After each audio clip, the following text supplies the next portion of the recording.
Good evening, ladies and gentlemen. Calling to order this October 27, 2025 closed session. Current time is 5 p.m. Madam Clerk, would you please call roll? Councilmember Miller?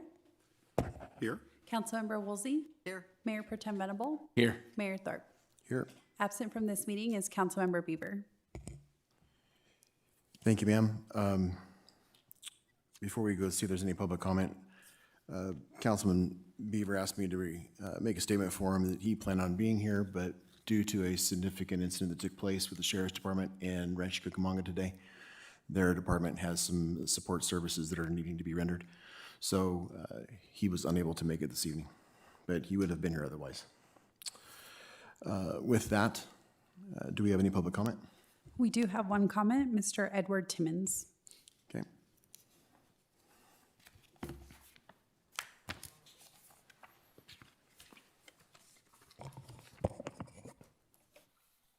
Edward Timmons, District 3. As a concerned resident of Yucaipa, I find it deeply troubling that the most detailed and transparent reporting on the Bob Miller scandal has come not from our own City Hall or local news outlets, but from external sources like the Redlands Daily Facts and the San Bernardino Sun. The recently surfaced emails showing Mr. Miller reviewing and approving check warrants, including payments on his own wife and son, without recusing himself, raises serious ethical red flags. This situation directly reflects the findings of the grand jury report, which highlighted a lack of awareness of ethical standards, insufficient training, and most critically, a lack of transparency within our city government. Conflicts of interest present serious ethical challenges. If our leaders are not acting impartially, who will protect the interests of Yucaipa's residents and taxpayers? It appears Mr. Miller was conflicted out of his appointment from the beginning, and he remains conflicted now. I urge him to do the right thing and resign. Under the current circumstances, continuing to serve in his position undermines public trust. To those on staff or council defending him, ask yourselves honestly, if this were any other resident, would they be given the same protection? Or would the full weight of the rules be enforced against them? Are we really expected to believe that no one in City Hall recognized this clear conflict of interest or thought it necessary to inform any party, the public, or the council itself? The idea that this went unnoticed strains credibility and raises serious concerns about oversight and accountability. There seems to be a serious lack of oversight and even less accountability. This kind of environment allows conflicts of interest and ethical lapses to go unchecked, which is unacceptable in public service. City Hall both needs and requires significant reform. Yucaipa deserves leadership that is ethical, transparent, and accountable. Thank you. Thank you, sir. I have Any no other more comments? comments. Thank you, ma'am. With that, we'll move into our closed session conference room. I have a comment before we go to closed session. Yes, sir. The city attorney advised me that under this closed session, I hadn't been briefed, so I asked what it was about. He said it related to potential litigation arising from city professional service contract with my spouse. I did not believe I have a legal conflict of interest on this issue. Nonetheless, out of abundance of caution, I am recusing myself from this item because my wife had a contract with the city under the STARS program. I'll be recused. Thank you, sir. Okay, with that, we'll move into the conference room. Current time is 5:04.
Good evening, ladies and gentlemen.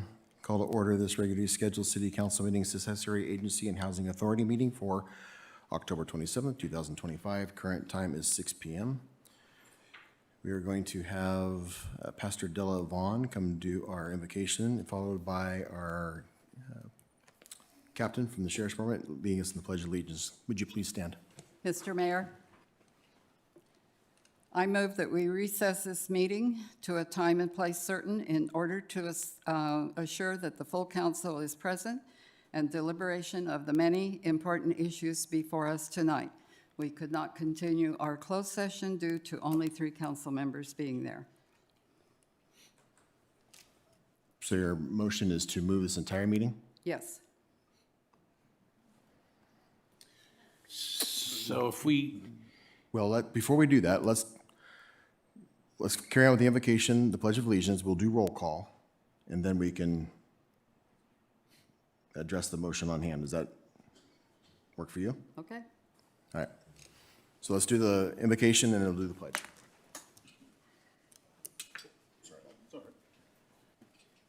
Let's bow our heads and come to the Lord in prayer. Gracious God, we come before you this evening with gratitude for our city and for the public servants who dedicated their time and talents to this governance. We pray for our mayor and our city council members that you would grant them wisdom and discernment as they address the important issues before them in this chamber. May they be guided by integrity and a deep sense of justice, making decisions that will lead to a more prosperous and peaceful city for all its residents. Help them to listen to one another with respect. Grant them the courage to work together with a shared vision and the energy to serve with dedication. May their work be characterized by a spirit of cooperation and commitment to the welfare of everyone in our community. We ask you, God, for your guidance and blessings on this meeting, that it may be productive, lead to positive outcomes for our city. In your most precious name we pray. Amen and amen.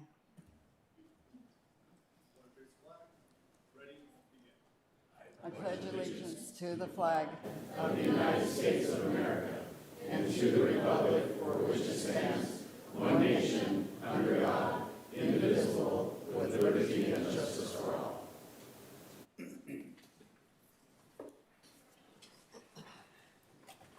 Thank you, Pastor, and thank you, Captain. Madam Clerk, would you call roll, please? Councilmember Miller, Here?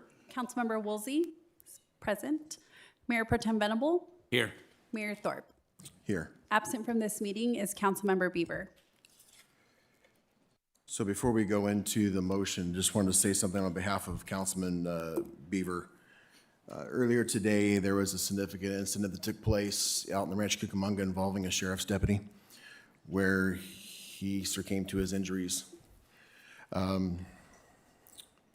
don't know the exact nature of the call, but it's man with a gun call, and he ended up getting shot. So Councilman Beaver's agency was lending some support functions to the department and that family. So he was not able to be here this evening, and otherwise he would be. He understands the importance of the items that are on hand this evening. And he wanted to make sure that I said something so that you understand why he was not here. He's not here because he didn't want to deal with these issues. It's because of something much bigger and greater that he felt a duty that he needed to tend to. So he is not here tonight because of that. Now, we got a motion on the floor? Yes. Okay, to reschedule this city council meeting. Yes. Do we have any dates in mind? Whenever Mr. Beaver can be here. It was important that he be here for the important business that we needed to tend to in the closed session that didn't get done. Therefore, if it was important for that, it's also important for this. We have some serious issues here tonight that need to be addressed, and his vote is just as important on these items as it was in the closed session. Okay. So for staff purposes in City Hall, does next Monday work? So there is one item that the city attorney is concerned about delaying, and that item is item 13, which is an adoption of an updated floodplain management ordinance.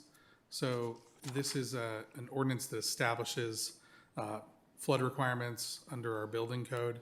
It needs to be on the books by October 31st, which is why it's on your agenda as an urgency item. We have communicated as staff with both FEMA and with the California state agencies responsible for regulating this, informed them of our intent to bring this forward as an urgency item. If it is not adopted by October 31st, that could have significant effects on the ability of members of the city to get flood insurance. So the remaining items, it's disaster aid. It's the remaining items, obviously it's up to the council, and the council doesn't need to approve that ordinance, but it is our recommendation that you would take action on at least that one tonight before you would consider adjourning to another day, unless that day is before October 31st, of course. So would council entertain at least that, handling that order of business this evening? You might be interested in the fact that Assemblyman Greg Wallace is doing a virtual town hall on flood insurance Thursday night from 5 to 6, and there'll be the executive director of the United Policyholders, the insurance commissioner Ricardo Lara, the county supervisor Don Rao, and they're going to be talking about flood insurance, the resources, support services, and recovery tools available right now. The issue I have with this item is why was it left until 3 days before it was due? Well, we're not on that item yet. I think staff might be able to present to us why, but I think they've been in conversations with them over some period of time. I don't know the exact period of time, but I think they've been talking with them, trying to get things worked out so that we could get that ordinance brought before us. I think there's several items on here that we could possibly address this evening, and the more important items, if we need to move them down the road, we could. We might be able to take care of some of this, but I think some of the larger items, we might want to maybe reschedule those to a further date. But I don't know that we want to reschedule everything on the agenda tonight. If we don't come to if we don't come to an agreement on quite a few of these, then what happens? So if it's a tie The flood 2-2, The ordinance regarding the floodplain and the insurance requires a 4/5 vote, but that does protect residents of Yucaipa. okay, I'm just saying on anything else. So the council is not required to adopt or take action on any of the items that are before you. So if you have a 2-2 vote, that is a tie. That means there's no action on that item. And then Now, what there may happens be to it? consequences to that non-action, and we will do our best to explain what those consequences are to the best of our abilities. So to give you an example, you have the referendum item before you. The city council is required to either repeal the item or to call for an election. If the council, it has a ministerial duty to do one of those two things. If you take no action, and by that I mean 2-2, then it would proceed to an election anyway.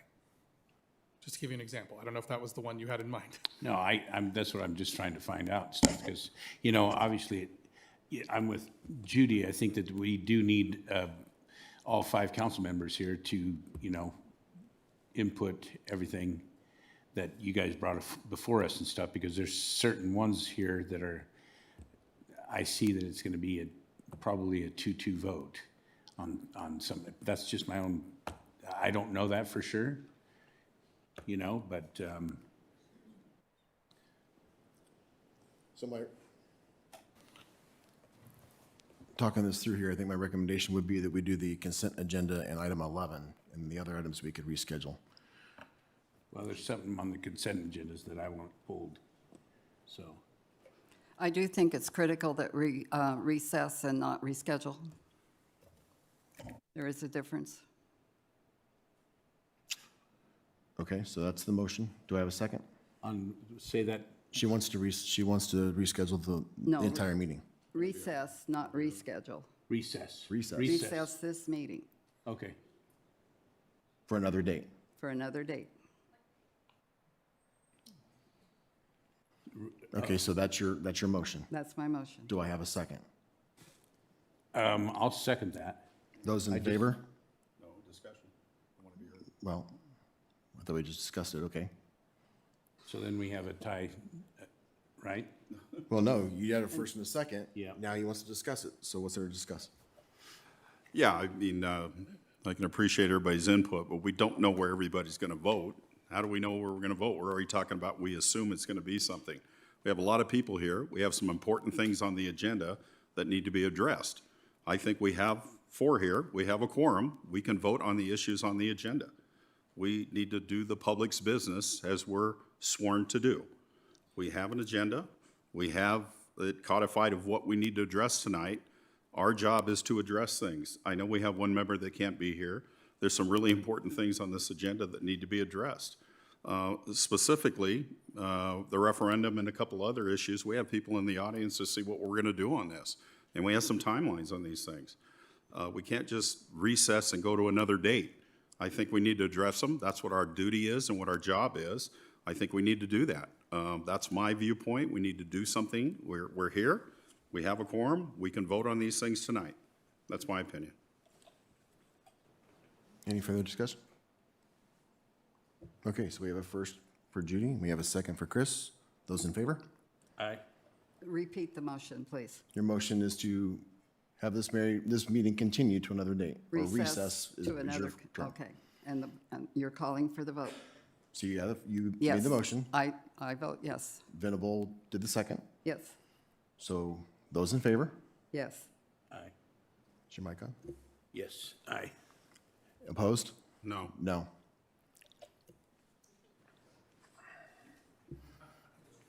So with that, I guess we're moving forward with the agenda, right?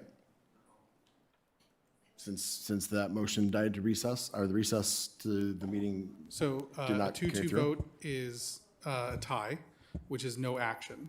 Correct. So if you have a 2-2 vote, then no action takes place. The proper thing to be continue the agenda, Mayor. okay. With that in mind, Mr. Attorney, any report out from closed session?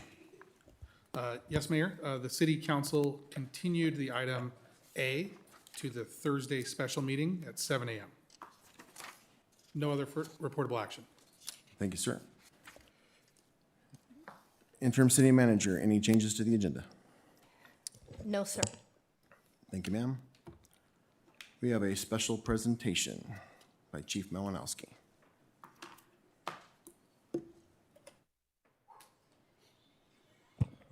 Honorable Mayor and City Council, I'd like to bring up and introduce Teresa Trujillo, the manager for the Chapman Heights Homeowners Association. Angelica Campos, you guys come up. And she's she's the office assistant there. And then the Brian Wolf, elected member of the Chapman Heights Homeowners Association. The Firewise community, so they've created Firewise community for Chapman Heights. This is a big undertaking. We live with wildfire, but a Firewise community is where the neighbors actually take action and live with fire better. So they've done that. We've done that in District 1, and myself, I live there. And they were granted Firewise community status. This is our third behind Wildwood, Live Oak, and this is by far our largest with 1,977 residences. So that's huge. It's almost maxed out. With that, that's kind of all I had. Just wanted to recognize the efforts they did to get this to fruition so people save money on their insurance. And yeah, appreciate them coming up. Very good, thank you. Would you like to come up front and we'll take a picture with you?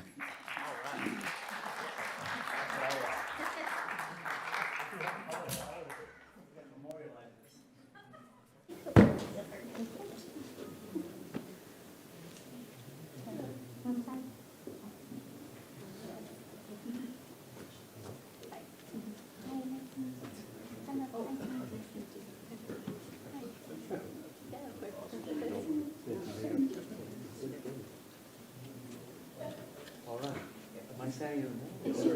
Holy moly, okay.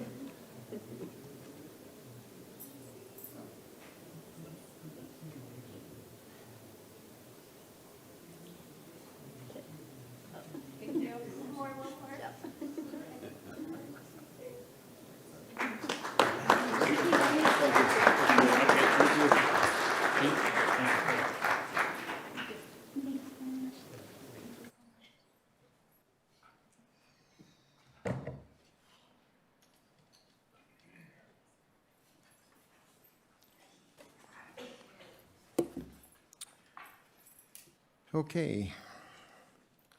Public safety update. Takes us to our captain from the police department.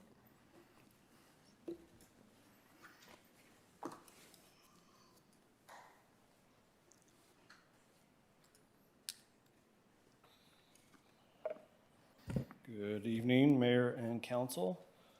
For the month of September, we had 3,480 calls for our service. We maintained a 5-minute average response time to emergency calls, and our peak call times are Sunday through Tuesday afternoons. For our Part 1 crimes, we had 0 homicides, 2 reported rapes. One of those was an old one, 27-ish years ago. 2 robberies, an aggravated assault, 17, 8 burglaries, 24 larcenies, 1 motor vehicle theft. Moving on to arrests, we had 75 arrests, 55 were booked into one of our adult booking facilities.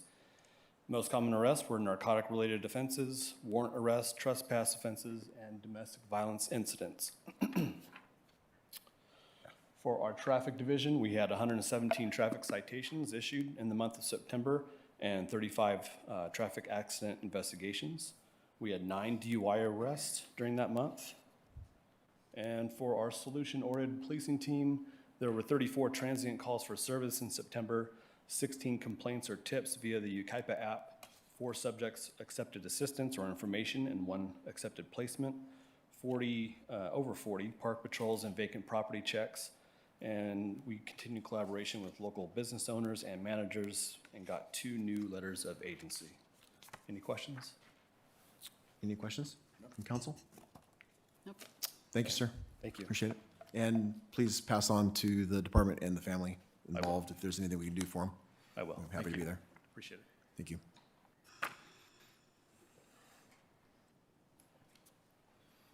Hello Chief? again.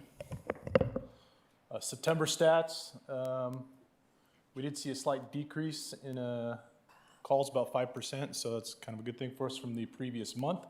But we did see that same time frame from last year, 28%. So we tend to get a little slower off the summer, but we were much busier than this time last year for September. 836 calls citywide, Station 3 being our busiest. A lot of you folks were there, but we had a 9/11 ceremony I thought went very well here at City Hall. We did have, I don't even remember the name of it now, but the remnants of the hurricane, Mario, maybe? I don't know. Yeah. Up in Oak Glen, we got another case of severe flooding. This was another incident of monsoonal moisture where it's very hard to predict, and the actual rainfall rates were more than double the forecasted rainfall rates. So we were ramped up for operational response, but it wasn't something forecasted to actually flood out. Kind of see the mud there.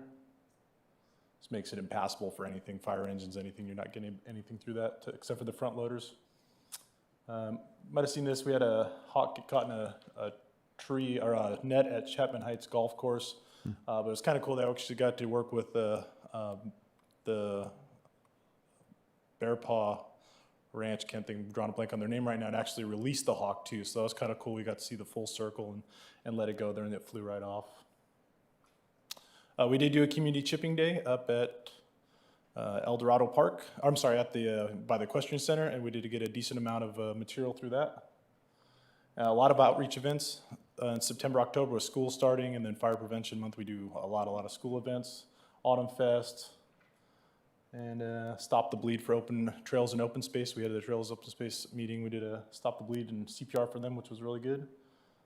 And we had a IERCD out here come do some field site visits, and they've been a good partner with us as far as chipper grants and other resource management grants. And that's all I have for you. Any questions from council? Thank you, sir. I think we're shifting to Anna. You've got the mobile app. Yes, thank you. So we went ahead and moved the update for the mobile app to this portion of the agenda. Hope that that's okay.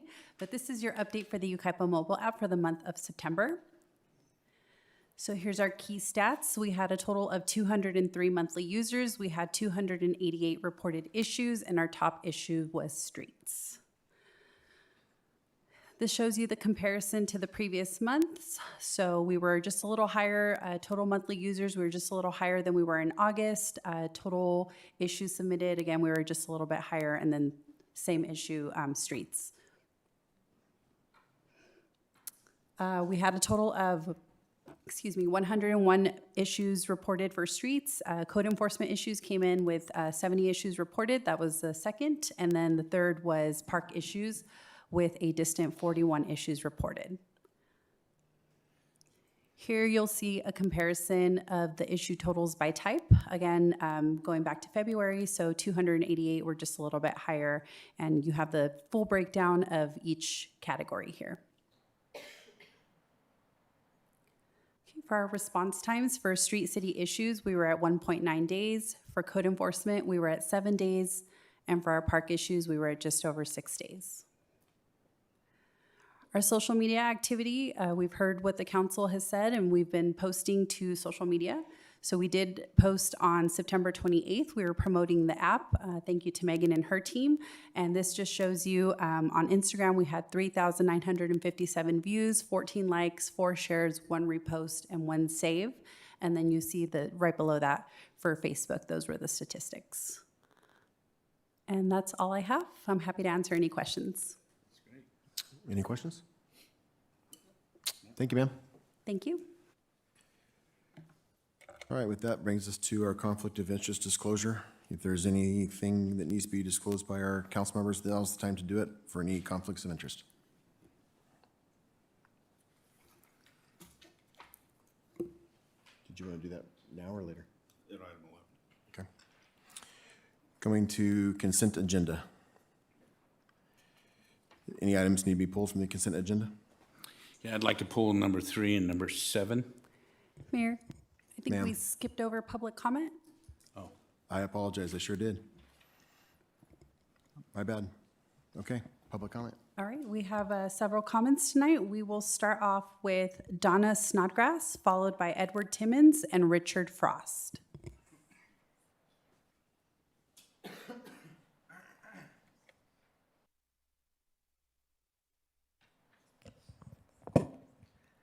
Good evening, council members. Donna Snodgrass, Walnut Grove Court. For the last 3 to 4 years, I have been nothing but supportive of this city council and actions that have been taken. A few complaints, but there it is. But in the last couple of weeks, I've noticed a deterioration in the action that this council has taken. The issue with Councilman Miller should have been investigated thoroughly, and I've heard absolutely no evidence that an investigation has been done. There may be opinions flying every place, but there needs to be a thorough investigation so that everything can come out. And in lieu of the lack of action for this city council, I'll tell you that I myself will be making an appointment now with the district attorney to present all of the documents that I have, and hopefully investigations and interviews will start. Thank you.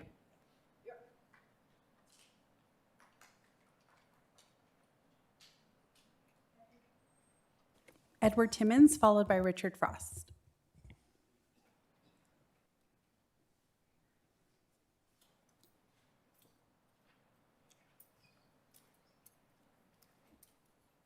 Edward Timmons, District 3. In the event agenda items 2, 3, 7, or 8 are pulled for discussion, I'd like to formally submit a public comment. Thank you.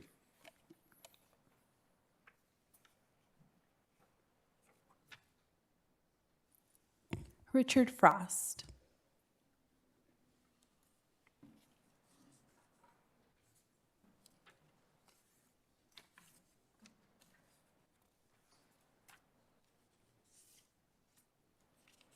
Yeah, Richard Frost, Yucaipa. I just wanted to comment about the block in Yucaipa Boulevard, the north side between 4th and 3rd is really treacherous walking down there. Because I know they have a food stand on the weekend in the parking lot of the, is the Yucaipa Bar and Grill. And the food stand's in a normal place, but then they have this small barbecue there where they're barbecuing meat and there's smoke all over the place. And the other night I had to wait there for this motorized bike to come down the sidewalk, because they take up a lot of space on the sidewalk. And then up a little further, you have the, where that party pantry and the burger and taco place are. Years ago, I guess they extended the parking lot all the way down to the curb. And they have a lot of parking in the back, but nobody uses that, they just park in front. So sometimes, like at the burger place, you have parked cars all the way down to the curb because they want to pick up their stuff. And it's still a pedestrians can still go there, but people think that it's just part of the parking lot and all that.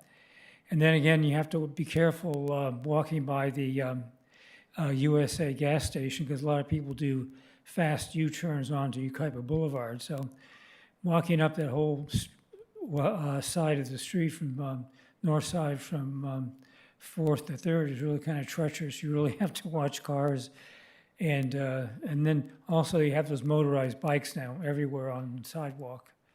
And you're dodging cars and motorized bikes.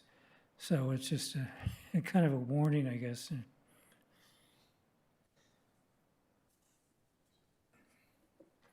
Thank you. Next, we have Richard Beamer, followed by Sherilyn Long and Terry Boone.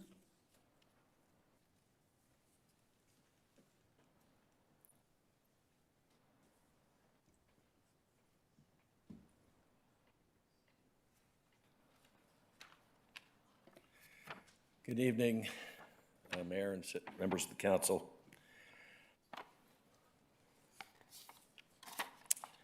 I'm here tonight on behalf of Bob and Kathy Miller. I would not be surprised to find that all of you believe in our nation's basic tenet that a person is innocent until proven guilty. Accusations and innuendo are no substitute for the truth. The facts are clear here. The Yucaipa School District administers a state grant that's managed by the city.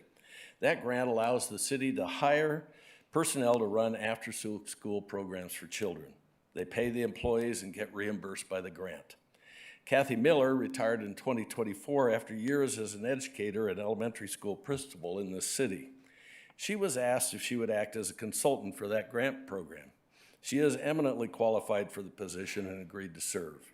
The city manager's office under Mr. Mann hired Kathy. No action by the city council was required.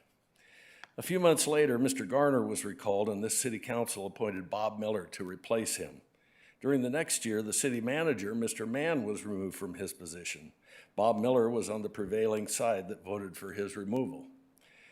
In July of this year, Kathy Miller's contract came up for a standard annual renewal. The interim city manager's office approved it without any action required by the city council. It was vetted by the city attorney without discussion. Here's where things get peculiar. Mr. Garner, who was on the council when Kathy Miller was hired, seemingly discovers that Kathy is getting paid for the services she is providing and files a complaint with the FPPC. The city council then meets in closed session without Bob Miller. At the end of that meeting, Bob receives a notice from the city attorney that the council has voted for his resignation and Kathy's contract is voided. Oh, and the council is going to send the issue to a third-party attorney to investigate the matter. In the Old West, we'd call that a kangaroo court, where sentencing is handed down regardless of the facts. No one with any standing has found Bob or Kathy Miller guilty of anything, and yet their reputations are forever stained because no one had the sense to investigate first before finding fault. Bob and Kathy have been relentlessly attacked in the papers and on social media. If you are wrong, you cannot undo the harm that you have done. Instead of treading softly, you wrap yourselves in the mantle of righteous indignation and pointed a finger without thinking of the consequences. I don't know, maybe you didn't care. Though I know some of you, I do know some of you, and it's more likely that you got bad advice. I'd urge you to withdraw your original motion and wait for the finding. It is the decent thing to do. Thank you.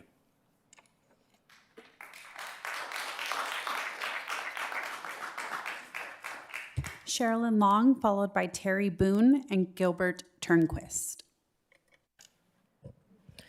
Good evening. I'm Sherilyn Long.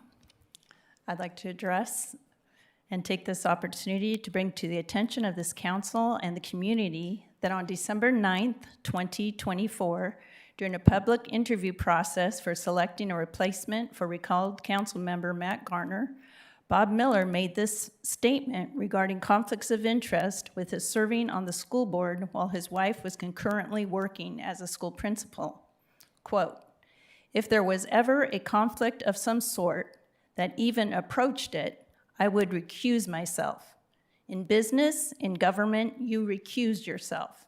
If there's any hint of conflict, you recused yourself." End of quote.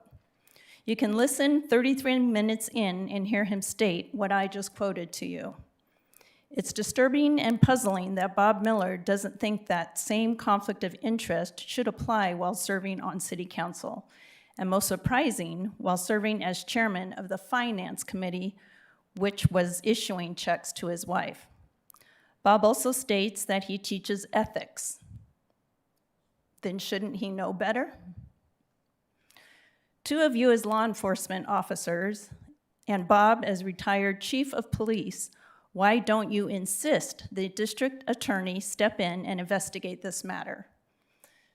Yucaipa deserves the truth, and innocent until proven guilty, but with this cloud of suspicion hovering over our council, I would recommend that you insist on a DA investigation.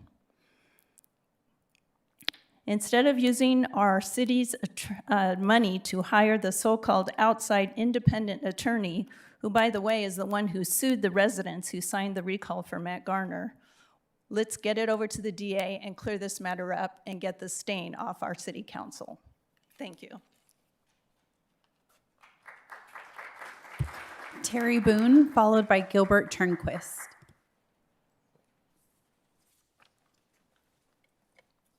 Terry Boone, Yucaipa Ridge Road. I'd like to speak on subject 3, the contract with the West Coast Arborists.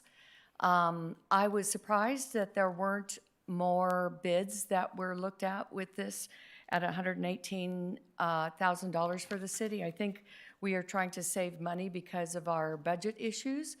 I have 75 trees on my acre and I have them trimmed every year. It's $2,000 for 75 trees. So I think that this cost is fairly high.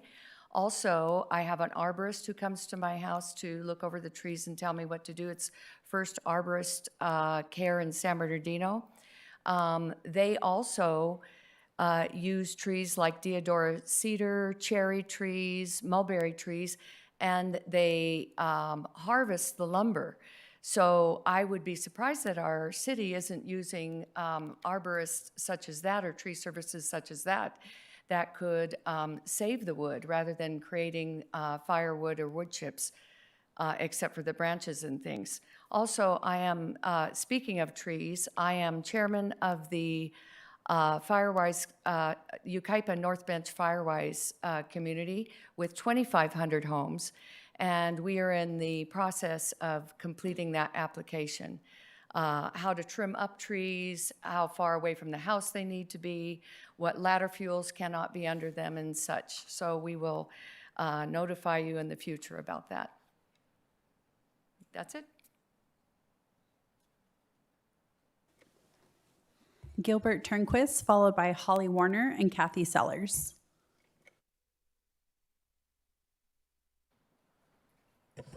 Honorable Mayor and council members, my name is Gilbert Turnquist, and P.O. Box 667, 30464 Oak Grove Drive. I've got two issues. One is regarding the calendar that's published, the city calendar.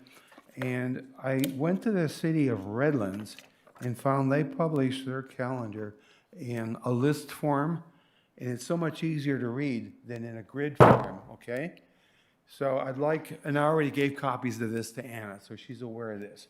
The other issue related to this, which I'd strongly urge this city to consider, is that instead of just having on your website that you meet the first, the second, and fourth Mondays, that you actually post it on a list view, so we as, members of the community, in a spirit of transparency, actually can find this information. I spent countless hours trying to figure out when this city council meeting was supposed to occur.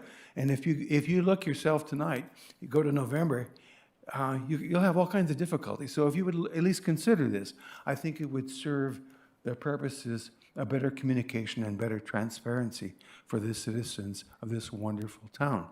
The second issue, and this is equally as important as the first issue, again, speaking in the spirit of transparency for the community members at large, and especially the council members yourselves. The City of Redlands, on October 14th, 2025, Redlands Planning Commission recommended the city ban on new distribution warehouses, okay? And it goes on to talk, and I'd like to also give this to Anna, so she has it, and I will on my way out. That I think it's important to note, they're not banning or they're not stopping the development of what's in place right now. They're just saying, they're actually pointing out that the congestion problem is beyond what they're willing to deal with themselves. So the point for us, now I'm getting to the summary of what this actually means, I got 38 seconds, is that because this ban went to they voted, I think it was 5-1, that it's important that what will happen here is there'll be more pressure on you to get more and more warehouses here because Redlands is closed. Please consider looking at this information that I'm going to give to Anna. Thank you so very much.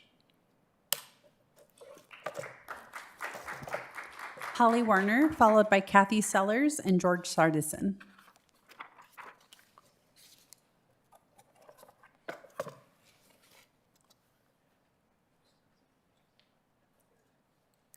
Holly Warner, District 1. Mr. Miller, I want to thank you for your distinguished career of service. I also want to thank your family and their valuable contributions to our community tonight. I don't want that record to get lost in any discussions. This is a difficult situation on all sides. I don't doubt this is difficult for you both personally and professionally. I'm sure it's hard for your family and it's hard for a lot of the community. I'd like to remind you of a few statements that you made last December when we were both interviewed for the District 1 seat. You said when you were seeking the appointment that you were seeking the appointment, quote, to rebuild trust with the community. You went on to explain, I have firsthand seen how trust between city leaders and community forms the foundation for progress. Later in your interview, you said, we've got to pull everybody together. Enough of the vitriol. I wholeheartedly agree with your sentiments, and the grand jury report made it clear that trust needed to be rebuilt in the city, and the new city council identified that as a priority.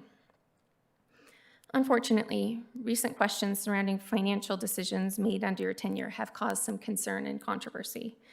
While I'm sure your intentions were always to serve the best interests of our community, the ongoing scrutiny itself has compromised your ability to lead effectively and to represent the citizens of Yucaipa without distraction.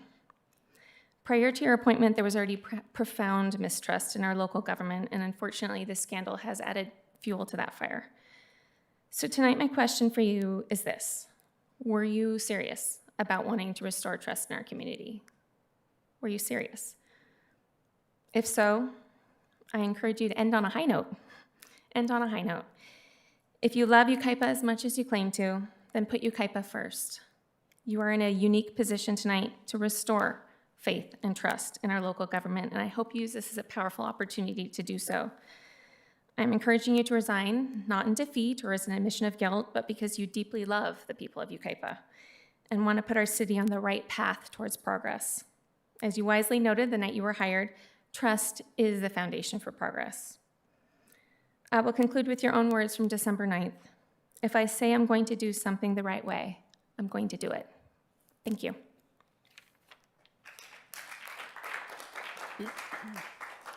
Kathy Sellers, followed by George Sardison and Chris Markarian. Hello, Kathy Sellers from the North Bench. Once again, Chapman University's annual Survey of American Fears, which collects data on the fears, worries, and concerns of Americans, lists as number one for 2025 the fear of corrupt government officials. This includes being murdered by a stranger and a devastating hurricane. The 2023 San Bernardino County Grand Jury Report entitled "Restore the Public Trust" was based on multiple complaints received from citizens citing misbehavior on the part of the City Council concerning conflicts of interest, Brown Act violations, ethics violations, lack of transparency, etc. Based on the number of complaints received and the ongoing discord between citizens and the City Council, the grand jury was compelled to move forward with its investigation. Several members even attended council meetings. After weeks of interviewing witnesses and reviewing materials submitted, they made several conclusions, some of which were that council members need training in principles of transparency. The council and entire community of Yucaipa would benefit from a more transparent city government. The city of Yucaipa would benefit from an independent watchdog committee to oversee the city council, establish a formal complaint process, and have a procedural audit done by an independent agency annually and reported on the city website. They concluded that if the Yucaipa City Council truly wants the trust of its citizens restored, the council must work hard to regain it, and that ultimately it will be up to the residents of Yucaipa through voting to decide who best represents them in a transparent and open way. Your constituents have now become a self-appointed community watchdog committee that demands transparency and accountability. One of the grand jury recommendations was that the council publicly give notice of future city manager openings and allow sufficient time for community input before appointing executive positions and voting on impactful issues. The implementation date was August 1st, 2024. Here we are over 1 year later and back at square one. In fact, it actually feels like 1 step forward, 2 steps back. The promise was made that the community would be included in the interview process and selection of a new city manager. I now understand that the council has decided to hold those interviews privately and make the selection with no input from your constituents. Word on the street is that the selection has already been made. This raises red flags and is a slap in the face to the community who already suffered from this very same process when Chris Mann was hired in the same manner. Some serious accusations have arisen regarding Councilman Miller. While he is certainly entitled to a thorough investigation and exoneration if those concerns are unfounded, this matter demands complete transparency, and as he has said himself many times in the past year, trust the process. It is of concern that the same attorney hired to sue 197 citizens over the recall of Matt Garner is being utilized to conduct an analysis of the matter at the expense of Yucaipa taxpayers. I'm almost done. The people of Yucaipa deserve accountability by recommending that an impartial investigation take place by the district attorney's office. Only then can we put this matter behind us and move on. The fact that our council includes 3 members of law enforcement makes this process even more compelling. And to end, as a law enforcement family, our hearts go out to the brave deputy who lost his life, and sincere condolences to his family. Thank you. George Sardison, followed by Chris Markarian. Good evening, Mayor, council members. My name is George Sardison, 12451 Custer Street. I'm here at this moment on behalf of the Yucaipa Calimesa Veterans Committee, which I'm a member of, to extend a personal invitation to all the council members to the upcoming program on Veterans Day, Tuesday, November 11th, at the Community Park on Oakland Road Amphitheater. The program will include opening ceremonies with a vintage aircraft flyover, music by the Yucaipa High School Madrigal group, and symphonic band, a keynote speaker. It's an annual program, and I'd like to extend a personal invitation to all of you, to the staff, to all members present tonight. We do this every year to honor the veterans, like so many other communities do. And in addition to that, I'd like to thank the city for supporting us through the Community Activity Grant Program for the use of the amphitheater for that event. Thank you kindly. We look forward to seeing you on November 11th. Chris Markarian.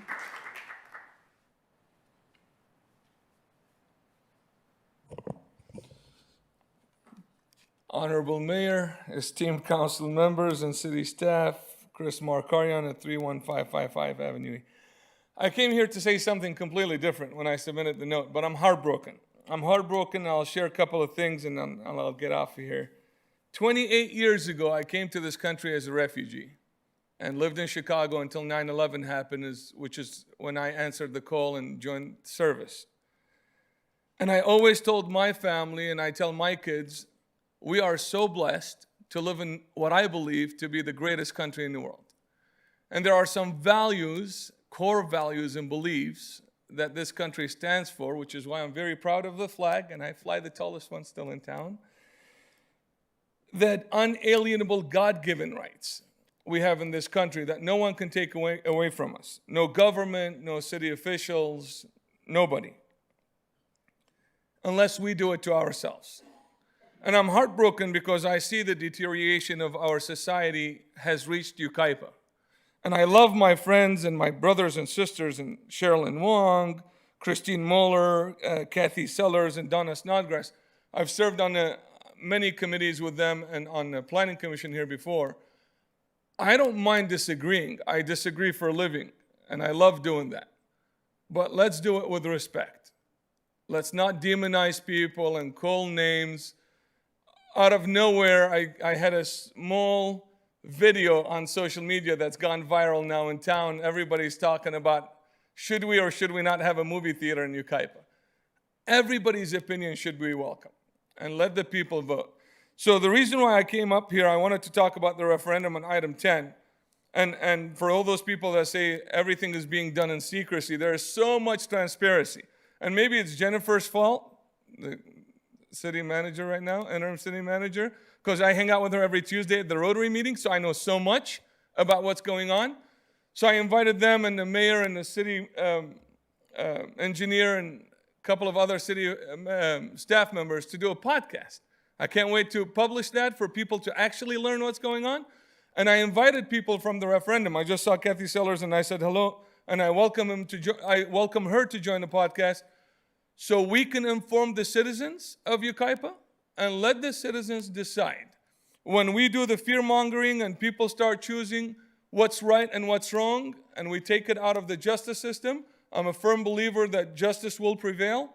If Bob Miller has done something wrong, I look forward to the day that we hold you accountable, sir, as much as I love you and I have all the respect for you, but that's the society we live in. So let's just not forget, this is Yucaipa. And from all over the world and all the cities and countries we could live in, I chose this town because of awesome people like you guys. So let's just not forget that. Thank you.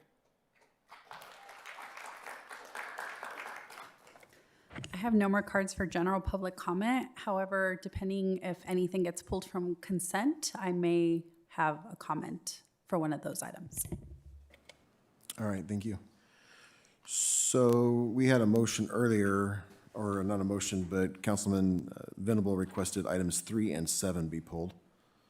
Are there any other items that council wishes to pull?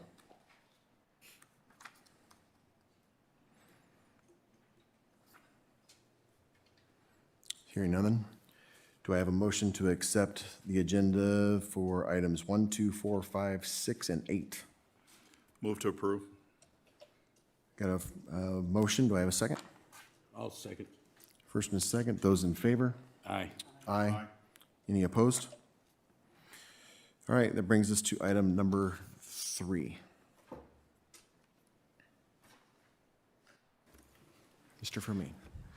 Thank you. Good evening, Mayor and council members. Item number 3 is a contract amendment with West Coast Arborists, Inc.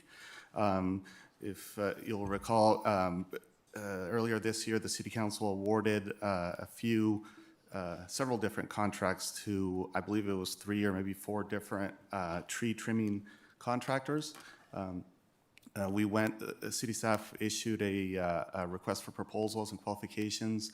In response to that, made a recommendation that the City Council award a few contracts. The reason why we had multiple contracts is some of the tree trimming that is required is during storm events where some contractors may not be available. So we similar to other services, we have multiple contractors that provide the same service. After several months, we've noticed that the trees at the Yucaipa Community Park in Bryant Glen were in need of trimming. Those trees are now mature. They're 25, almost 30 years old.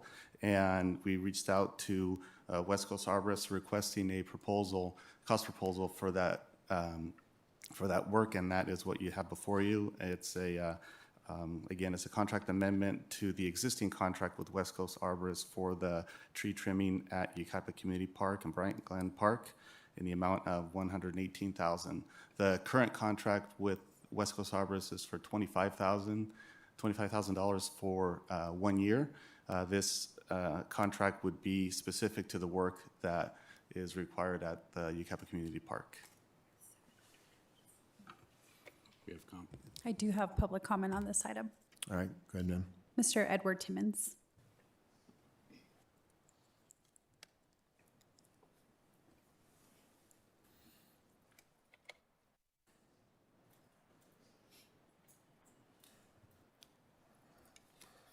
Edward Timmons, District 3.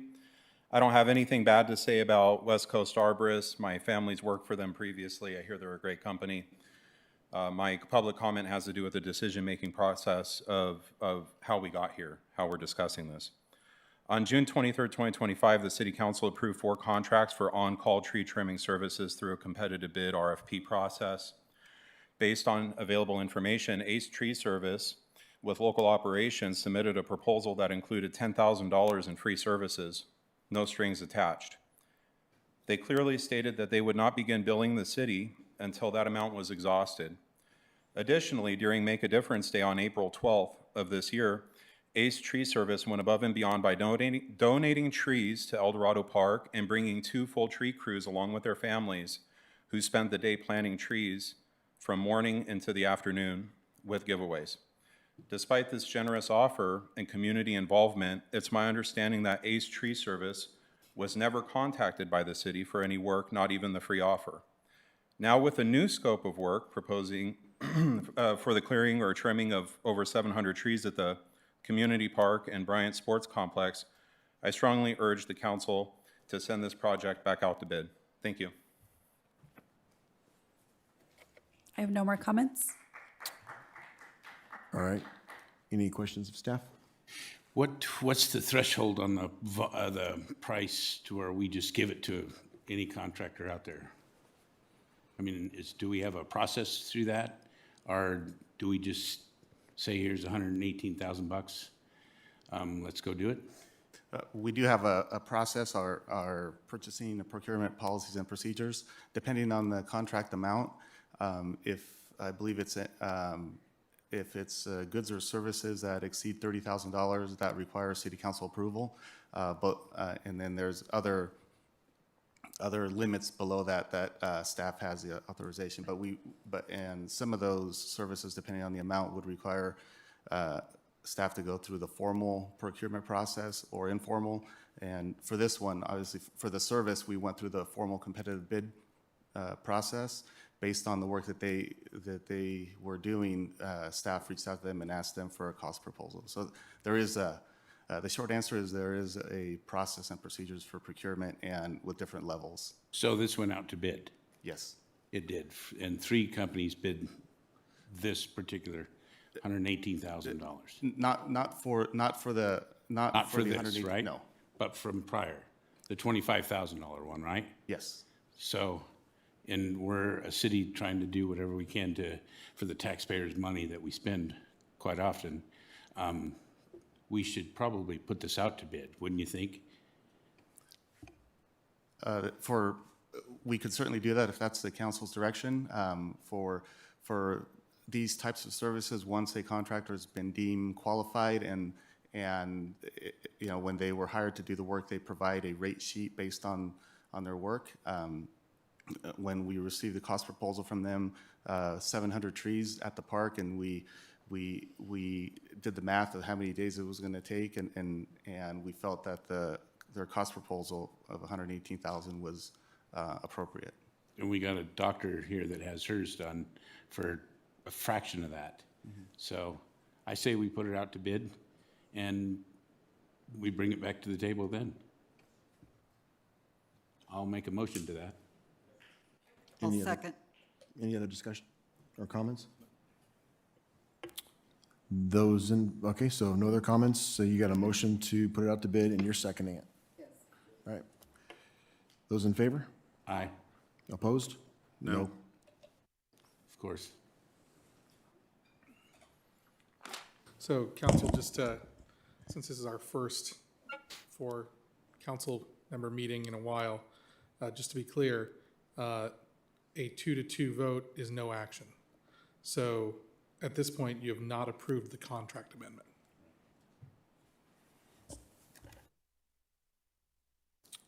Do we have a alternate motion of any kind? No, I feel that, you know, for that kind of money and stuff, I think that putting it out to bid, you know, gives a number of arborists come in here and show that, you know, maybe they can do it for $80,000, you know, and we're spending taxpayers' money, so they've already spoke out, and so I think that we should listen.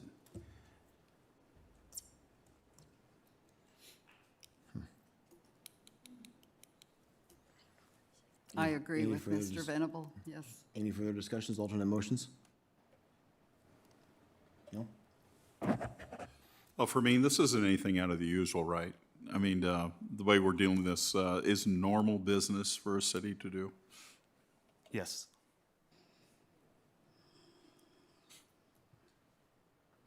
Well, without another motion, if there's no action taken, I guess that moves us on to our next item. If you have no action, then it would be proper to move on to the next item, but just noting that this means that the amendment is not been approved, so the work will not be done. Interim City Manager, when was the last time those trees, the staff report indicated that they were, some of these trees were addressed? There's something like 700 trees, correct? 700 trees over 10 years ago. If council wants to continue the discussion, I think it's in the Yucaipa's well-being to get the trees addressed, so the park stays safe and the people in it. And we'll go off the recommendation of staff. If council wants to, I'd rather you rediscuss it versus have the trees not addressed at all. And talking to Fermin, we could probably get the RFP back out and back before council in December, if that's what you want to do. I think, go ahead. There were four companies that we approved previously. Can you tell me why West Coast was the one that you decided to go with? Did you talk to the other three at all? We asked West Coast for a cost proposal because they had done some of the work, and they do, when we check the references, they do a lot of work for our neighboring cities and City of Beaumont, and they were, again, they do a lot of work. We did not ask the other contractors for a cost proposal, only West Coast arborists. In these conversations, when you talk with some of these vendors, no matter what the contract might be, I think our policy is lowest bidder, but we also consider at times for the best value when we look at the contracts too? Or Yes. is it automatically just lowest bidder and that's it? It's the lowest responsible bidder, yes. So if we, go ahead. But how do you know the best value if you haven't talked to the other three?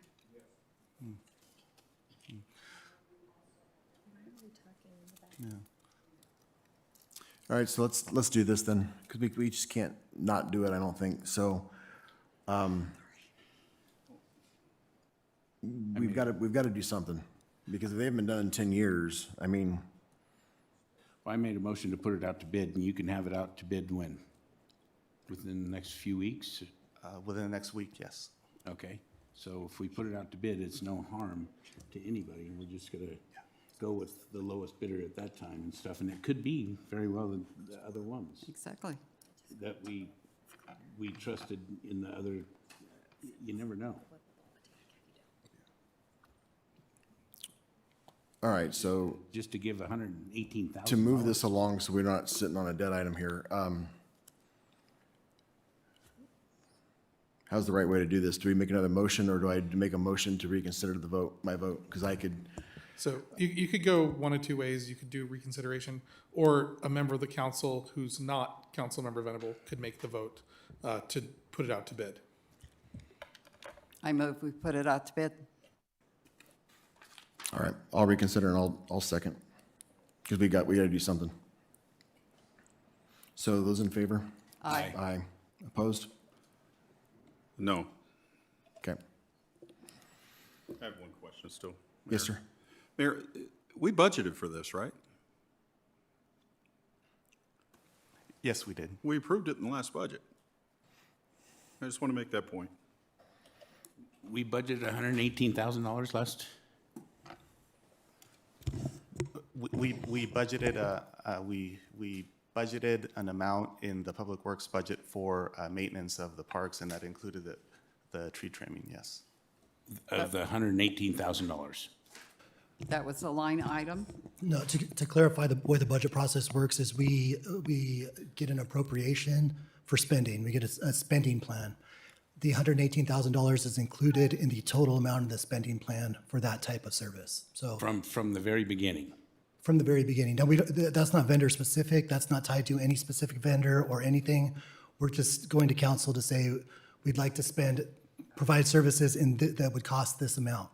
And when we do that, we have a spending plan, a budget, a bucket of money. The $118,000 fits in the bucket of money appropriated by council at the beginning of the year. Okay. That moves us on to item number 7. So that is also you for me.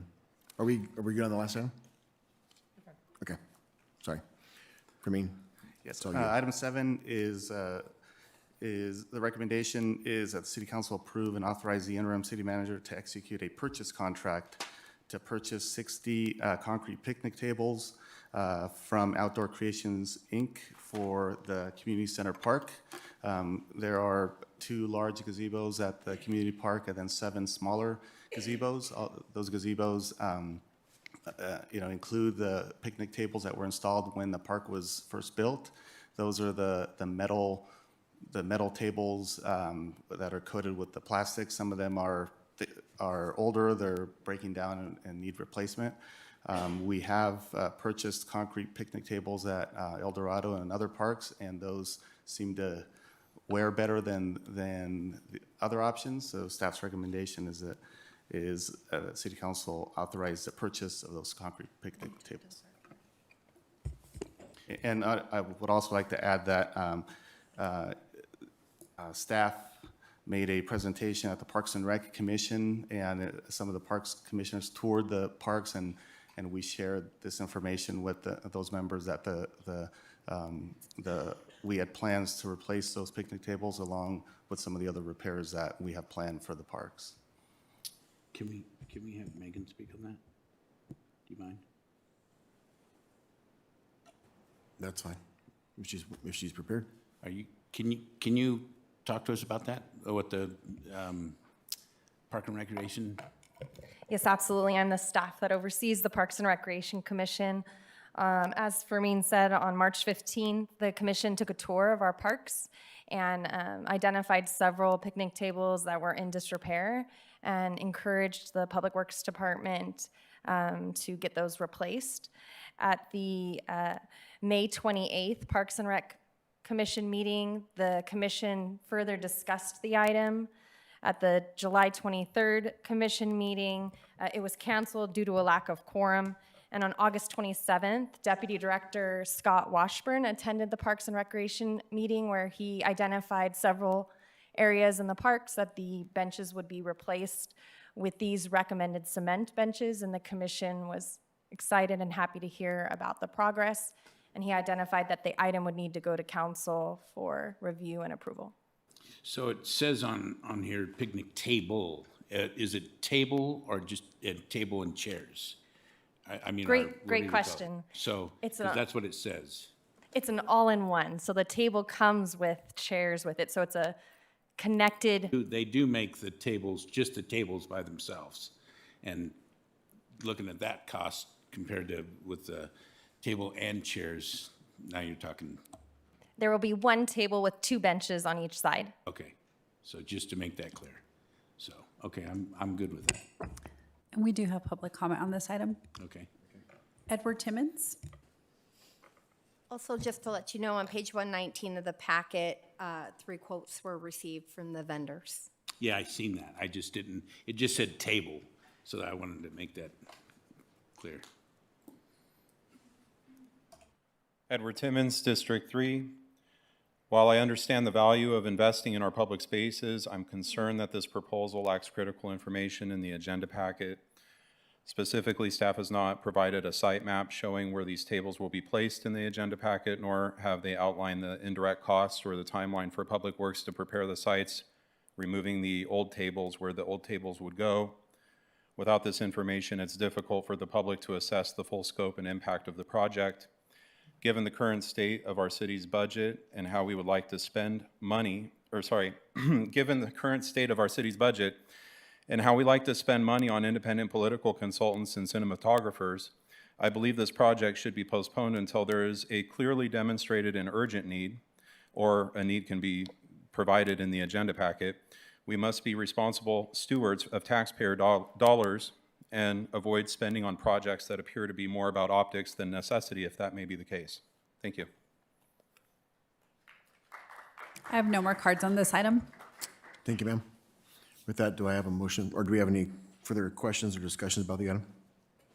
I did have some questions that Mr. Timmons did address in regards to this, and I do believe that it's not something that's critical right at the moment. We have a lot of other expenses coming up this next year. I think this could be pushed back until a later time. We have some surplus properties that hopefully will be sold, and proceeds from that could be applied to something like this. So I believe it should be Can I have, postponed. Megan, we approved the bench dedication program that you approved a few months back. And I have one more item. A lot of these benches are actually going to the shelters that we rent out, and we get revenue in exchange. And it's one of the community park is the #1 rented shelter facility that we have here, and we can generate those revenue numbers for you, or they are in the budget that you can see those numbers.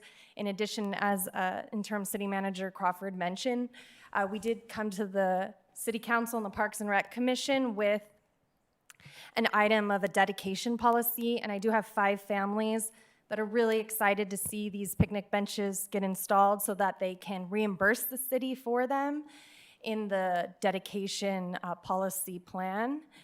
And finally, I just also want to mention that the Parks and Rec Commission does represent the residents here, and so I do encourage everyone to go to the commission meeting and talk to them about their concerns regarding park issues. How much would the dedication amount be? It'll actually be the total amount of each bench plus 10%. And the 10% is for the staff installation of the bench and the time that it takes staff to remove and install the new bench. And are there any other additional costs in installing them? You know, will there be some surprise coming up back to us on this? I think Fermin should answer that. No, it's just the removal of the existing benches and then just placing these benches. That's right there. And that's all part of the 70,000? Yes. So I did talk to some park and recreation people, and everybody's excited about it and stuff, and we think that we would be able to make the money back in a timely period. So my concern was the table and not the chairs, so that was. Well, as long as the dedication, would help pay for it, that does put a difference. The dedication and the revenue from renting the shelters. You can have your birthday party. How often, Megan, do you rent those? Every single weekend. The only time that really it's not rented, I would say, even in December, they're rented for Christmas parties, but rain, we refund your money. But I can get exact stats for you and return to council at a later date with those. Yes, please. I was up there Saturday evening. I went up to check to see where they were. what shape the benches or the picnic tables were in. From what I saw, most of them looked, you know, in pretty good shape. There were some where the top was kind of bent, where I'm sure people do their thing. And there was one gazebo that there was nobody in, and it was one that is rented. So just one of those nights. Thank you. Okay. Any other questions? Dialogue? Do I have a motion? I'll make a motion. I have a first by Councilman Venable. Do I have a second? I'll make the second. Those in favor? Aye. Any opposed? All right. Thank you for me. Moves us on to item number 9. Megan, you're back. I am actually going to introduce Superintendent Sarah Valdepena, who oversees the Youth Advisory Committee. Thank you, Megan. You can come a little closer. We don't bite, we promise. So good evening, Mayor and City Council. I am here this evening to recommend the appointment of 4 teens to the Youth Advisory Committee. If you approve these appointments this evening, then we will have 4 remaining vacancies, and the committee and I have it as a very high agenda item. We believe it's very important to fill all remaining vacancies as quickly as possible. So with that, we have several reappointments that we are recommending this evening. The first is Kim. She served on the Youth Advisory Committee from November 2023 until her term expired last month. During the past year, she was the committee's vice chairperson, and she also assisted myself and the city clerk team with preparing the meeting minutes. She is currently a senior at Yucaipa High School with an outstanding 4.7 GPA. I'm going to repeat some numbers tonight because these are some big accomplishments. Because I know I won't say how long it's been since I was in high school, but 4.7 was not possible.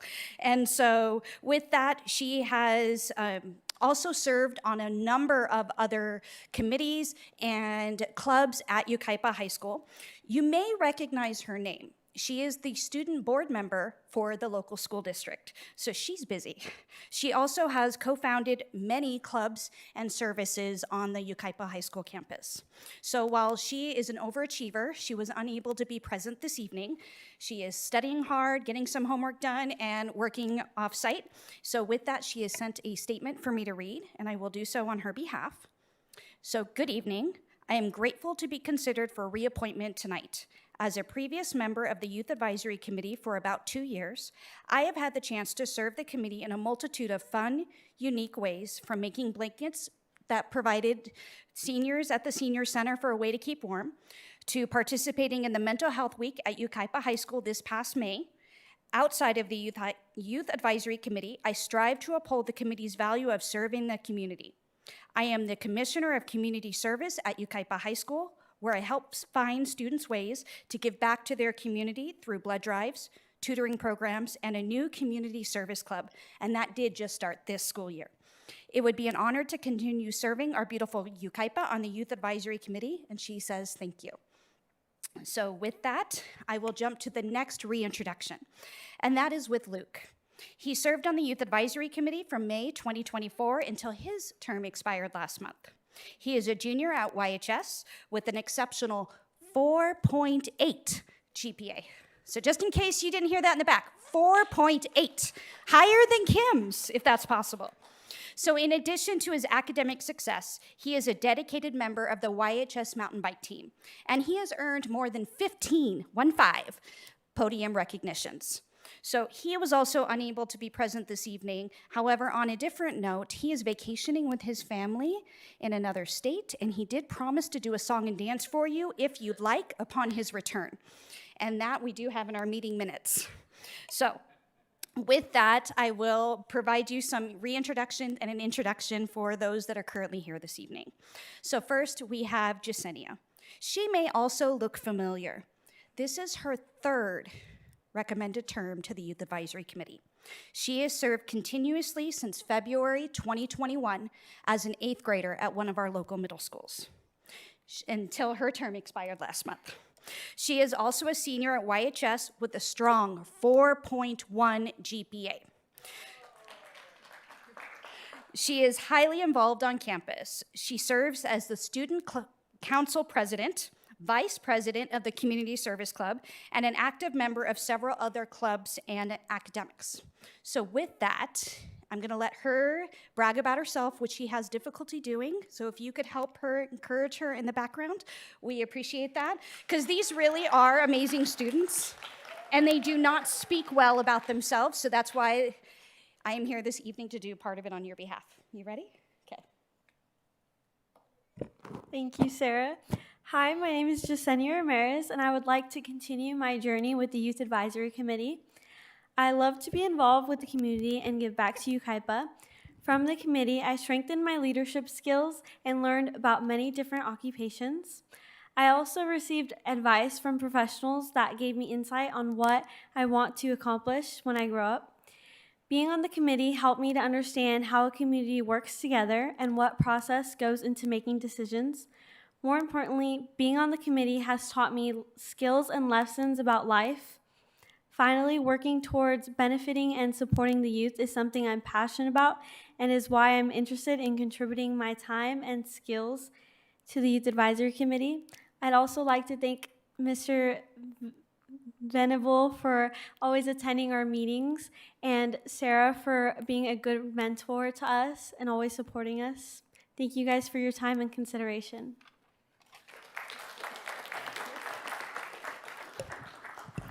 Okay. So next we have a new face. We are pleased to introduce Elise. She is currently a junior at YHS with an impressive 4.3 GPA. But not only is she smart and intelligent and works really hard on her academics, she participates in 10, and I will say that for those in the back, 10 extracurricular activities. She serves currently as the junior class president for both ASB and the National Charity League. So the committee is very pleased and excited to recommend her appointment this evening, and I'm going to let her brag about herself. Thank you, Sarah. Thank you, Council, for having me. Hi, my name is Elise Gregory, and I would like to join the Youth Advisory Committee because I'm passionate about making Yucaipa a more inclusive and supportive place for everyone. I believe that every young person deserves to feel seen, heard, and valued, no matter their background or experiences. One of my biggest goals is to help increase awareness and support for mental health, especially among teens. So many students struggle in silence, and I want to create safe spaces where they can open up and feel accepted. Another one of my big goals is to help make Yucaipa a place where everyone feels included, valued, and involved. I want to encourage understanding and connection between people of all backgrounds, making sure that everyone has a voice and a role in our community. Inclusivity means more than just being kind. It's about creating real opportunities for everyone to participate, be heard, and feel like they belong. Through my volunteer work and leadership experiences, I've learned the importance of empathy, teamwork, and listening to others. I'm responsible, dedicated, and passionate about helping people, and I would love the opportunity to bring that same energy to this committee. Thank you so much. So with that, that concludes our report, but we are available if you have any questions. Council have any questions, comments? I just, it's an honor to serve with you guys, you know, to be there, to watch you guys grow. And I've told you guys so many times that you guys are all smarter than my whole family. So it's just crazy, you know. I'm thankful for Sarah.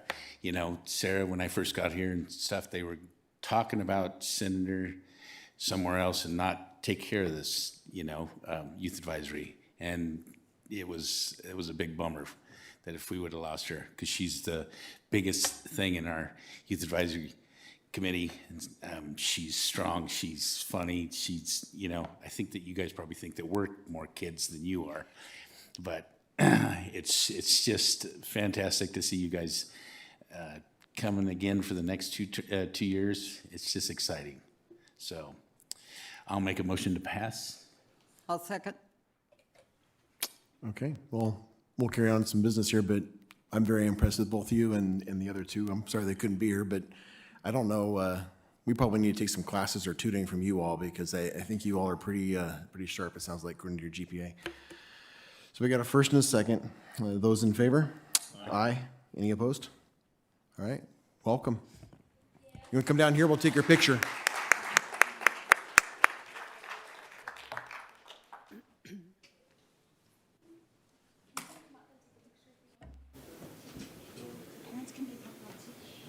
coming. Thank you. You're welcome. Thank you. Thank you so much. Congrats. Good job on school, man. Thank you. Thank you, sir.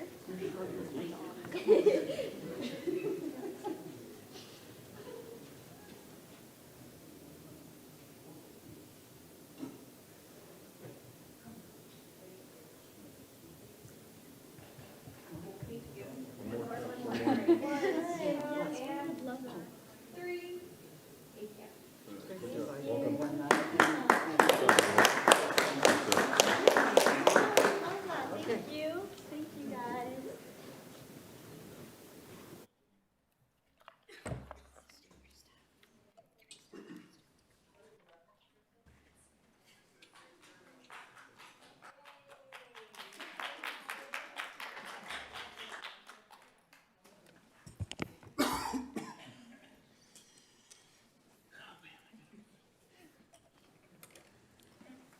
Okay.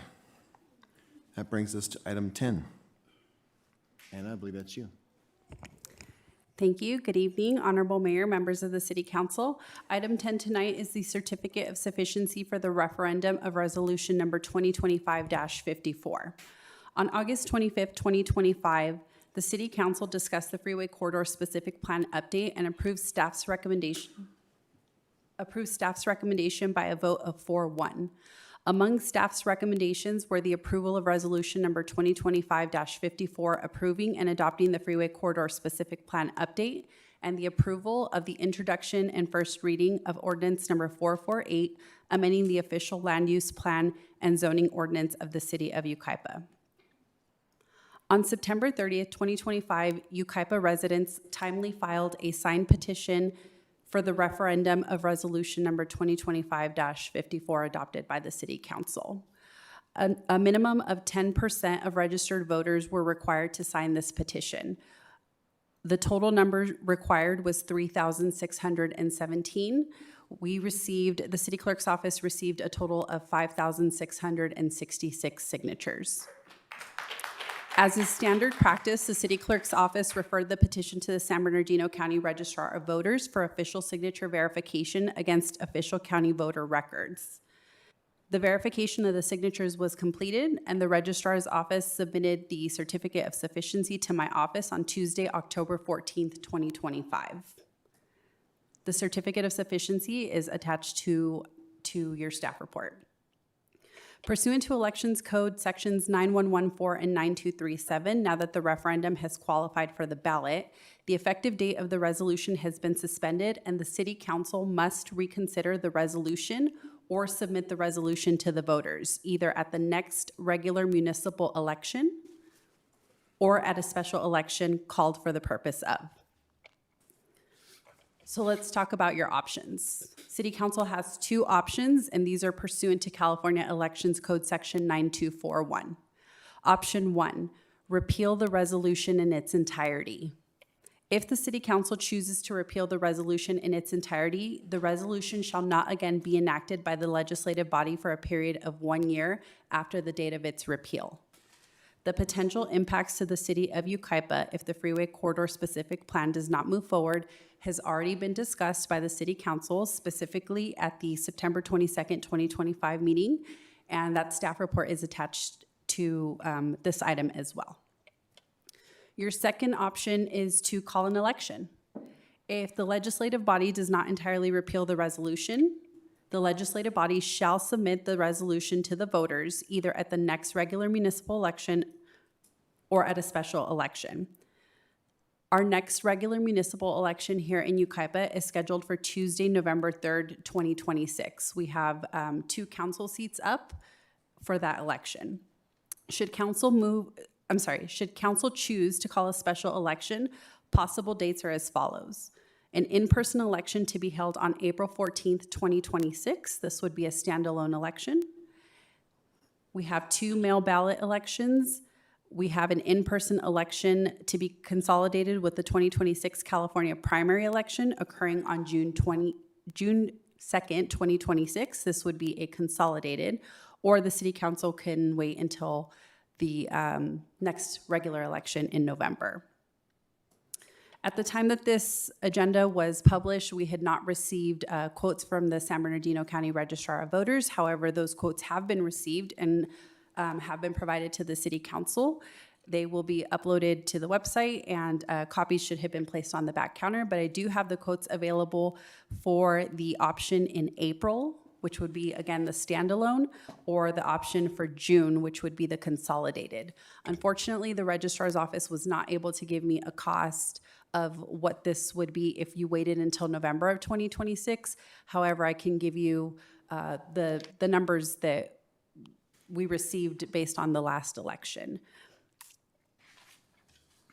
So tonight, staff recommends that the City Council adopt the resolution accepting the certificate of sufficiency attached as attachment 1 and discuss your options related to the election and provide further direction to the city clerk.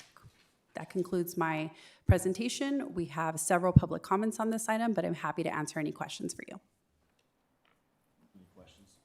Any questions of staff? No? I'd like to hear that. Okay, move to our public comment then. Public comments? Okay. We'll start with Edward Timmons, followed by Terry Allen and David Duran.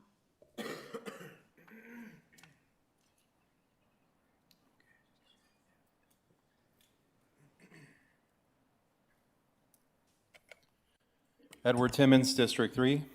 We've gathered over 10,000 signatures to meet the legal requirements for placing two important measures on the ballot.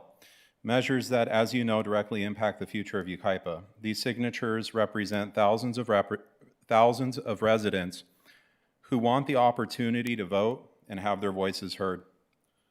I respectfully urge the council to call an election and include both measures when the other is found sufficient on the same ballot. Ideally, this election should be conducted using a date that allows for a vote-by-mail format. Many of the individuals who signed the petitions are elderly, immobile, or lack reliable transportation. We sent signature gatherers to get their signature at their home. A mail-in option ensures that every voter, regardless of physical ability or access, has a fair chance to participate in this democratic process. As a side note, I know he isn't here, but Mr. Beaver made a specific motion, 9/23/2025, regarding the freeway corridor specific plan. First, to adopt resolution certifying the EIR. Second, to table consideration of ordinance, conditional use permit, and architectural design until such time that, third, the city manager hold meetings with property owners in the freeway corridor specific plan area owning 10 acres or more. 4, the city manager prepares amendments that addresses the concerns of those property owners to the extent addressing those concerns is feasible. 5, the city manager conducts any EIRs required by such amendments. 6, the city manager posts copies of the amended plan update and EIRs on the city website for at least 30 days.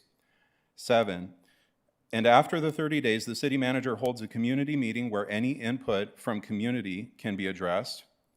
8, that the freeway corridor specific plan return as a standalone item before voting on it. 9, the meeting should be held at a venue that can hold the community where people wouldn't have to stand, similar to the reverence given the wine country specific plan. This is all in one motion. Despite the motion specifying multiple items, the minutes entered into record captured only items 1, 2, and 4, amounting to a mere 33% of the motion's content. Whatever the rationale may be, the critical fact is that the residents were denied the full scope of what was approved and promised, and the record fails to reflect that. Thank you. Terry Allen, followed by David Duran and Jana Lovell.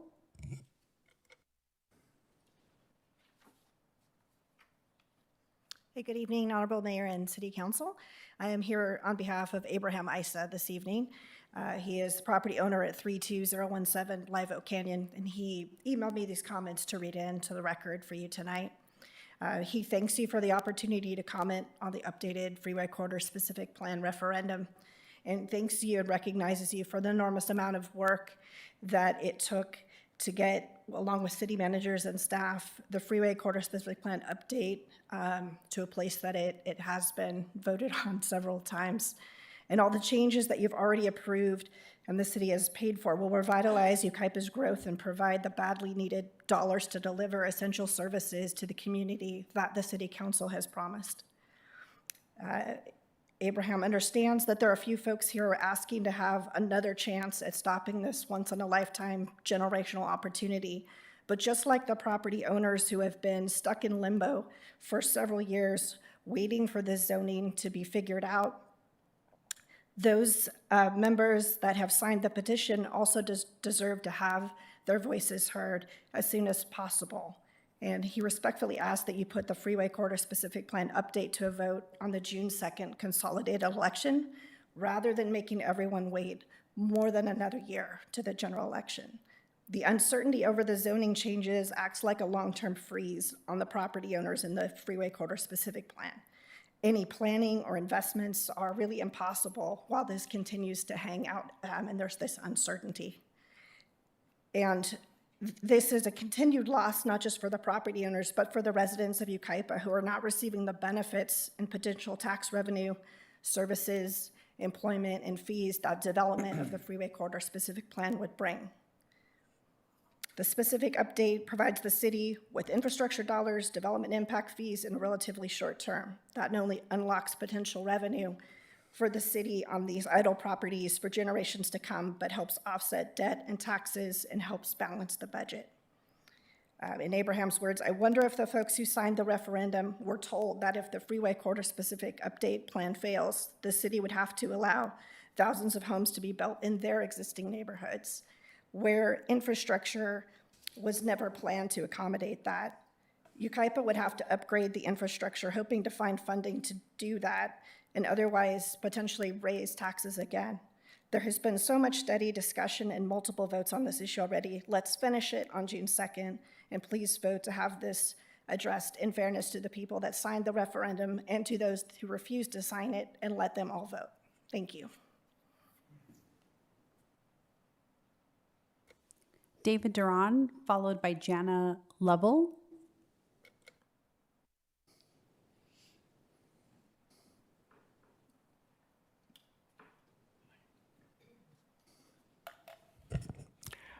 David Duran, 36064 Panorama Drive. Thank you for the opportunity to speak before the council. I really do feel privileged. At the last council meeting I attended, the developer of Yucaipa Point made a proposal to put recycling bins for clothing and shoes in the marketplace. He said some of the items would be sold to South America. As you recall, my friend, and your exceptionally good friend, Niles O'Hara, he spoke eloquently against the proposal. He said it was the wisdom by the electeds that the item was brought before the city council. And he argued, if approved, the bins would take revenue from churches, other organizations.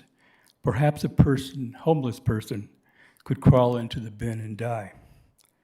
But I was most impressed by Mr. O'Hara's impassioned plea, his final argument against the proposed bins. And as you recall, he said, and I quote, "Listen to your constituents. Listen to your constituents." It's a remarkable phrase with deep American meaning, doing right by the people, for the people. The wisdom in that grand thought should apply to the proposed warehouses. Do the right thing. Listen to the people and act accordingly. Say no to warehouses. Thank you. Jana Lovell, followed by Deborah Nelson.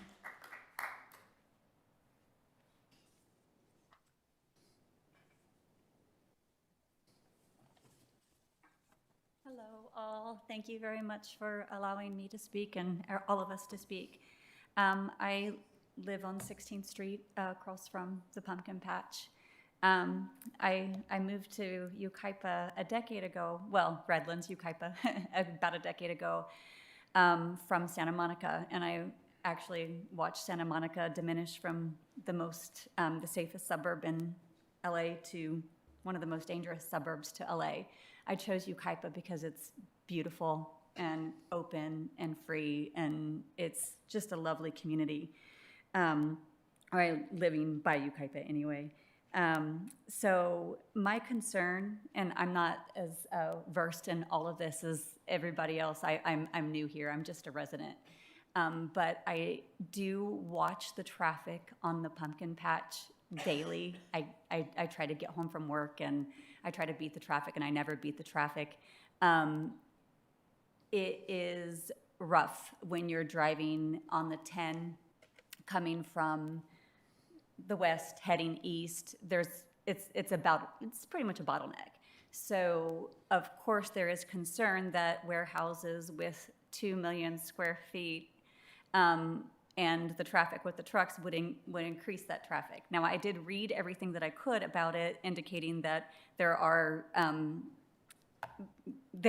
provisions. However, Live Oak Canyon is a one lane, and 16th Street is this tiny little street. So if there's provisions in the Yucaipa side, I can't imagine there are provisions on the Redlands side where we all commute to go to work and families and everywhere else. So there is a lot of community concern, and I do believe that the community should be able to speak and vote on it. So I am asking you all to consider the vote. Thank you. Deborah Nelson, followed by Kathy Sellers and Ro Randolph.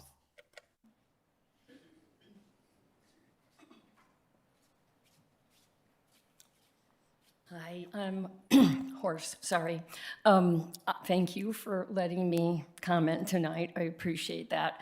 I was at the last city council meeting, and I didn't know the protocol. And so there was a bunch of new information presented at that meeting that surprised me.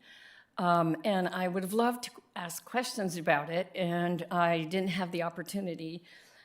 Someone from the council, I can't remember who, said during their time to talk that if anybody had any questions, they could come and ask questions. And I thought about doing that, and then I realized, no, I really want other people to hear the answers to the questions that I'm going to ask. I don't want it to be just me. So one of the questions that occurred to me when they started having this informational meeting, they were talking a lot about homes and residential stuff and things that the state was going to force us to build in places we didn't want it if we didn't go along with this plan. And you know, if we don't go along with this new plan, then we're stuck with the 2008 plan. And I kept thinking, why are we talking about housing developments when the controversy is really all about warehouses? And then I realized, okay, they're connected, but I'm not totally sure they need to be, and that's what I'd like to ask about. Is there really only this or that decision? I mean, are we stuck with the 2008 plan or the new 25 plan, and there's no option to like tweak the 25 plan to put more restrictions on warehouses? There's a lot of warehouses around. There's a lot of empty warehouses around. And there's lots of reasons that this isn't the greatest place for the warehouses. And the signatures that we collected on, in our efforts to do those two petitions tells us that the residents aren't really thrilled about this idea of having all these warehouses. And what I'd like to ask is that at some point we could have, and I realize this is an invitation to a free-for-all, which I wouldn't want to see, but we really need a question and answer period. The informational meeting that we had last month was not a question and answer thing. It was, we were getting told things and we just had to accept them. And we didn't have an opportunity to say, well, wait a minute, what about this or what about that? Does that mean my time's up? Yes, it does. Thank you so much for your comment. That's my plea, is to have an opportunity to get some of our questions answered. Thank you for your comments. Kathy Sellers, followed by Ro Randolph.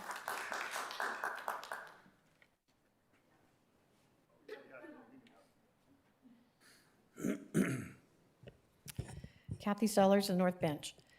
Yucaipa neighbors opposing warehouses and supporters have collected an astonishing amount of signatures from voters that compels this city council to allow Yucaipa citizens the right to vote on the updated version of the freeway corridor plan. To do anything less will mock the will of the voters and sacrifice meaningful representation. We rejected this kind of politics by recalling a council member, and we must do so again. As Mr. Timmons went into great detail, in 2024, Mayor Beaver made an impassioned speech that the community deserved the same commitment from council as was shown during the Wine Country Specific Plan and hold more town halls. Those things never happened.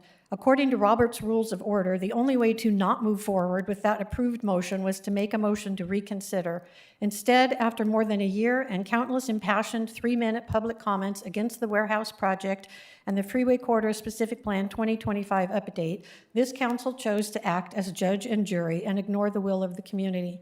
Once again, the residents were forced to take a stand and through blood, sweat, and tears, as well as $100,000, formed an army to demand the matter be put to vote on an upcoming ballot in June 2026. Why Now was met with fierce resistance from our city government, including a video posted on the city's official social media accounts that is shockingly dishonest. How much of our taxpayer money was spent to hire Dorado creatives to make that video and the flyers handed out by Mayor Thorpe? $80,000 or more? Why is Chris Mann's former director of governmental affairs, Joe Prodetto, still on Yucaipa's payroll and was paid $11,000 between August 28th and September 11th? He no longer works for Yucaipa. That video is a red herring full of misstatements and examples of what could happen if the warehouse project doesn't go through. One of the most appalling portions of that video is the 14 three-story structures on Bryant Street directly behind my backyard. That veiled threat of the builder's remedy used in the North Bench hides the fact that it can face legal challenges in a severe fire zone, which the North Bench has been designated. The city also warns that densification will take place throughout the city if the freeway corridor plan fails. There's a term in the law, post hoc, ergo proper hoc, which means after this, therefore because of this. Those densification projects are already happening. Just drive through Yucaipa. This is another example of the dishonest rhetoric used by this city to intimidate the public and convince the people not to sign the petitions. It didn't work. We collected over 10,000 signatures on 2 referendums. Taxpayer dollars must be spent in a way that is justified, transparent, and defensible. When our city leaders' first instinct is to defend themselves instead of heeding their constituents' demands, something fundamental has gone wrong. Our incredibly engaged citizens' actions spring not from thought, but from a readiness for responsibility. Councilman Venable, I also am proud to be a resident of Yucaipa. Ro Randolph, followed by Dan Floriani.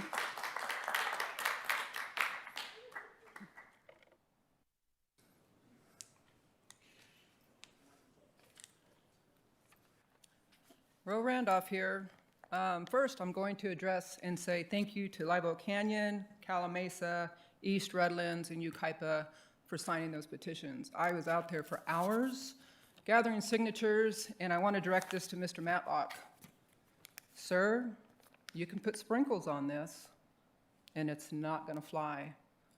We did 14 days with 5,000 signatures. People were lining up. I'm holding 3. Mayor, the public commenters should direct their comments to the council. Well, I'm just letting them know, because that's what people are telling me. Just relaying the message. Just relaying the message. They don't want the warehouses. They will sign the petitions. They will do whatever they have to do. And that's it. You know, you can put sprinkles on it. It's not going to happen. So I would like for everybody to understand that if we could just not retaliate and negotiate and talk about it, then that would be the proper thing to do. These ordinances, now everybody's on high alert with these ordinances. A first reading, what does it mean?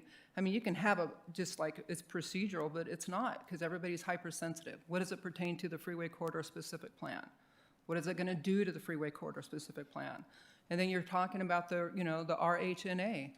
We know there's a RNHA. We have a problem. We have to fulfill it. But the 2008 freeway corridor specific plan It was about retail warehouses, 200,000 square foot retail. It was about bringing tax revenue into the city of Yucaipa because there's a deficit problem. It wasn't about mega warehouses. And then when you came in with the ordinance 448 and changed that zoning to commercial business park and said, we want planned development, that took all the power away from the people. All that did was sit there and say, we're going to allow mega warehouses, not just two, possible, more in the future. People do not want it. People were screaming, people were angry, people were upset. There's no trust. There's a big problem we're having. How do we fix it? How do we fix it? We need the money. Okay, well, let's cut the spending. Mr. Venable talks about breaking down the spending. Well, we probably should do that. Even your own personal budgets, you guys, when you have a deficit in your checkbook, you cut your spending. Well, let's do more of that. Let's not just say, well, let's just budget it that way. I think we need to rethink things and reuse different words. And we also need to make sure that we understand what the developer is bringing onto the table. He's going to bring the infrastructure to the other side. Okay, well, that's where all the houses are supposedly going to go. Well, you know what? We need to really look at an alternative plan. Has anybody said alternative plans? Had we ever talked about alternative plans? People want that. And when I'm sitting there gathering a signature, they're asking me, what's an alternative plan? I'm like, I don't know. City staff, council don't say anything about alternative plans. So like I said, let's negotiate and let's not retaliate. Thank you. Dan Floriani.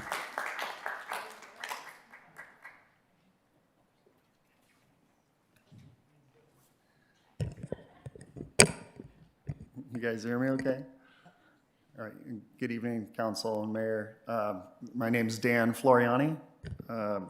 And well, first of all, I thought that youth advisory council thing was really cool, and we should have more of those things in these kind of meetings. There's some really impressive young people, but on to the matter at hand. I just wanted to state from our standpoint that we understand the decisions that you guys have to make. They're really difficult. You're compiling a lot of information. Residents obviously always have a voice in leading their community in the direction they want to go. We are fully supportive of that, of this going to a vote. I do think it makes the most sense if it does so that it would go to the June election, because you already have ballots, I think, going out, and it doesn't create a burden on the city, but it also doesn't paralyze the lands that are there. And I do think it allows some open time for communication with the community and with the new resident over there that spoke. So we could have some of the open conversations, and more importantly, just at the end of the day, the residents of this town get to decide, and I think that's probably fair and just. We're fully supportive of that. We just wanted to make sure you guys knew that, and then that I think it should go in June and not wait till November, which is over a year from now, and I think it causes unnecessary harm to the landowners who already do have some land rights in their current zoning, and I think that's maybe a proper balance. So I just wanted you to know that. Really appreciate the time.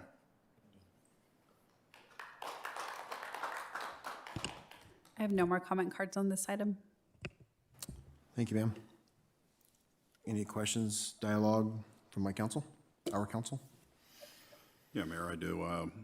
Yeah, clearly, the signature gatherers were able to get what they needed. I don't know if it quite, like 10% of 36,000.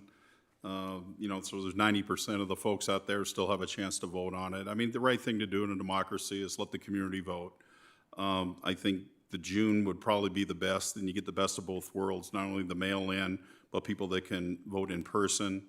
That'll give time for people to make the case either way.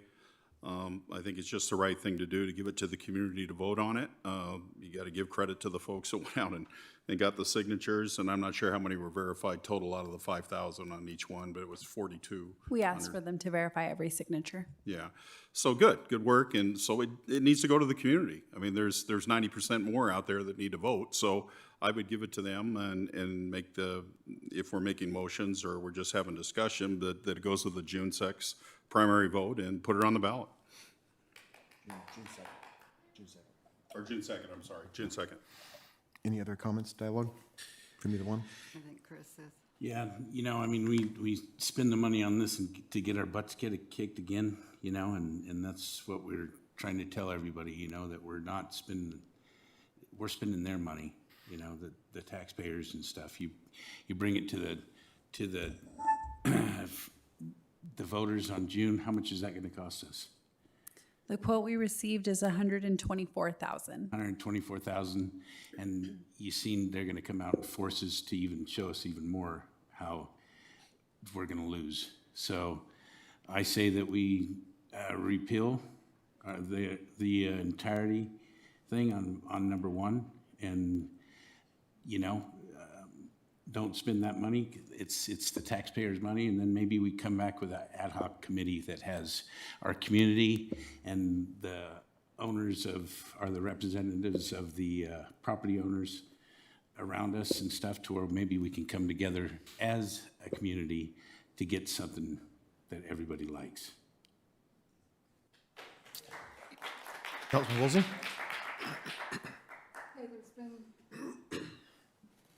There's been a lot of time and money spent on this plan.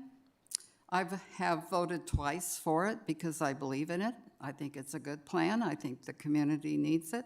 However, I also believe that it's important to allow all the community members to vote. Of course, it's going to be at a cost, $547,000, but at least everyone will have a chance to vote. So I say put it on the June 2nd ballot. Okay. And just to clarify, the 547 is if the council chose to do the election in April, that would be a standalone. So it would be roughly, that's what we were quoted. And just as a disclaimer, the registrar's office did provide these estimates, but they're just estimates. The costs can come in lower, they can come in a little bit higher, but they are just estimates. And you just provided the one for June 2nd, or you did not? I did provide for June 2nd, so June 2nd was 124,000. I stand corrected. All right. No, I agree. I think we should put out for the voters to vote on. So I think the June 2nd sounds like a good time to do it. I think it doesn't prolong it. It gets it out there at a consolidated time. So do I have a motion? I'll make the motion to put it on the June 2nd ballot. So I have a first by Councilman Miller. Do I have a second? I'll second. And Mayor, I'm sorry, if I can, part of the recommendation was also to adopt resolution number 2025-57, accepting the certificate of sufficiency for the referendum. Council does need to take action on that resolution as well. I'll put that as part of the motion to accept that. Thank you. I'll second that also. So does that mean the cost goes double? It does not go double. That is actually a conversation that I had with the registrar's office today. It does not go double. So it's just this 100 and... The 124 is what they've quoted us now because we only have the one petition that has qualified, but they did say if the second petition qualifies, they don't anticipate the cost increasing that much. You have to consider there's a lot of other races going on that ballot as well, and so the cost will be distributed amongst everyone. So with that, we'll be spending more money on advertisement and all the mailers and everything like that and stuff. So it'll probably cost us $200,000 with our contribution, with our videos and our mailers and everything like that. So just so you know. Okay. So we have a first and second on the floor. Those in favor? Aye. Aye. Opposed? No. Good. Thank you. And then just a point of clarification, the next steps then for this particular item, the city clerk's office will be bringing back resolutions actually calling for the election and setting timelines and things like that. So you will see that at an upcoming agenda, on an upcoming agenda. Mayor? Yes, sir. And if I could ask the council, so we anticipate that the other referendum will qualify based on the number of signatures that were turned in. Would you like us to place that second one on the consent calendar if it comes forward for the June 2nd meeting? I do anticipate that'll be before you at the next city council meeting. Or do you want that to be a discussion item as well? Do I have a consensus from council? I think. I'd say just put it on consent. I think that would be sufficient. Councilman Woolsey? Put it on consent. Yes, ma'am. The consensus would be to just put it on consent. All right, thank you, Mayor. Thank you. Okay. With that, moving to item number 11. Can I Oh, go ahead, sir. On item number 11, I do not believe I have a legal conflict of interest on this issue. Nonetheless, out of abundance of caution, I am recusing myself from this item because my wife had a contract with the city under the STARS program, and several payments under the contract are listed in this item on the presentation. I will be recusing to that room over there. Thank you, sir. So, We will. Mayor, until the mayor pro tem comes back, we've lost quorum. I understand. Okay. Okay, we're good. All eyes are on you.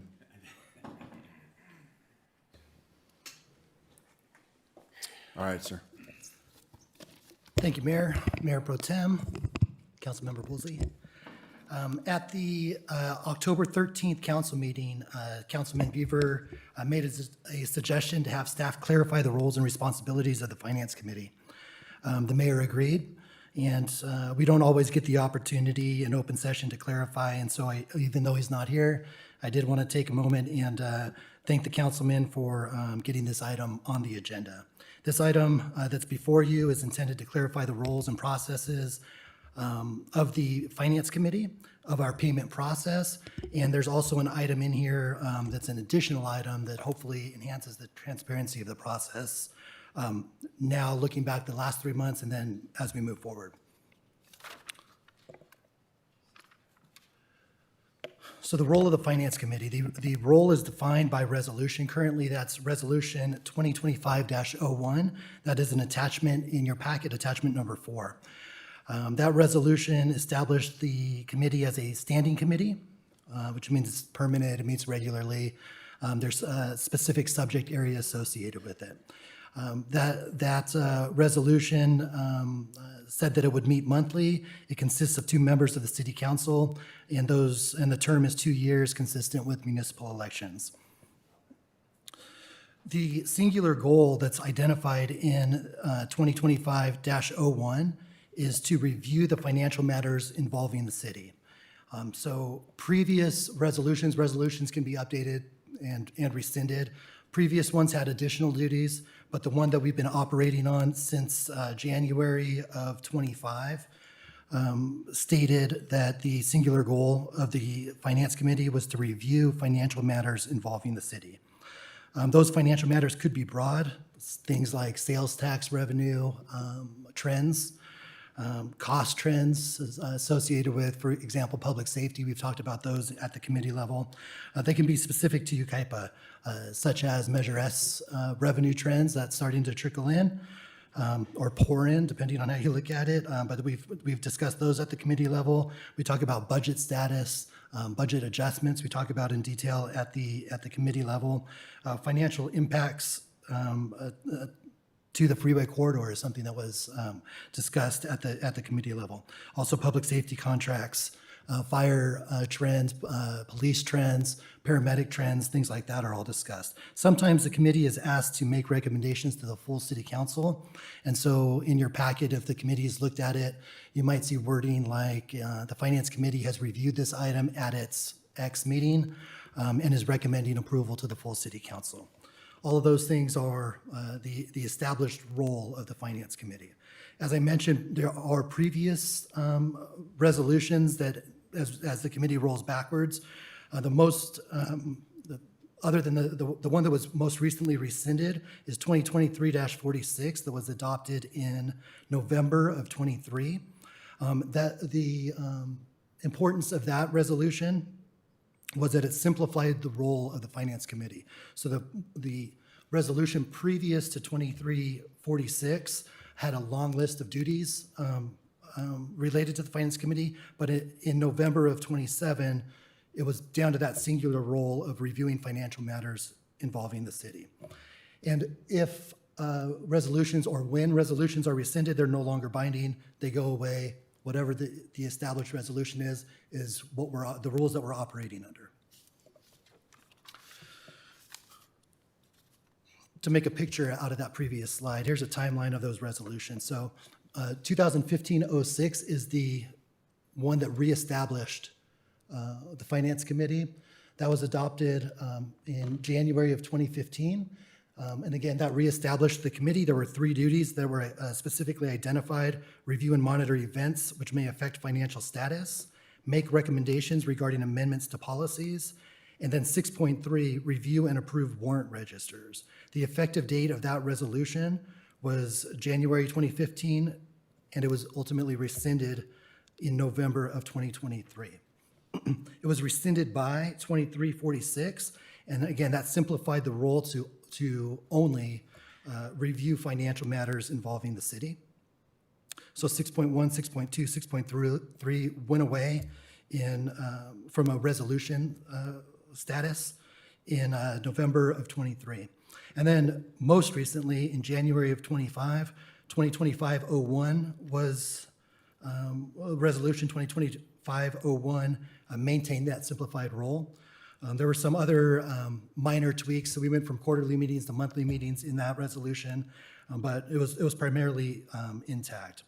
Again, it kept that lone goal of reviewing financial matters involving the city.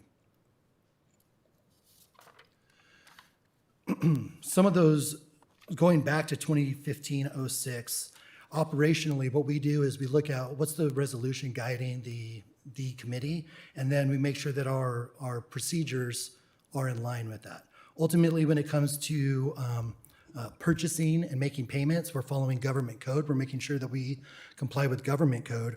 But as we adopt policies and practices, we're making sure that the resolutions are compliant as well.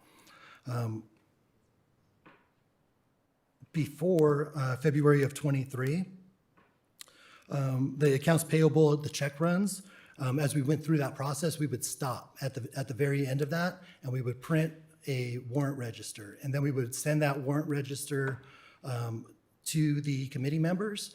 And until the committee members would respond with approved, we would stop. We wouldn't issue checks, we wouldn't distribute checks. And that goes back to 2015-06, so since 2015. As we progressed, and the reason that we did that was 2 things. One, operationally, it made sense to do so, but the second part of that was we had a resolution that said the Finance Committee has to review and approve warrant register. So we were kind of killing 2 birds with 1 stone on that item. Again, the reason that that procedure was there was to comply with 6.3. So from, as we're looking at the procedures, staff is treating that as what we would call an internal control. And so that's how we were operating with our policy. We were saying that the Finance Committee's approval is an internal control in our process. However, as we were getting closer to 2023, we recognized that the Finance Committee members, they don't have access to our records. They're not part of the procurement process. And so when they're getting that report that lists all of those warrants on it, their review, the value of their review from an internal control standpoint is really limited because they don't have the backup. They don't know if everything matches up. They don't see our 3-way match. They don't understand anything other than vendor name and dollar amount. So there's some limitations from an internal control standpoint. So because of that, and because operationally, since we were holding payments until we could get an approval from the Finance Committee, as we were going through the process with vendors, we had payments that were needed to get out, needed to be distributed, but we were holding them, not distributing them until we had that approval from the committee. With all of those things going on, in February of 23, staff went to the Finance Committee for direction and clarification with duty number 6.3. And what we were trying to identify is, or differentiate was, there's an internal control process, and then there's resolution 1506 that says Finance Committee must review and approve warrant registers. And so as we talked through that with the Finance Committee, the committee agreed that it's separate, 2 different things. We updated our process to distribute payments when it successfully navigated our internal control process. And then the committee would receive the warrant registers, ask as many questions as they want, and then ultimately approve that warrant register in compliance with duty 6.3. The reason that that's highlighted in green is it's not by resolution, it's just a procedure that was added at that point in time. And so we added that procedure a couple months later in November of 23, Resolution 2346 was adopted. And with that, all of the 6.3 requirements went away. However, the reason that that dotted line continues on is I like the idea of transparency. I like the idea of providing the report to say, these are all of our payments. Do you have any questions? Do you know who we're paying, what we're paying? Any questions that we can answer from the committee as we go through. Also, the committee's never said, we don't want to see these anymore, stop sending them. And so because of all of that, we continue that process, even though it's not required by resolution. It's just a process that we've continued. It's a good practice. So I did want to highlight that we're doing that. It's not required by the resolution. It has not been required by the resolution since of November of 23. All right, so moving away from the role of the Finance Committee and towards the operations of Yucaipa. If the Finance Committee is not involved in the payment process, they're not executing payments, then the natural question is, okay, what are the controls in place to make sure that payments are accurate and appropriate? So that's our internal control and procurement process. And starting at the end, payments are issued only after successfully navigating our internal control process. Management is ultimately responsible for designing, implementing, and monitoring internal controls. And so we're constantly monitoring. We have an internal control process in place. We're constantly monitoring that to the extent that something looks off, we need to make an improvement. We have the authorization under the Yucaipa Municipal Code to make those changes and updates administratively at the staff level. And so that's how we stay on the cutting edge of the internal control process as we navigate through it. Processes are designed to comply with the Yucaipa Municipal Code. So we're not designing our internal control processes to comply with the resolution. We are designing our internal controls to comply with the Yucaipa Municipal Code, Chapter 2.24, our purchasing system in this case, is the way that our processes are designed and monitored. We don't want to mess up with the municipal code, therefore we design our processes appropriately based on that. It is important to note that those processes, just like we were talking about with that green bar, the Finance Committee is not involved in those internal control processes. The information provided to the committee is for additional transparency, additional review, and to make sure that the committee is on board with what's happening, that they're aware of all of the payments that are going out from the city. Automated workflow is a significant component of Yucaipa's internal control environment. We had a recent, I say it's recent, it's been about 3 years now since we started going live with our ERP implementation, but it's allowed for things like workflow. Workflow is a significant internal control. It's a best practice in the industry. Workflowing things, which means that automatically it's sent out to the people that need to approve whatever it is landing on their desk, is a key internal control. Internal control always has a cost-benefit consideration. The city's investment in that system, it's an example of the city's commitment to elevating the internal control environment.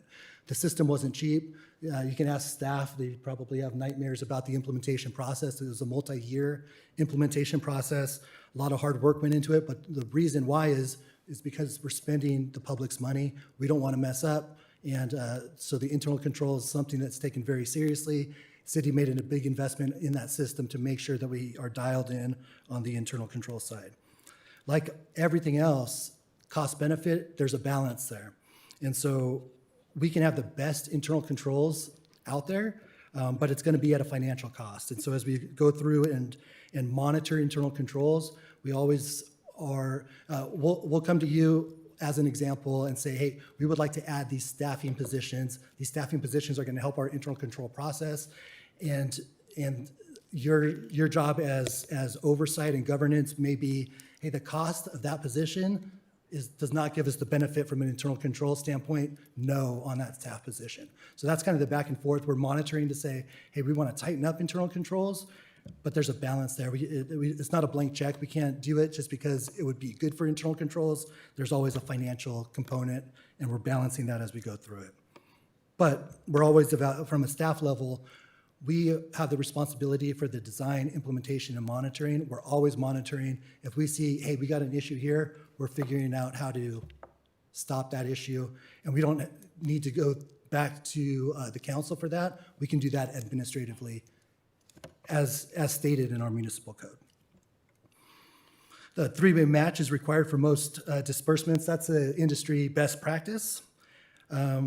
And again, the processes that are followed, policies, procedures, desk duties, all of those are subject to being updated whenever we see an issue. And the municipal code that I keep referencing is 2.24.020.I is the municipal code reference for those keeping score at home.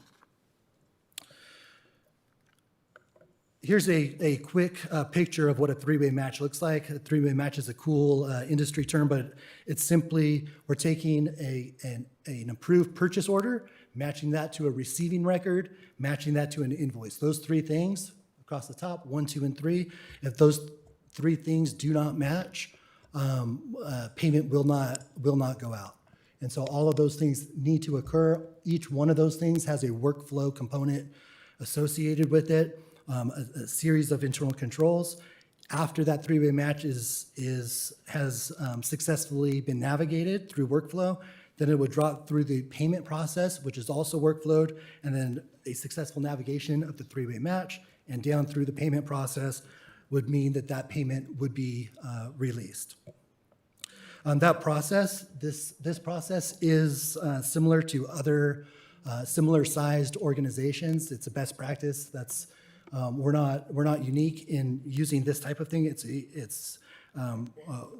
well used by organizations of our size, and more complex organizations, bigger places, they use that same type of thing. It's a good control. It's not something that Yucaipa is small, so we get away with this. No, this is the best practice. This is we don't want to move away from that. This is a good thing. Even if we were bigger, more complex, we would still use this type of model.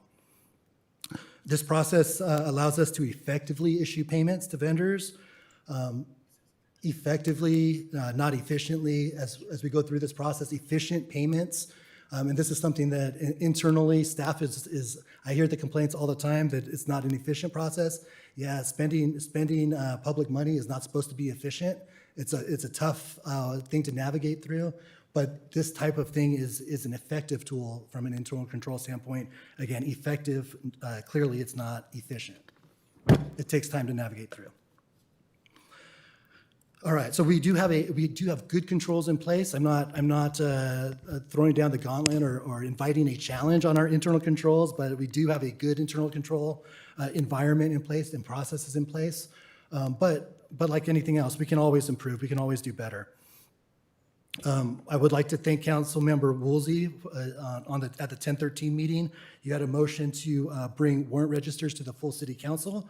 That triggered my mind in that other places, I talk about other places do that. And so with this item, what we did is we're adding a report to our transparency portal on our website. It's actually been uploaded already. It's already there for the previous 3 months for this fiscal year.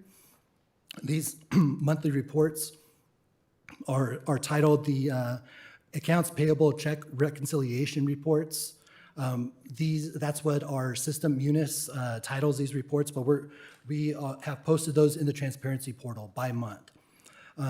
This report displays the account string that's used with each payment, and so if one payment goes out, but it hits 10 different account strings, it will have the dollar amount by that account string. That's helpful when you say, I wonder which fund paid for that service. You can say, okay, Fund 100, that's the general fund, and that's how much got charged to the general fund. So those reports are really helpful to know which fund paid for which service. It also has the titles of the vendors and things like that on there. So it's a great report. Thank you for the idea. As part of this item, we are recommending that staff direct us to provide those on a monthly basis as a consent item to the full city council. That is recommendation 3. And the examples of the reports are included as attachments 6, 7, and 8 in the packet. That's the months of July, August, and September. And this is just a print screen of where you can find it. If you go to our website, go to the transparency portal, and go to the financial documents, you'll see it, AP check reconciliation reports. And with that, this item has 4 recommended actions. 1, 2, and 4 are receive. 4 is a receive and file. But number 3 is we are recommending action or direction to staff on the delivery of monthly reports coming back to you on consent every month. And staff is available for questions. Thank you, sir. Any questions from council for staff? Could you explain number 4, receive and file the reports for July through September? What checks, what all will that involve? Yeah, so that's a receive and file. So these reports, all of these reports are look back reports. That particular report is generated after, on the back end, after we've posted any necessary journals to post those payments to the right fund and account. And so what that report is a monthly report, a finalized monthly report of all the payments that went out during that month and the corresponding account codes where each payment or each dollar amount hit for each vendor. So it would be separated by individual payment. It'll have a check number on it, and it'll say, here's the vendor it went to, and then it'll have, if it's all in one spot, it'll have 1 line, or if it's in 10 spots, it'll have 10 lines with those account codes and dollar amounts associated with each. It's important to understand in this process, since November of 23, payments are out. Once we successfully navigate the internal control process, payments or checks are printed and distributed. Separately from that is the reporting of that to either Finance Committee or, in this case, City Council. They're on our transparency portal, so people don't need to submit public records requests. If you want to know who we paid and when, they're now on our transparency portal. All of those things are not they're not part of the approval process from an internal control standpoint. We're not saying it's okay to pay these. It's saying this is everything that the city paid, any dollar out of the city. This is where it went, this is the vendor it went to, and this is the account code that it was coded to. So this would also include the checks to Kathleen Miller. Any payment made, any dollar out, not only checks, wires, electronic payments, any dollar out has a corresponding vendor and account code, all inclusive, all in one spot. Okay. I believe that it's very important that documents that are funded by the public are accessible and transparent.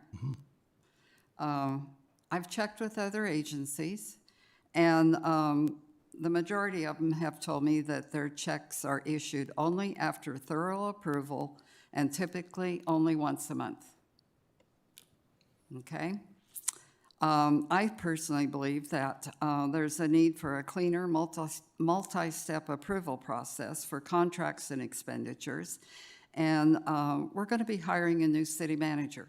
I don't think that this council should make any major decision in regards to the Finance Committee and anything financial until we get a new city manager in place and have that person help us sit down, do a workshop, something, and work out some of these issues.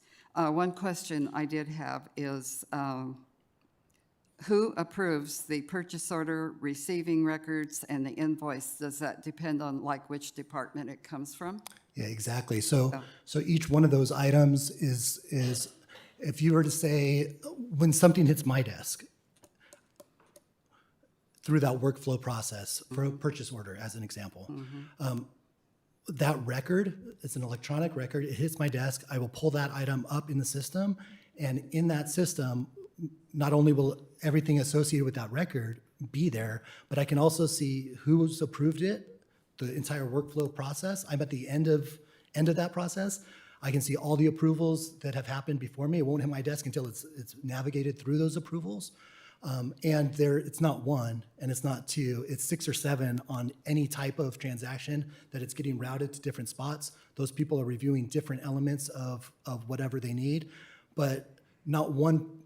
I can't go create a record, create a receiving document, and approve an invoice and then approve payment. One person can't do that. It's split so that one person does not have the control to do all of those things. Even if your role is to approve a certain element of a purchase order, the system, based on the way that it's been set up and that three-way match, precludes you from doing something that would create a conflict of the two. And so in the old days when we didn't have the system, the old days, 3 years plus, it was paper, and so things could get missed. Now with the automated workflow, the system set up, you can't skip that step. There's no super user that can say, push this one through, nobody needs to see it. Everything's routed and everything goes through workflow. So there could actually be like 5 to 7 people looking at one payment. That's what I was That gonna can't ask, go yeah. further unless it doesn't even get to you, and it's all electronic. Yeah. So there's multiple people in it. Yeah, and that's the payment side of it, and it won't even initiate the payment side until a purchase order. First step is a purchase order even created. Okay, what's the workflow for a purchase order? Here it is. All of that happens. Okay, purchase order is created. Items been received. What does that receiving document look like? Who are the receivers in that? The invoice then comes in. It gets matched up with all of that, and then once that is all navigated, then it would hit the payment workflow. And you can't even get a purchase order unless you have a contract in place with the insurance. Okay. What about credit card payments? Oh, How are yeah. those handled? Yeah, okay. So, yeah, credit card, P cards are a world of their own. So we have standard processes and then unique processes. P cards are a unique process, and so the issues, the challenges, the controls that are in place for P cards are separate because of the unique thing. You have a card, you can swipe a card. How is that controlled on the back end? And so the process that I described is not the process for P cards. We have a separate P card policy that says this is the proper use of a city issued credit card. And then what we have to do on the back end is there's a lot of manual oversight with that to say, did you use that? These transactions, were those used correctly? Okay, if you don't have the right backup, now how do we process that? We have something, but not the right backup. How do we navigate that? And so it's from somebody that likes the automated controls. P cards are an issue, and we have a separate policy associated with P cards. And when I say we can always do better, in my mind, I'm thinking, man, P cards are something that there's a lot of issues that can come up with P cards, and that's something that I see as a risk for the city. Not anything specific, but just the environment of P card use lends itself to we have to have more manual oversight. So, Okay, what about petty cash? petty cash is similar to cash is even worse because it's cash. But in the case of the city, our operations has very limited need for petty cash. And so we don't have significant amounts of petty cash floating around, very few cash drawers floating around. And it's getting less and less by the day as people start using credit cards more and more. We have one location that comes to mind that is currently cash only, and that location is looking to go the exact opposite way, to go card only. And so we're working through the process of updating that. But petty cash is something that from a robust control environment, petty cash is an outlier and subject to different risks that are really manual in nature. And whenever you're dealing with cash, you have different risks involved. The good thing about the city is our operations, we don't have a lot of drawers out there. We don't have a lot of petty cash drawers. And so our risk is limited because of that. What about community services? Do they handle much cash? They don't. They handle cash, Certainly at like the festivals and things like that, and so they have their procedures specific to them on how they do that and how they navigate that process. And when I say we have limited petty cash out there or cash drawers, in that limitation, community services is one where we do. And then we also have, at the police department, we also have a petty cash, a cash drawer. So. Okay. I've seen checks, Megan, to like different production companies and stuff. I assume that's for the concerts, the plays, and that type of thing. That Payments? Pardon? Payments or incoming Payments. payments? Yeah. Can you repeat the question? Yes, I've seen checks to different, like, what is it, Legends Productions or something like that. So that is the full cost of what it costs to put on a production? Are they more than one or what? Some of them are kind of large. The example that you used, I believe, is Legendary Productions. Yeah. And it's actually a revenue share. So we don't actually owe them money. We don't pay them to produce the show. We split the revenue that they earn from ticket sales. So that's a unique one. But we do pay. In those cases, what happens is, as Megan's group sells tickets, the city collects the cash, we hold that cash, and the payments that you're seeing are the split back to Legendary. Okay, the split. Okay. Yeah. Okay. But we do pay production companies for shows. Yeah. Okay. Well, there's a lot of working parts to this finance committee and the finances. And as I told you before, you know, that this is my goal for the next year, is to really dig into the finances and the budget and that type of thing. However, I am going to make my comment again. I do believe that any major decisions on the finances need to wait until our new city manager is in place, schedule a workshop, and sit down and work out some of these issues. Yeah, and if I may take one more crack at that comment. So from a decision-making standpoint, from time to time, the Finance Committee specifically will be asked to make a recommendation to the full city council. Things like, the Finance Committee will see the budget before the budget's adopted and make a recommendation there. Any payment, whether it's community services, any payment out of the city, we were talking about Public Works earlier, the spending of that is all wrapped up into the spending plan of the city budget. So at the beginning of the year when we adopt the budget, we're not just adopting numbers, we're saying these are the services that governance is saying, yes, go do this. And this is the financial cost of those things. And so the way I look at it is, as these payments are being made, this is the execution of council's adoption of the budget, the spending plan for the year. We're delivering on the services that council told us to do at the very beginning. And so we're not just coming up with these ideas ourselves, we're executing a budget plan. And so, good evening. As we're bringing these payments to you or these contracts to you, these are things that, and maybe the question is this part of the budget? The idea is the cost associated with this activity is part of the budgeted item. It was part of the plan, and we're executing that plan and delivering that service, not transaction by transaction, but at the beginning of the year, we're saying this is what we want to accomplish, and we execute that plan as we go along. Okay.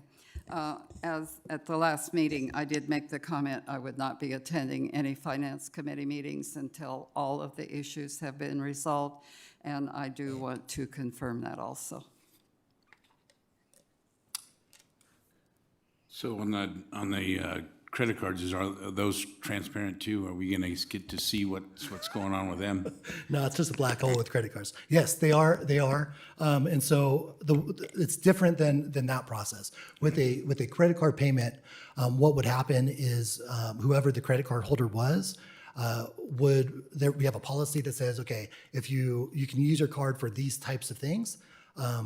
If you swipe your card, if you use your card, here's the receipt information that we're requiring. And so it's, instead of on the front end, we're getting those receipts and that coding all on the back end. So it is transparent, but it's certainly more manual than than the front-end workflow types of things. It's not workflow. It's we have a policy, and you've got to comply with the policy if you're going to use your card. If you don't use the card appropriately, then there's recourse, and that recourse would be, hey, you're going to lose your card. If you can't use it right, you're not going to use it. And so, but it's better control. Preventative controls are better than that type of control. So if we can prevent misuse, it's better. If we have misuse, there's ways that we can remedy that, and there's recourse for that. And that's the risk with credit card use is the recourse of misuse. Not that we have an existing problem, but that's the risk associated with that type of environment. I'd like to see that our council, before any checks go out, that we approve everything right now throughout this investigation that's going on until we figure out everything that's happening with the city and stuff. And then maybe after everything's said and done, we can get a committee going back again to where, you know, the committee can make that decision. So. Yeah, I would say that would be a significant change in practice. We can certainly do that. It would be a significant change, and we have paused payments coming out of the October 13th meeting based on some of the comments that were said, just to make sure that everybody was on the same page. If we move to a process where the city council has to approve before we distribute payments, that is a significant change. We haven't done that in years. Right.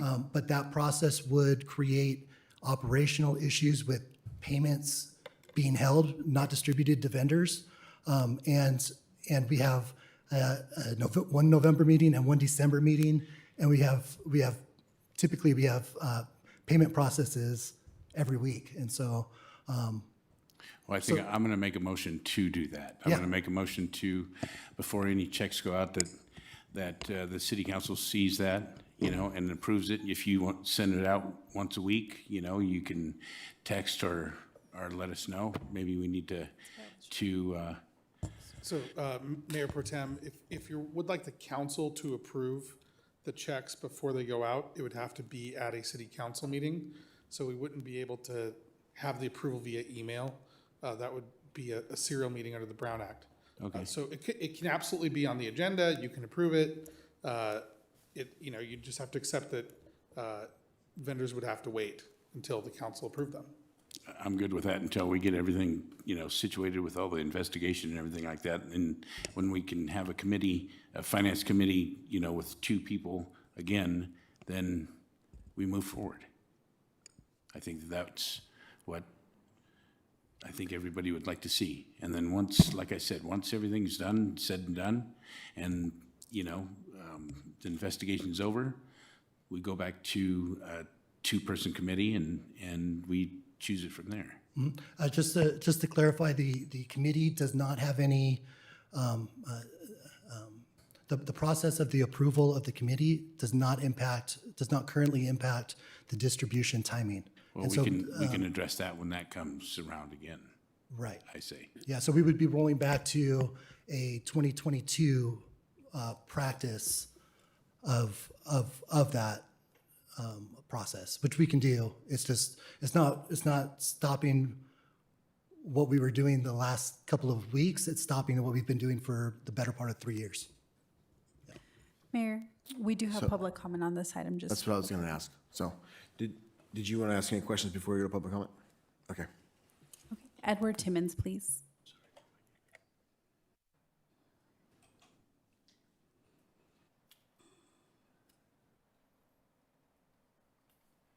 Edward Timmons, District 3. Cutting back on oversight is not in the interest of the taxpayers.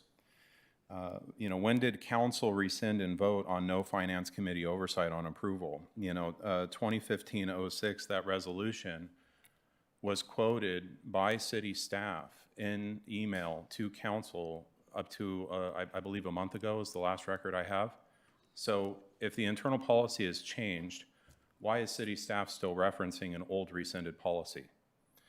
The 3-way match is not a robust system without oversight.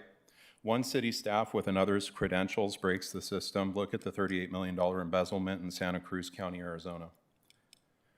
You can create a shell company, submit an invoice, get a contract. You could have one set of credentials for saying being the receiver or the purchase order, and then you get the credentials of your coworker, and then you break the system. We need oversight. Payments exceeding $10,000 to Joe Prodetto within a 2-week period raises serious concerns. I had hoped that the era of politically driven spending in Yucaipa ended with Chris Mann's departure, yet City Hall continues to funnel public funds into pet projects under the guise of neutrality. If Mr. Prodetto was involved with Dorado Creative in producing the FCSP video, it would only reinforce the perception of insider dealings. These issues represent a complete disconnect with the citizens of Yucaipa and the Enron that is City Hall. Ultimately, the city manager and council members must be held accountable for the condition of the budget and the wasteful expenditures. It's time to abandon consent agendas and restore transparency by addressing each agenda item individually, similar to what had happened today. Wasteful spending and poor oversight must end. There's a disconnect that council may not be aware of what we're spending money on or what our agenda is until they see a check register. It was said earlier that up to 5 to 7 people inside City Hall may look at a payment before payment's remitted. That's potentially 5 to 7 City Hall staff that knew that there was a conflict of interest or a potential conflict of interest with us paying the wife of a sitting council member, maybe even before he was appointed. I propose the following: that the City Council lower the approval threshold for expenditures from $75,000 to $25,000. It appears that City Hall staff are manipulating the budget by front-loading and back-loading payments across fiscal years. This happens in many cities, not just ours.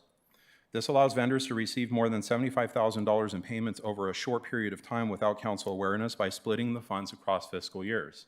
So you have the fiscal year end, May, June, you pay, and then July, August, you pay, and then you break the threshold, but it's in a different fiscal year, so it's okay, you don't need to know about it. I request that the Finance Committee be required to review and approve all check warrants as the final step before any disbursement is made in the spirit of Resolution 2015-06. Thank you. No more comments on this item. Thank you, ma'am. I would like to say a lot, but the one thing I will say with this item is that we would have an issue with Winterfest and YPAC if we wait to bring the checks to you in November and December. So maybe you want to give guidance on that. In terms of Joe Prodetto, he doesn't make that per month. He makes $5,500 under a contract that I did sign for services because we cut many full-time positions. And Dorado is a separate contract of which they've been in place with the city for 3 years. And the video that everyone's talking about cost $8,000. So credibility of long-term existing staff here is to the point it's enough. But we'll follow your direction, but there are impacts to how recreation operates in the city. You want a lot of programs, you want a lot of entertainment, you want things brought up to the uptown. We need moving parts on a weekly basis to function this government. But we can come back to you with the other checks if you prefer. But the guidance came from the Finance Committee, of which Councilmember Venable and Mayor Thorpe sat on in 2023, that changed our process. We used to wait for that approval to issue checks. If you're uncomfortable with who's on the Finance Committee until a report is determined, I don't know the process of putting someone on a place so this local government can operate. Or we'll follow your direction, but it has impacts to holding on checks until November 10th and December 8th. Thank you, ma'am. Did you have anything you want to say, Justin, before I make my comments? Mr. White, do we not operate as other cities do with a net 30 for vendors regarding services rendered? You will be paid within 30 days of the services being rendered to us? Yes, we do. If Autumn Fest takes place, we have 30 days to pay them, yes? Yeah, so we operate based on the individual agreements with whichever vendor we're dealing with. Typically, a net 30 is standard. In the case of artists, it's different. Everything's unique, but whatever agreement, a vendor that we have may have a different payment arrangement rather than a net 30 from the day of the event. So my understanding is the purpose of this net 30 is for transparency and oversight. That the expenditures are, while we are dabbling, and we have been for quite some time, in more entertainment, where I get it, a starving rock band is not going to wait 30 days to perform their cover of Led Zeppelin or Led Zeppelin, whatever. But they're also not performing for Live Nation or Ticketmaster. They're performing for the city of Yucaipa. And in order for us to have oversight, they need to understand that this is the government and therefore taxpayer dollars that are going out to them, and every penny has to be accounted for. The unfortunate truth is everything works until it doesn't, and then we have to react and come up with a plan. How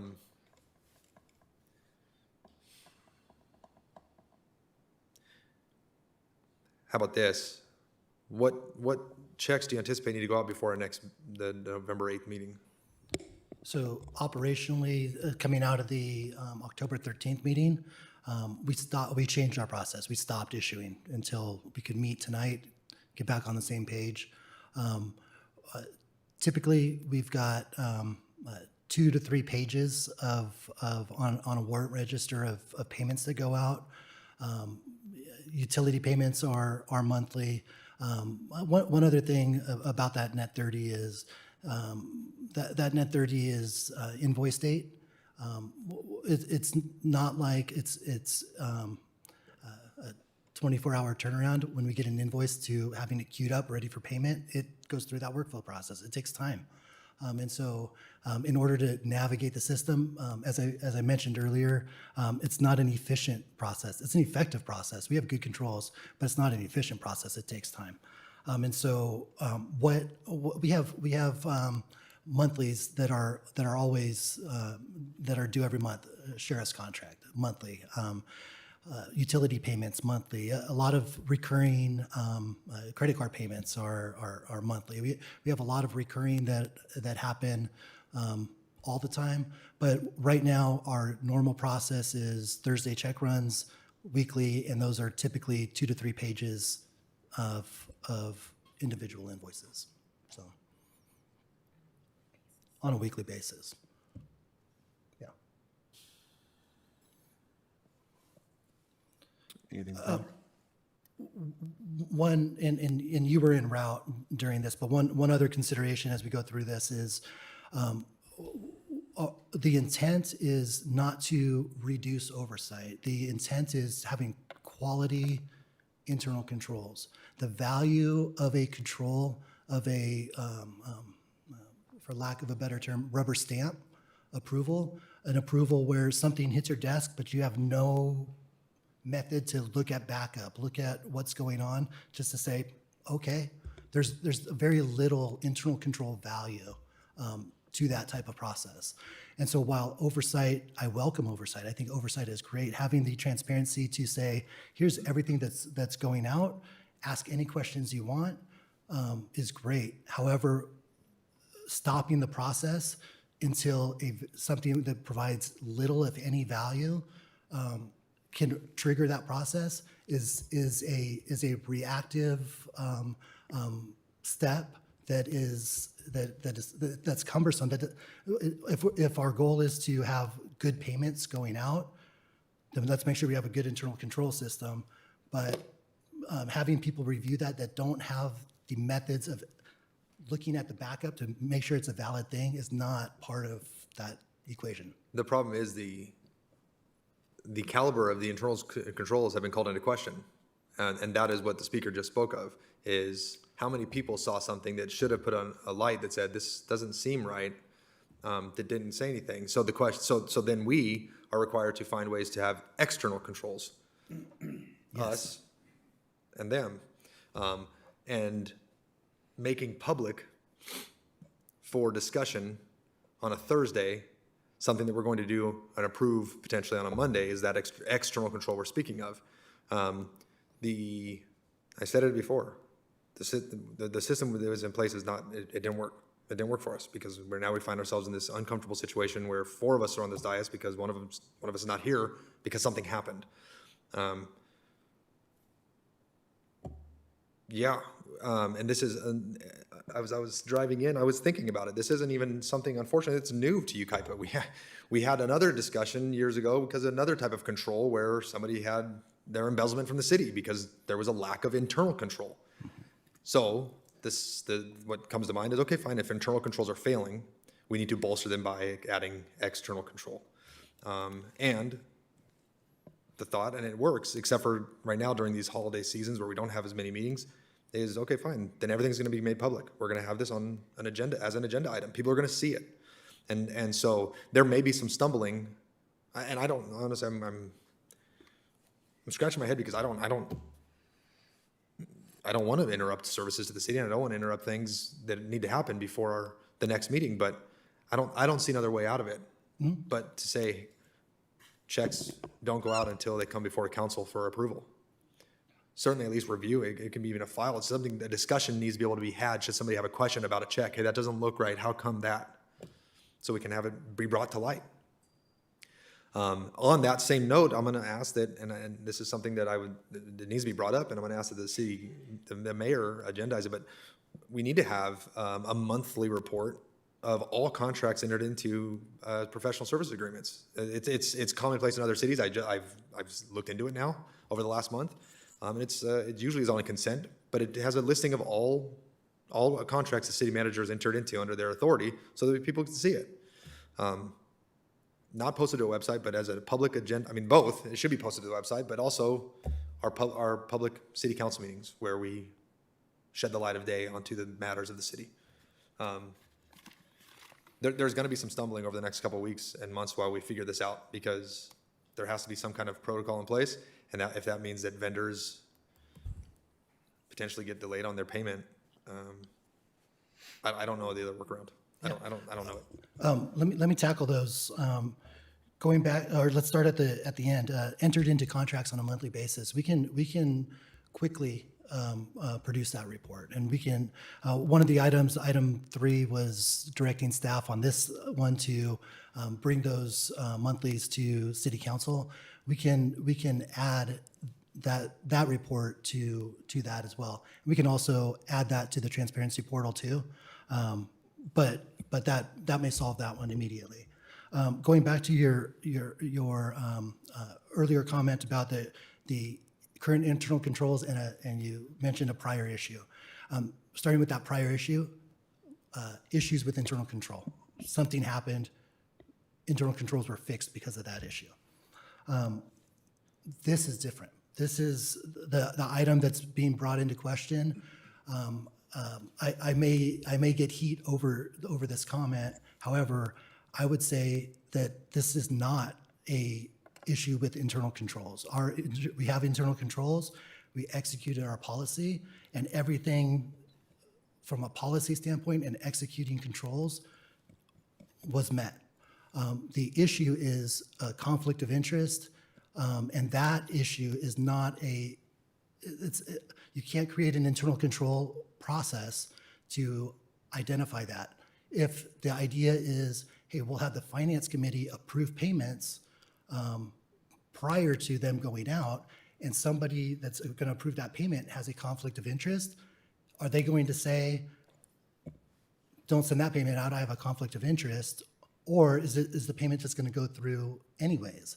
And so what I would say is you have to put a fence around what the internal control, what are we trying to mitigate, what risk are we trying to mitigate? If we're saying we want to beef up our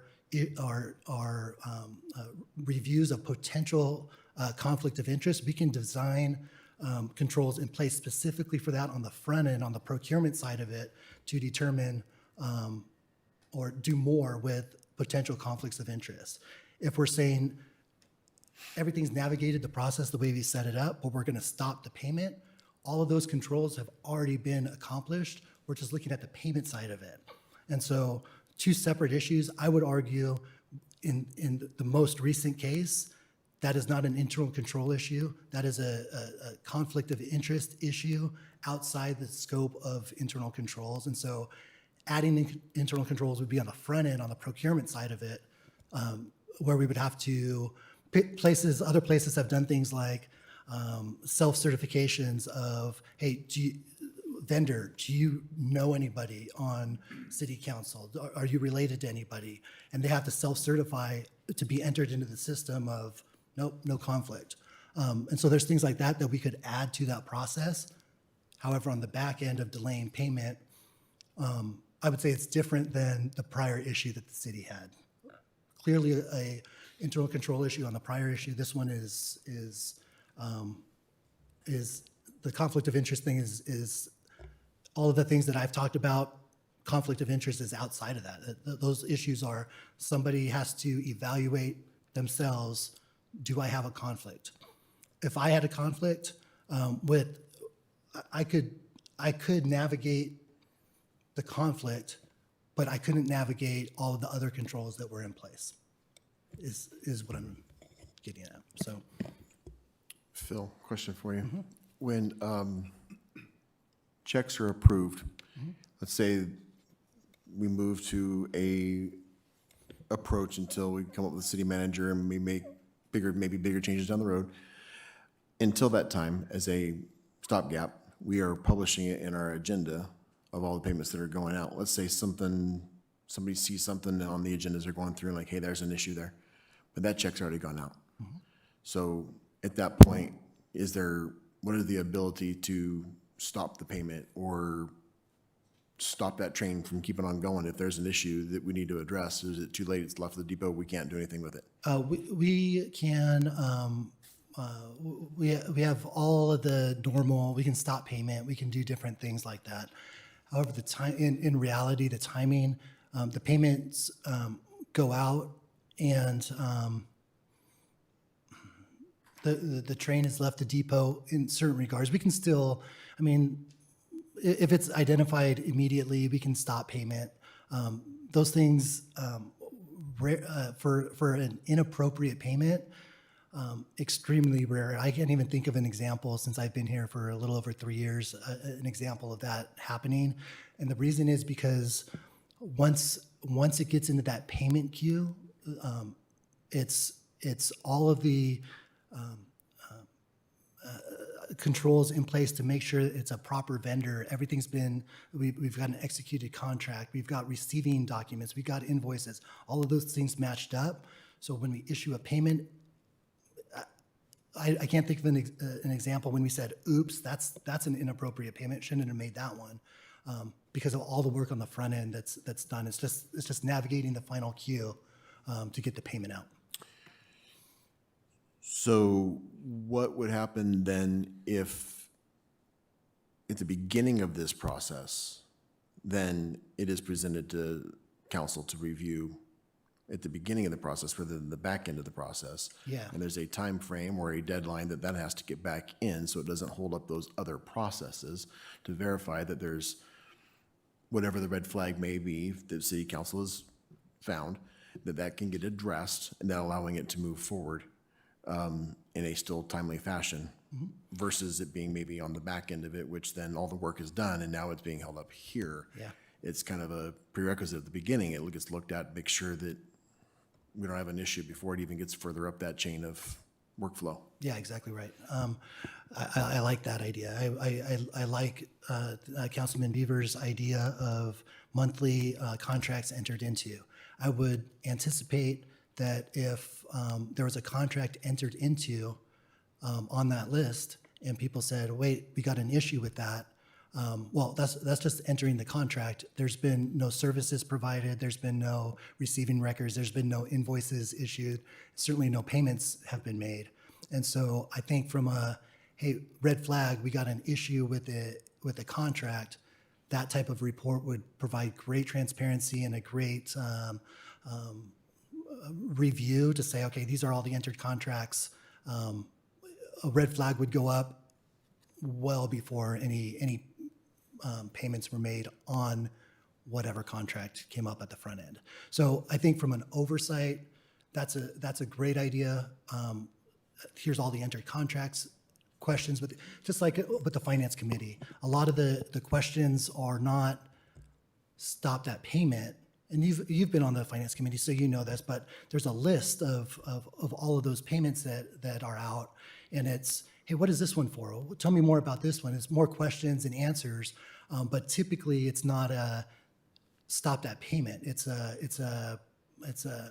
however the committee members get comfortable with, okay, these are all the people that we paid and why.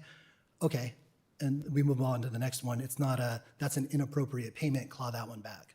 And so same process with this type of report, where we would bring all entered into contracts, and if there were questions, we could provide answers to those questions, and then if there was something to say, no, that's an inappropriate contract, get rid of that one. From a payment standpoint, there's been no payments on it. It's just the contract that's gone away with. Or questions are answered, clarifications processed or provided, and everybody's on the same page saying, great, we're moving forward.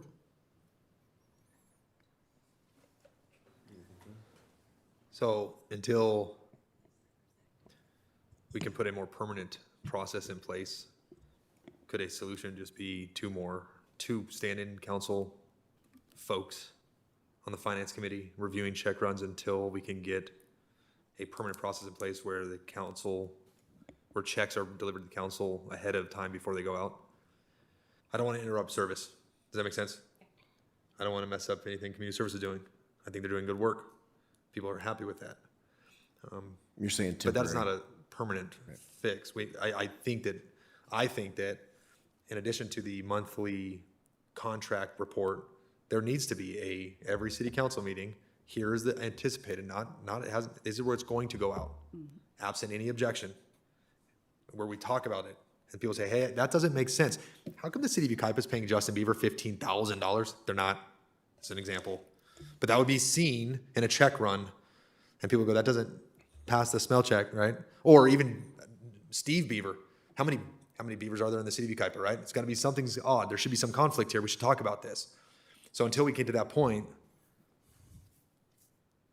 one of the three of us, or two of the three of us, stand in on the finance and anticipate the staff bringing us back another discussion like this where we have a long-term solution to the problem.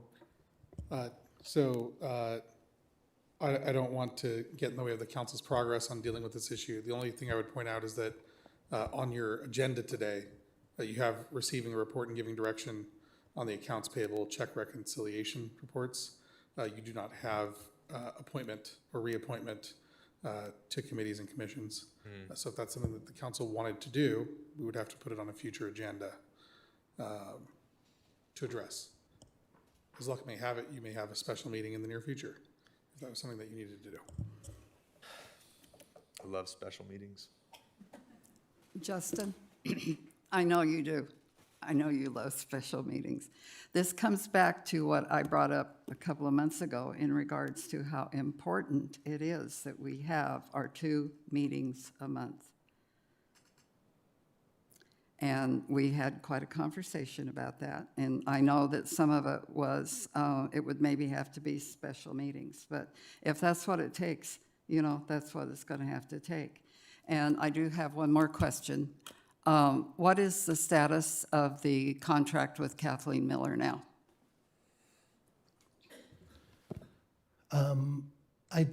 It's on hold, and payment for September and 2 weeks in October are also on hold And they'll be on hold until everything's cleared up, correct?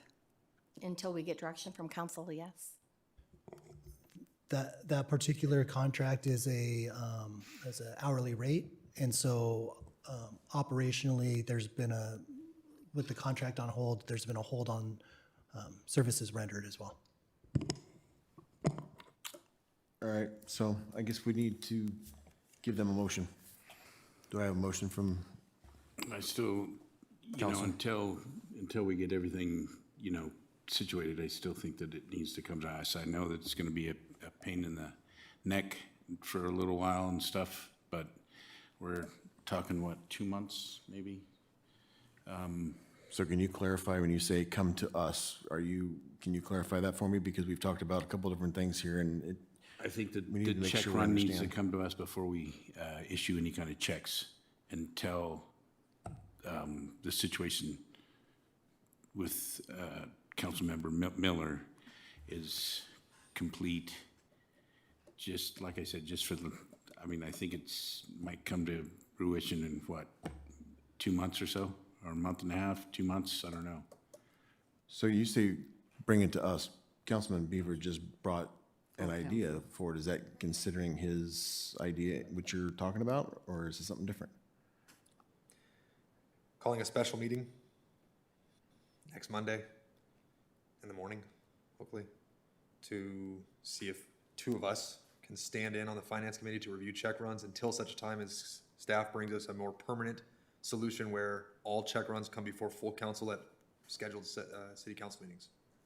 Is Mr. Miller is he stepping down off the finance committee, or what's going on with that, though? This would be temporary. This would be temporary. This has nothing to do with that. This would be a temporary thing to get us through until all Because things get there's resolved. critical city functions taking place prior to these checks being able to come to council. It would be basically just replacing me, correct? Since I have, So, Temporary. as you have been discussing up there, so too, we have been discussing down here, it may be beneficial to create a payments committee, leave the finance committee as it is, and just create a payments committee in the interim. It could be 2 council members, you could pick them. Payments and contracts. We still have to agendize that for a future discussion, or can we do that right now? We can put that on the next meeting that you guys have to create it, and we can have the council appoint whoever you'd like to that committee. Would that interrupt? I mean, how soon do we need to have that next meeting to keep business flowing as usual until we can have a permanent solution? Can we do that right Well, now? no, so you don't have it on the agenda today, but we could have it as early as Thursday. Oh, that's right, Thursday morning. After. Well, you're the mayor. Want to do that? We could do Thursday. Do we do morning or afternoon? Because we have a full day We're here all Thursday. day. Doesn't matter. Mr. Attorney? I'm sorry, I was unable to listen to 2 conversations at once. It's And I okay. should have been listening to yours, Mayor. No. It's fine. Agendizing another meeting for Thursday Well, afternoon to deal with we this can just particular topic? We can just add it to your forthcoming agenda. Okay. Be after, in the afternoon time, or would you do it in the morning prior to? That's up to you. Would you like to do it first thing? We could do it first thing. Sure. first thing. Okay, we will add it to your Thursday special meeting agenda. All right, so do we need a, Do you want to be here That's- earlier than 7 o'clock? Right now, the agenda's set for 7, but based on what I'm being told, you might need to get here more like 6:30. Sure. it works for me. I'm good with that. Me too. Okay. So that's direction by consensus. Now, do we need a motion on this, or do we need to vote on? Nope. Make a motion. We heard Joe this? loud We're and clear. good? So that finishes item 11? Is that issue, do you have an issue for Voted yet, but. We do have an event, just so you know, this Saturday. It's Mariachi Divas. Their contract said that we would pay them in full on Saturday. And the event is a few tickets away from being sold out, so. So should our payments committee form on Thursday, would it be operational in time for us to then review and approve a payment by Saturday? Yes, I think because of the temporary nature, this can be an ad hoc committee of the council, which means that you would not be required to have noticed agendas to complete it. I think it'd be wise, based on that you would then make reports at regular council meetings. But in order to make this move and move on the time schedule that you're asking, it would simply be an ad hoc committee of the council. And the idea behind this is temporary. And what I would like to see a more permanent plan ironed out by the next regularly scheduled city council meeting. This is a stopgap. This is us doing what the federal government can't do and move in small increments forward so we can keep our government operational. Yes? It makes, everybody understands that one? I think they heard you. Yes.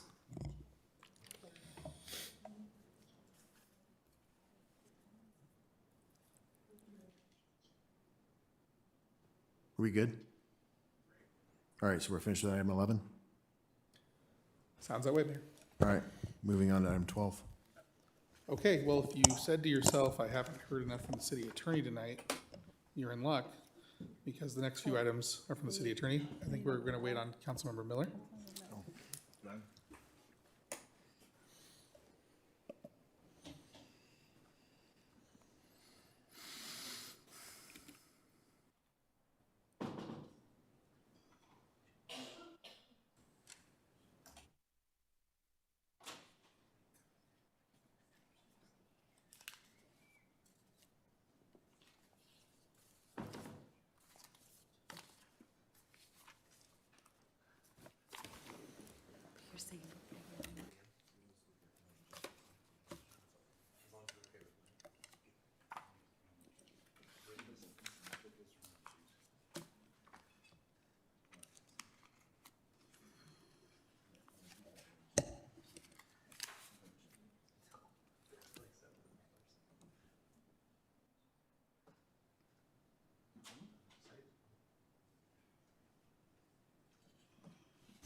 Okay, Mayor, Council, item 12 is a draft ordinance, ordinance number 467, regarding peddling and soliciting in the city of Yucaipa.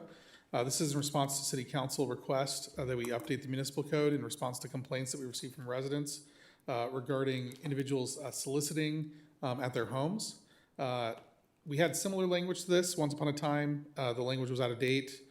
So this is new and improved language that complies with the state and federal constitutions and will prohibit soliciting and peddling at residences, which we've defined very broadly, between the hours of 8 p.m. and 8 a.m., or to any household that has a no soliciting or no peddling or similar sign affixed to the front. I'm not going to belabor the point. Happy to answer any questions that you may have about this item. Any questions for staff? Move approval. Any public comments? I'll second. I was going to second, but that's. Oh, I'm waiting to see. sorry. Madam Clerk, do we have any public comments? We do have one comment. Benjamin Vale.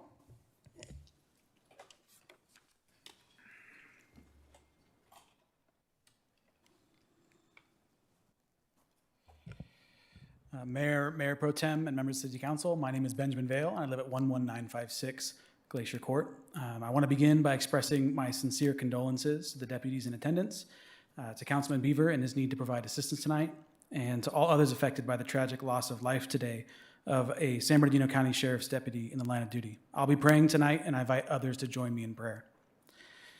I'm here to respectfully address the council in support of Ordinance 467 on peddling and soliciting in Yucaipa.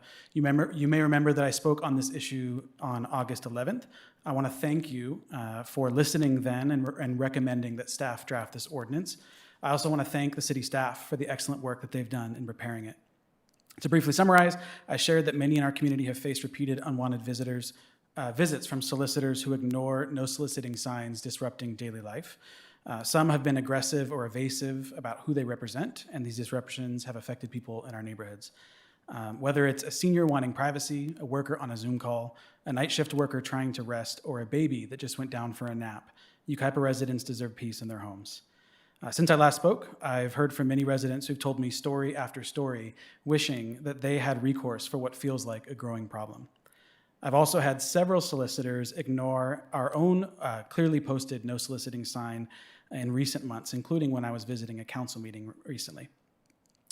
I believe both key parts of Ordinance 467 respect residents' peace and privacy while still allowing reasonable voluntary conversations for those who want them. The 8 p.m. to a.m. rule sets a clear and fair boundary to protect evenings and early mornings, and honestly, I wish that was not needed, but it is.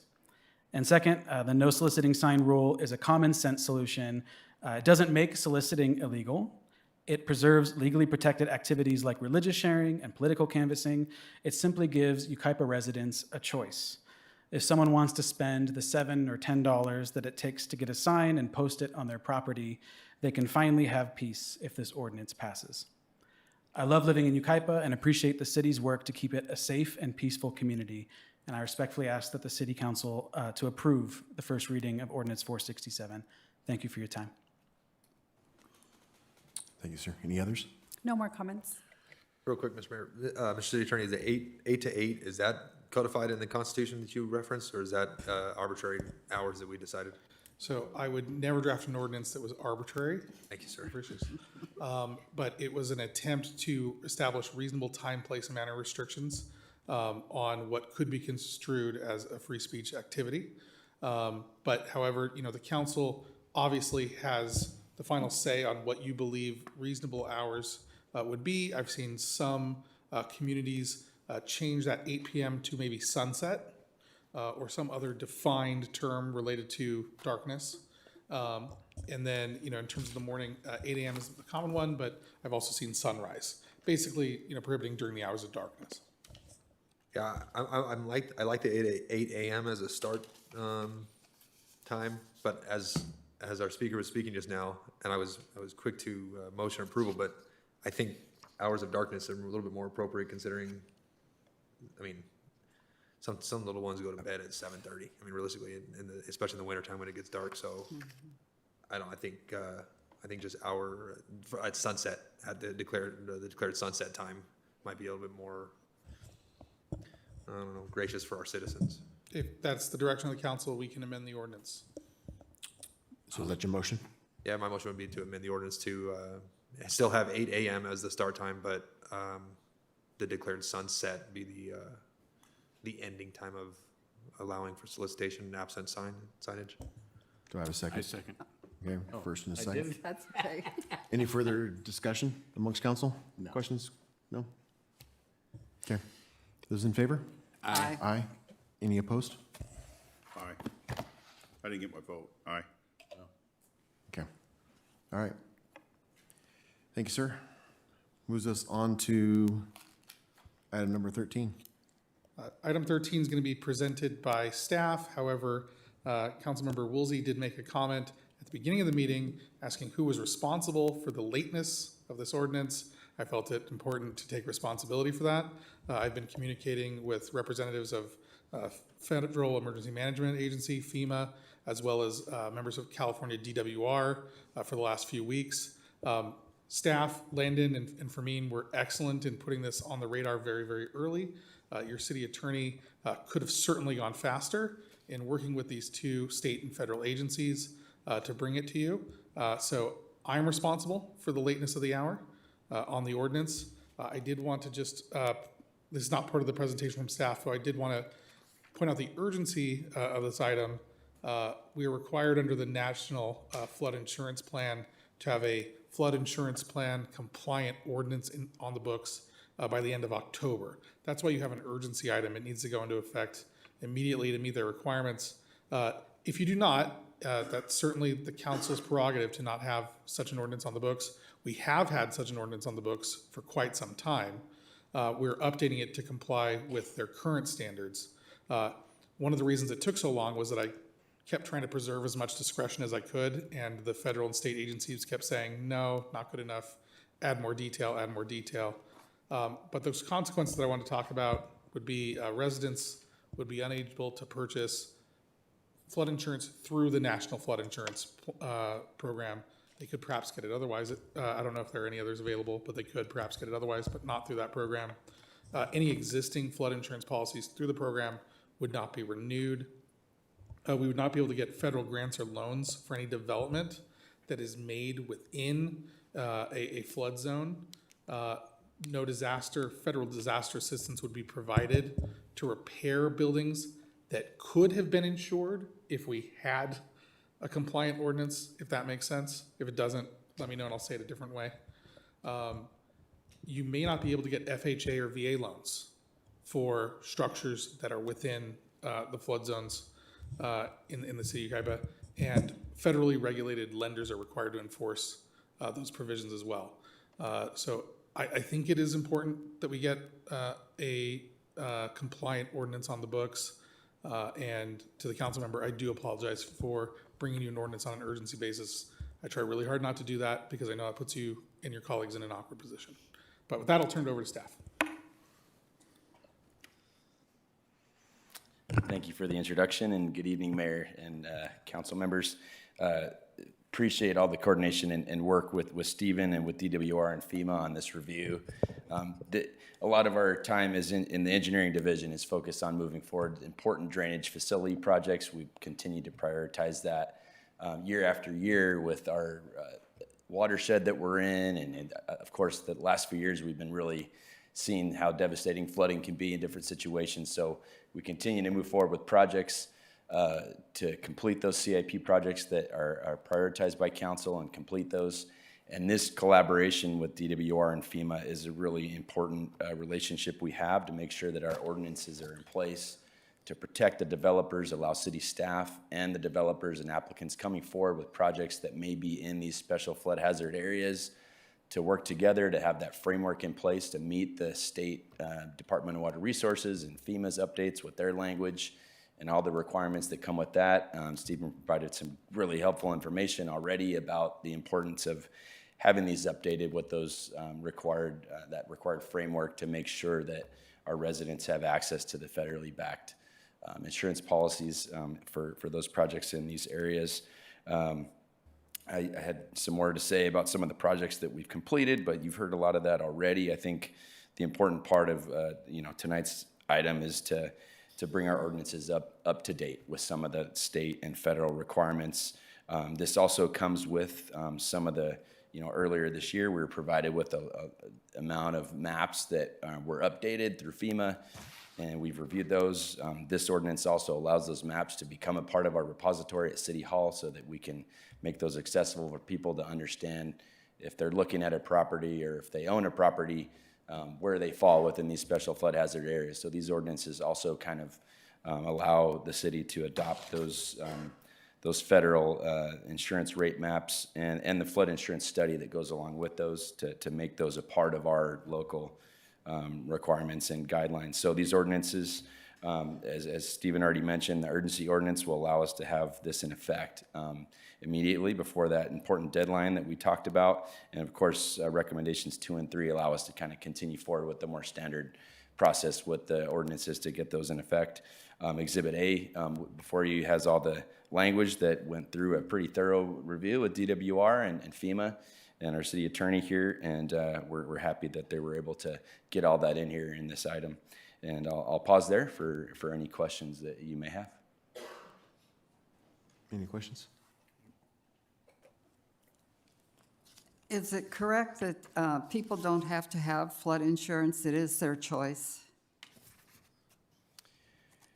I believe that's the case. For me, do you have? From what we understand is it's if a property owner has a mortgage on a property, then they're Required to have it. Then their institution, their mortgage banking institution may have some requirements. Yeah, so I guess it can depend on their financing. Yeah, okay. And do you ever get any comments from the public in regards to this, what their experience is with their insurance and everything? Do they have issues with it? Does it pay out, that type of thing? What does the public say about this? The comments that we've received over the years, as Landon mentioned, when we complete a major drainage project, we will submit an application to FEMA to amend the map, and that there's a process for that, and the homeowners, the property owners are notified of the change in designation of their property, and in that process, we have received feedback from them, first of all, appreciating the city's efforts and the city council prioritizing these drainage projects. And, as the city's floodplain administrator, as a city engineer, we do get a lot of questions from property owners regarding the different types of flood insurance, and it depends. But we've generally received pretty good feedback from property owners, specifically down in the Dunlap area, where over almost 500 properties have been removed from the floodplain because of the city's efforts. Yeah, I was going to comment that I really think, from what I understand, and for me, I attend a lot of the water meetings from many different water districts, not just ours. And from what I've been hearing and understanding is that Yucaipa really has good flood control, that we're in really good shape on that area. I think you mentioned the fact about this helps get grant money. Yes, yeah. Compliance with the insurance program, the NFIP, if we were to be suspended from that program, it could jeopardize our ability to get reimbursed for some of the emergency funding we've gotten, especially the federal funding. And so being a part of the insurance program does make us more eligible for grants. Okay, in general. Is there any special projects right now that you're looking at to get grants? Yes, there are multiple projects. Multiple. Are some of those on the ones that we removed when we cut the budget last year? We cut some things out, or is there anything on that list? Yeah, there are a few projects I think that we're looking forward to applying for grants. I don't know If listing all of them now would be appropriate, but I think we could probably come up with the list. A lot of those are projects that prioritize groundwater recharge, water quality, flood protection. So we certainly have some projects that would be good candidates for grants. And like I said, the emergency work we've been dealing with more lately, as well as an important, we want to make sure we remain eligible to get reimbursed for that work as well, and this is an important part of that also. Okay. I will once again make this, now that we're into this, that Assemblyman Greg Wallace is having a virtual town hall on flood insurance. It's a webinar Thursday night from 5 to 6, and there'll be the Executive Director of United Policyholders, the Insurance Commissioner Ricardo Lara, County Supervisor Don Rao, and they're going to be talking about flood insurance, the resources, support services, and recovery tools available right now. Were you aware of that? Had you been notified? I was not. Okay. You can, I can send the information to Jennifer and she could pass it on to you guys. I think that maybe would be something that would answer a lot of questions and concerns we have here. Flood and water concerns, there's so much to them. Yeah. It's very detailed, and the SIGNA meetings that I go to for me, they drive me nuts because it's so hard to follow it. It's getting easier, but it's just, you know, so many steps and things that are involved. And I just think there's just a lot of unanswered questions here for me. Yeah, and we certainly welcome those. Fermin and I attended a training earlier this year that was hosted by FEMA and DWR, and even this opportunity to update our ordinances. That they've been super helpful on the FEMA and the DWR side, making themselves accessible for any questions that we might need them to help clarify. So, yeah, we certainly welcome questions from the public. These are things sometimes people only deal with once or twice in their whole lives when they're purchasing a property or thinking about developing. So yeah, we want to be here as a resource for them as well. Well, I'm going to look towards our senior members that have been here longer. I'm going to let you make that decision. I'm going to let you make this decision. Do you have any further comments? No. Questions? No. Do we have any public comments? No comments. All right. Well, I think the reason our flooding conditions are so much better is because of all the work the city's done over the years. It wasn't that way. What was it, in 69, 69, when the wash down there off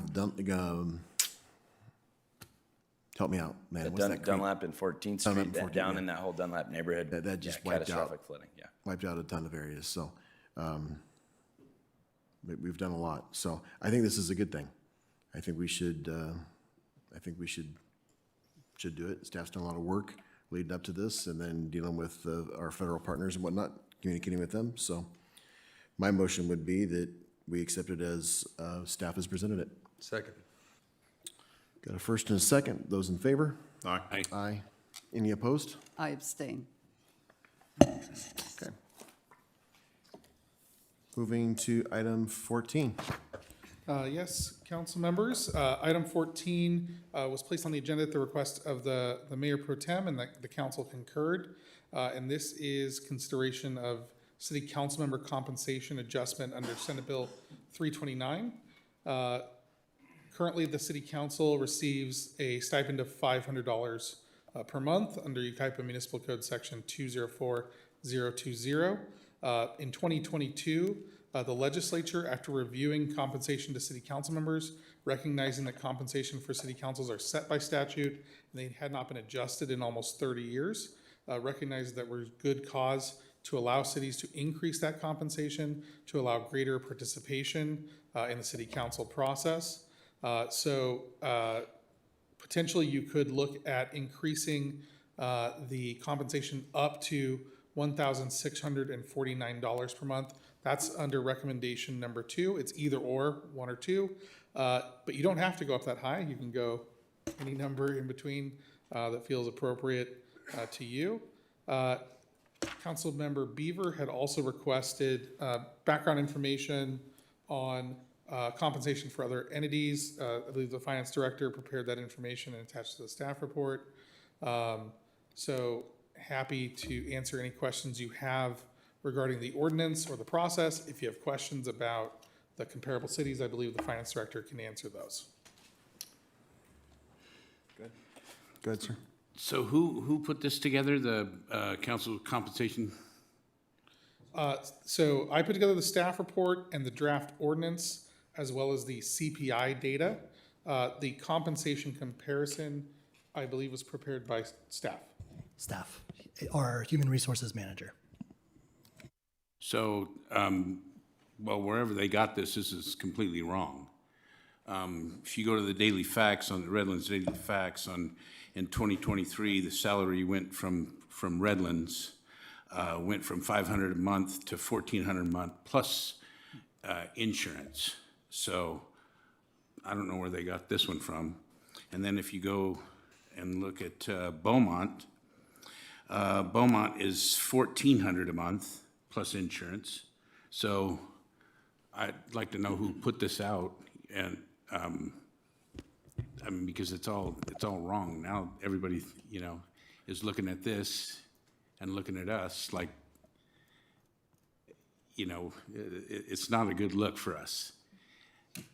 So, Councilman Venable, I'm not trying to be rude, cutting in on you, but it's not staff, it's us that brought it back. no, I'm just saying. And that doesn't look good, no matter what it is, in my opinion. The compensation and stuff, what other cities get and stuff, if you look at this,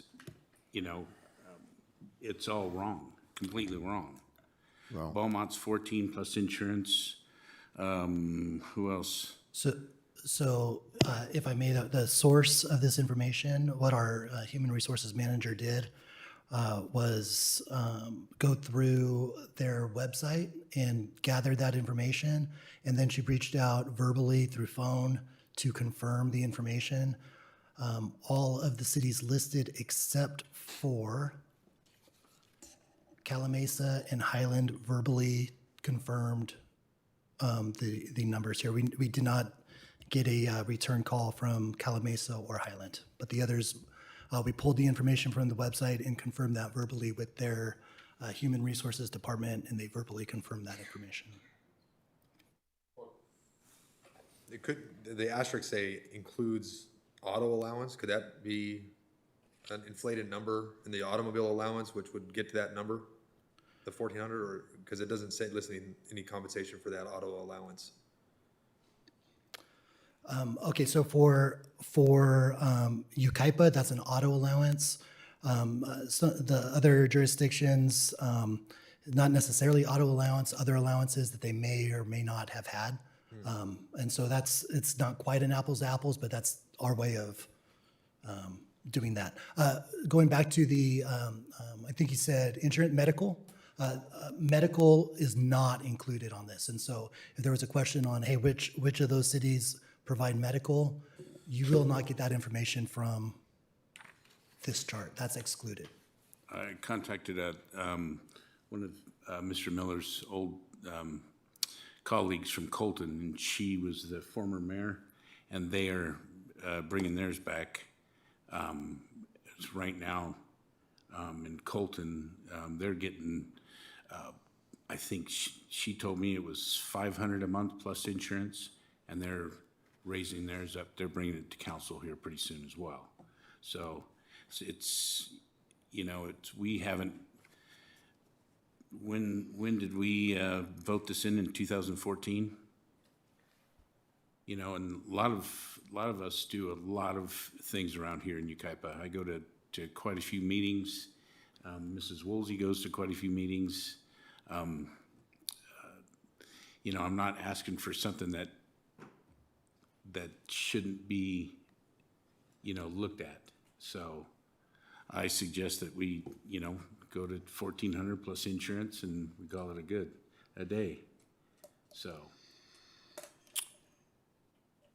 Any other questions or comments? I'd like to hear if there's any speakers on the matter. Do you have public comment? I do. We can start with George Sardison, followed by Edward Timmons.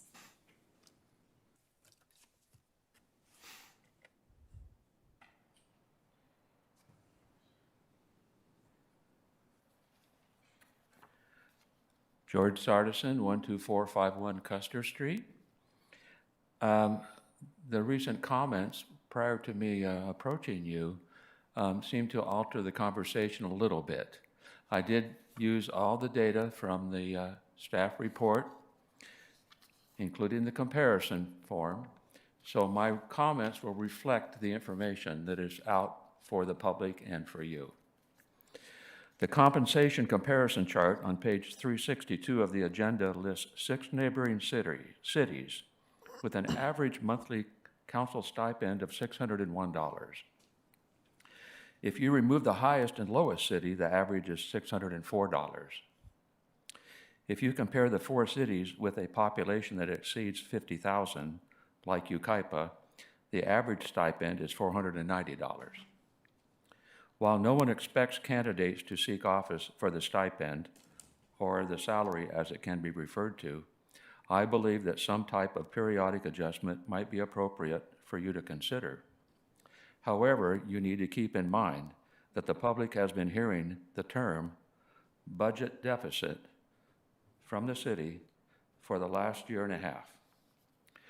One suggestion is to look at the Social Security increases for the last 3 years and the increase for 2026, which total 17.2%.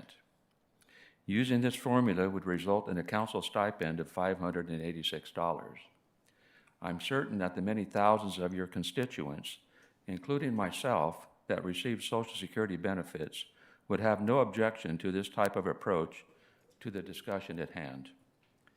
Any consideration of the $649, which is a 336% increase from $500, is completely unacceptable and should not even be a part of the discussion. I urge you to accept the staff recommendation number 1 to keep us in line with the neighboring 4 cities that have comparable population. Please remember budget deficit. Thank you.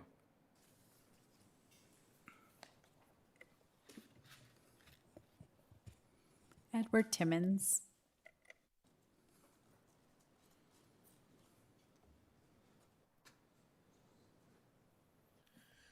Edward Timmons, District 3. You don't muzzle the ox when it treads the grain. A worker's worth their wages. I'd like to speak in support of Ordinance 473 with an amendment. Our council members are responsible for governing a city of over 53,000 residents and managing a budget exceeding $50 million. That level of responsibility demands time, focus, and accountability. You've experienced that a lot tonight, right? Council members should be dedicating 20 or more hours per week to this work. I'm aware that some do, but I can't speak for all, and their compensation should reflect that commitment. Maybe not in whole, but or in part. Council pay should be adjusted to meet the Ordinance 473 benchmark. Furthermore, the mayor's compensation should be higher than that of council member to reflect their greater scope of duties and a compensation that matches the title. I believe this adjustment addresses 3 key concerns. There's a time commitment. Many of you have been spending many hours a week coming in at all times of day. At the current rate, your pay is less than $10 an hour, and probably far less than that. A fair stipend allows council members to focus on their town's priorities like public safety, infrastructure, and fiscal responsibility without undue financial strain for the time they commit to us. There's an ethical risk. Low compensation creates financial pressure, which increases the risk of unethical behavior. According to the fraud triangle model, pressure, opportunity, and rationalization, fair pay helps reduce that risk and promotes integrity in public service, as supported by research in the Stanford Law Review. Candidate pool and representation. I believe it's the intent of the Senate bill that it passed, but it's to increase the attendance or the amount of candidates that we would have that would seek for public service. Competitive compensation attracts a broader, more qualified pool of candidates, maybe professionals in law, business, education, and beyond, who might otherwise be deterred by the low stipend or the time commitment. The National League of Cities supports this view. At $1,600, Yucaipa would be in line with cities like Redlands, perhaps close to Beaumont, while remaining below the cap that exists for larger municipalities. For these reasons, I urge the council to approve Ordinance 473 with an amendment increasing the mayor's compensation to match that of the responsibilities of the role. Fair compensation is not just about pay, it's about ethics, accountability, and ensuring the best possible leadership for the future of our city. Thank you. If you look at that, if you, like Mr. Sardenson, he went off of this study, you know, and it's not the true study. If you go off of the true study, which Redlands is 1,400, you know, Beaumont is 1,400. So you would have a different study. Am I not right? You would have. I've been discussing it with the city manager over here. I'm going off the state controller's office website. So every city is required to report all compensation to employees and elected officials. They actually have a button for council member. If you want to see all the council members in the state of California and where you rank, you will be disappointed with your ranking. But they do have it, it's actually set out by regular pay, other pay, such as auto allowances and things like that. Looking at 2024, which is the most recent month that the state controller's office has for the city of Redlands, the city of Redlands does appear to have $1,400 a month as their salary for a total annual pay of $16,800. They also apparently have the ability to participate in a defined benefit plan. I see some defined benefit contributions there. When I go to Beaumont, Beaumont shows salary at $5,040 a month. I can't do the arithmetic in my head, that's why I became a lawyer. But, that's a year. Sorry, annually, $5,040, thank you. So that appears to confirm with the staff report. If I bring up Colton, Colton has total pay for their council members on an annual basis of $21,947, but that appears to be split between a regular pay of $4,819 per month, so the salary does seem accurate. They are getting some other form of compensation to the tune of about $17,128 per year. It's not stated what that's for. It's not listed under health and dental. It's listed as other pay. I don't know what that other pay is. Highland, similarly, in looking at the state controller's office, council member, one of the council members in Highland came up as $27,343 per year. Regular pay of about $9,652, and other compensation in the amount of about $17,691, with health and dental contributions of about $609. So that information is available on the state controller's office website. That's based off data at the city's report. So it really depends on how you slice it. So if you talk about Highland, it appears that the salary that they're reporting is accurate, but they are telling the state of California that it is costing about $27,952 for their council members. If we bring up Yucaipa, we can see what we reported. And so you can sort of do apples to apples on that basis. A council member, so we were talking about in the 20,000s for the other cities.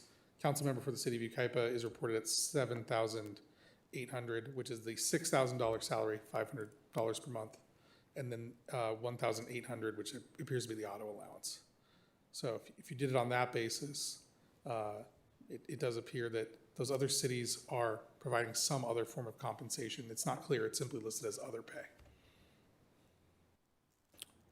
So we jumped right back into this. I didn't ask, Madam Clerk, do we have any other public comments? No more comments, sir. Thank you. So it could be just a matter of how they reported it out or how the question was asked or how that was represented as to how we end up with these numbers. Yes. I think it would probably be in those cities' interest to minimize the amount that they report as salary. It's probably why on those public-facing documents that's what you get. But if you go to the SCO reported information, you'll see that there's some other form of pay that's being provided to those council members. Well, I can appreciate the work they did in looking into it and the fact that there is a mechanism there to allow for an increase. I personally have heartburn with the idea that we've talked about revenue issues and finance deficit issues. We're trying to figure out how we're gonna get revenue in our city, and we're kind of nitpicking a lot of stuff in our budget, and yet we're gonna try to talk about giving ourselves a raise. Now, I understand if someone's worth hire, they should be compensated for it. We're not necessarily hired, we're elected, but I think that we are not necessarily in the spot right now that is best for considering giving ourselves an increase, which obviously wouldn't go into effect till I think December of '26 anyway, on the next election, right? It would go into effect December of '26. And for the entire council or just for the new incoming? It would go into effect for the entire council. Okay, That's so I what I thought, just want to make sure. But that's from my seat. I don't think it's appropriate. We've got too many financial things going on right now. That's me. And with that, I'll open it up to my colleagues. Do you have anything to add? I didn't think anybody really got into this for the pay. But I did hear at during the last election, people say that they weren't interested in being a volunteer for the city of Yucaipa. And that's disheartening. But there are people who have a desire to serve who don't have the income that some of us have. They're not retired and collecting a PERS payment maybe, or they're not actively employed, but they still have a heart for the city and they would like to engage. It's a tough discussion. It's not comfortable to have for certain to talk about giving a raise to yourself. Hey, honestly, it's not even comfortable negotiating with a city for a raise or an employer for a raise. Both Mr. Sartison and Mr. Timmons had valid points, I think. I have a question of staff. If some type of a raise was approved this evening and we do our mid-year in February and we start to iron out our 26, 27, and we're seeing some issues, I'm anticipating another hotel, Yucaipa Point being built out, maybe we'll see some more revenue, but if we don't, can we stop? Is there a way to undo the decision that's made tonight and revert back to previous? Or once we scramble this egg, is it staying scrambled? So there's nothing preventing us from coming back. Like we talked about, this doesn't go into effect until December of 2026. So if the council wanted to take some time and look at what your future financials were before you made a decision, that'd be fine. If the council voted to approve this and then in June of next year wanted to rescind it, you could do that too. So it really is up to the council. You can unscramble the egg if you would like to. Thank you, sir. So, social media was a buzz this last year, and some of the comments were made, maybe if the council gave up their exorbitant salaries, we would be in a better spot. I don't think $500 is exorbitant. But I also, Mr. Timmons made a point that there's times, listen, I'm gonna tell you right now, and if my wife is watching, she might not be happy with me. There's times where she questions me. Why are you doing this? Why are you enduring the constant berating of just our livelihood and you're calling your integrity into question for what? What are you doing? I don't know, I love my hometown. I love Yucaipa. She's like, but you're a volunteer. You are, oh no, beat me up, I'll take it. She's not wrong. She's actually probably exercising more common sense than I am. And I would be willing to bet that our loved ones ask us the same questions when it gets tough. And it does get tough. Nothing up here is easy. That's not true. I like the yaps dogs when they come in. That's easy. Mr. Mayor, I sat in your seat for 2 years. I think I was probably the only person on this dais so far that sat in that seat for that long. I was the only person to be reelected to the position, or reselected rather, for the position of mayor for 2 consecutive terms. I don't envy you. I've done it. It's not easy. And Mr. Timmons is right. You're doing more. You are kissing hands and shaking babies and cutting ribbons and shaking hands and kissing babies. That might be a problem if you're shaking babies. That might generate Don't some- shake babies. Yeah, that's not good. But that's the reason I said I don't, please don't nominate me for the mayor. My work is too busy and I don't have time that the city deserves to be cutting ribbons and appearing at new businesses and talking to the kids from Sika this last month that you did. And I think he's right. I think the mayor should be compensated more. You're doing more. You're presiding over meetings and you're a figurehead for the agency.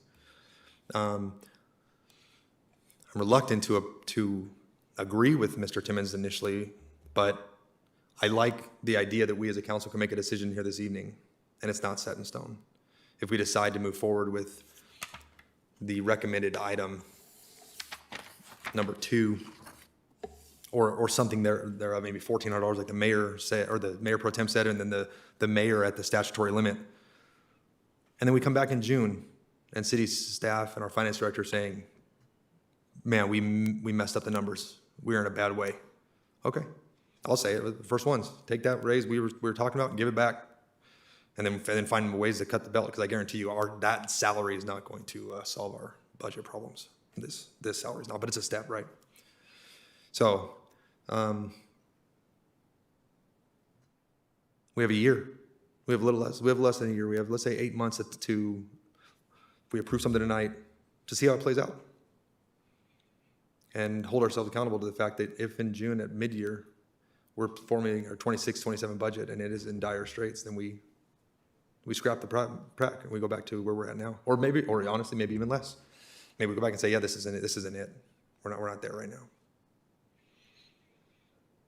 I'll reserve a motion until the rest of the council can speak. Any other comments? Yes. Raises for elected officials are always very unpopular. We know that. It doesn't take place until December of next year. I like Justin's comments on that. Staff gets a raise every year, usually 2 to 4% annually. And as Justin mentioned, the 3 of you have full-time jobs. You give up time with your family for to come here and do this kind of work, which is very, very important and a huge responsibility. That's one thing I've learned just in my 10 months here. It's a huge responsibility. I don't think until you sit here do you realize that. I know of a couple of people that draw salaries from an agency. They take 1 penny because they don't care about the money. They're just doing the job. So you wouldn't even have to take the money. Take part of the money and donate it to, you donate to the softball. Baseball. Okay, whatever. I'm not a sport fan. So you wouldn't even have to take the full amount if you didn't want to. Donate it to YAPS. I would probably be inclined to donate to YAPS or other things, you know. But this is a huge responsibility, and I see no problem with being paid for the responsibility and the time we put in.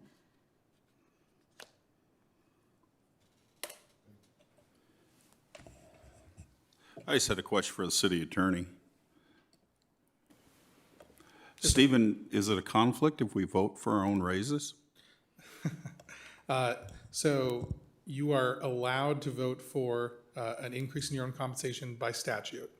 The concept is called the rule of necessity, which means if every single one of you has the same conflict, then you are allowed to participate in the decision. Also, statute specifically authorizes you to vote on this. But good question. All right, with that, do I have a motion? My motion was for $1,400 per councilman, effective December, when was that, 6th? The first city council meeting following the election. And a statutory maximum for the mayor. Okay. So we got a motion. Do I have a second? I'll second that. We have a first and a second. Those in favor? Aye. Opposed? No. Okay. Yes. Yes. Look forward to talking about this 3 to in 2. June. I'm sorry? Look forward to talking about this again in June. Okay. That brings us to our city attorney once again, item number 15. Yes, thank you, Mayor. This is another item that is responding to a council request. Councilmember Miller, Councilmember Beaver requested that we bring back consideration of an ordinance addressing the proliferation of car washes in the city of Yucaipa. Staff had previously brought forward a moratorium, which would have been an immediate prohibition on all newly established car washes throughout the city. One of the comments that we received from Councilmember Miller was a concern about the need for an immediate moratorium without a public hearing process through the Planning Commission. So staff has put together some options for the council, and the thought process was, rather than going to the Planning Commission and saying the city council is concerned about car washes, solve the problem, we thought it might be better to come with them with a potential solution and to get more focused feedback in that way. I'll walk us through the options briefly. Option A is the most straightforward and simple one, which is to prohibit new car washes from being established citywide. It's a simple text change to the zoning code.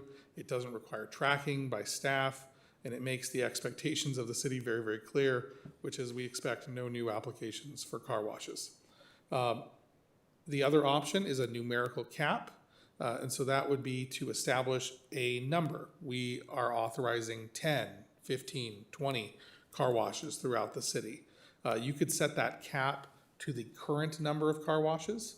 And so what that would effectively do is treat them similar to the way the state treats liquor licenses, which is if you want to establish a new car wash, you're going to have to tell us which car wash is going to cease operations. Or if a car wash ceased operations on its own, that would allow some space for a new applicant. Option C addresses this from a more of a development standard method, which is a concern about proliferation. Okay, well then you put in separation buffers so that the street is not lined with car washes. It acts as a sort of geographic or geometric limit because there are only so many places after a while that you can place a car wash where it exceeds those geographic limits that we've talked about. Operationally, that's probably the most time-intensive one to operate because you have to keep track of every location. You have to keep track of all the APNs that are excluded by that location. You have to make sure that they're still operating. But it is certainly a method that has been used in other circumstances. And then lastly, car washes already go through a conditional use permit process, so there are standards. It goes to the Planning Commission, and then it ends. You could change that to where they would have, all car washes for their conditional use permit would have to come to the City Council for approval. So that solves the problem of you prohibited it, but then that really, really good application comes in and you really wished maybe you hadn't prohibited it because you would have wanted to approve that sort of unicorn car wash that's the most amazing car wash the community has ever seen. So that gives the council full discretion. One of the bases for declining to approve a conditional use permit would be a proliferation either in that area or citywide. So you would still retain discretion. The concern you'd have with that is that there's a lot of uncertainty if it's a pure discretionary approval by the city council who has already expressed a concern with the number of car washes. You'd be having business owners pay an application fee. It'd have to be worked up by staff. It'd have to go to the Planning Commission for a public hearing, and then it would have to come here, and it may just get denied. So the concern with that one is while you're preserving maximum discretion, you do have a significant amount of paperwork that has to get shuffled each time somebody wants to bring one. So those are the four options as I see it. They aren't the only options that exist, but they are the four that I think are most likely to meet the objectives of the City Council. You can mix and match these. So you'll notice that makes it a little more complicated, but you'll notice in the staff report, I talk about the different kinds of car washes. So there are the full service car wash. That's the one when I'm thinking of a traditional car wash with people working at it. That's the type that we have there. The express tunnels, those are the more ones that have come more recently, things like Quick Quack or Fast Five. You have the coin operated. That's again a more a style that we've seen for a long time, where it's these concrete bays where individuals come in and they wash their car with a timer. And then the last one is the accessory to fuel stations. So those are the ones that are attached, and they typically are a shorter form of the express tunnel. You can treat those differently. You can say we're going to have accessory to gas stations. We'll allow that under a conditional use permit because we don't want to stop all gas stations. Maybe you do, not in this ordinance. Maybe you want to treat those as conditional use permit, but you want to prohibit the express tunnels. Maybe you want to have geometric designs on the express tunnels so they don't take over the town, but you're okay with leaving the rest as conditionally permitted by the Planning Commission. So not to overcomplicate it, but I did want to point out that there are different kinds of car washes. You may have different concerns based on the type of car wash. We have all 4 of those in town. I actually saw all 4 as I drove up Yucaipa Boulevard on the way into City Hall. So that concludes my presentation, Mayor. I know that we may have questions for staff as well. They put together the data on the number of car washes that we have in the city. Thank you, sir.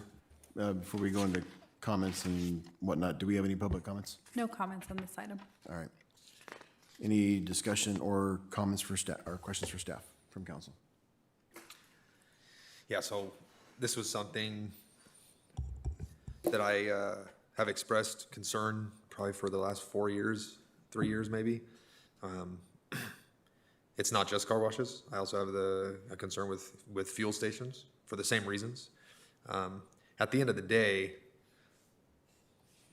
I'm going to throw out some hypothetical numbers because this was the way it was explained to me by somebody who's a community member who doesn't like that we're just being, it seems to be, we're being just developed out on car washes and gas stations. But if hypothetically, because it's an even or a round number, there's a million gallons of fuel sold in the city of Yucaipa in any given day.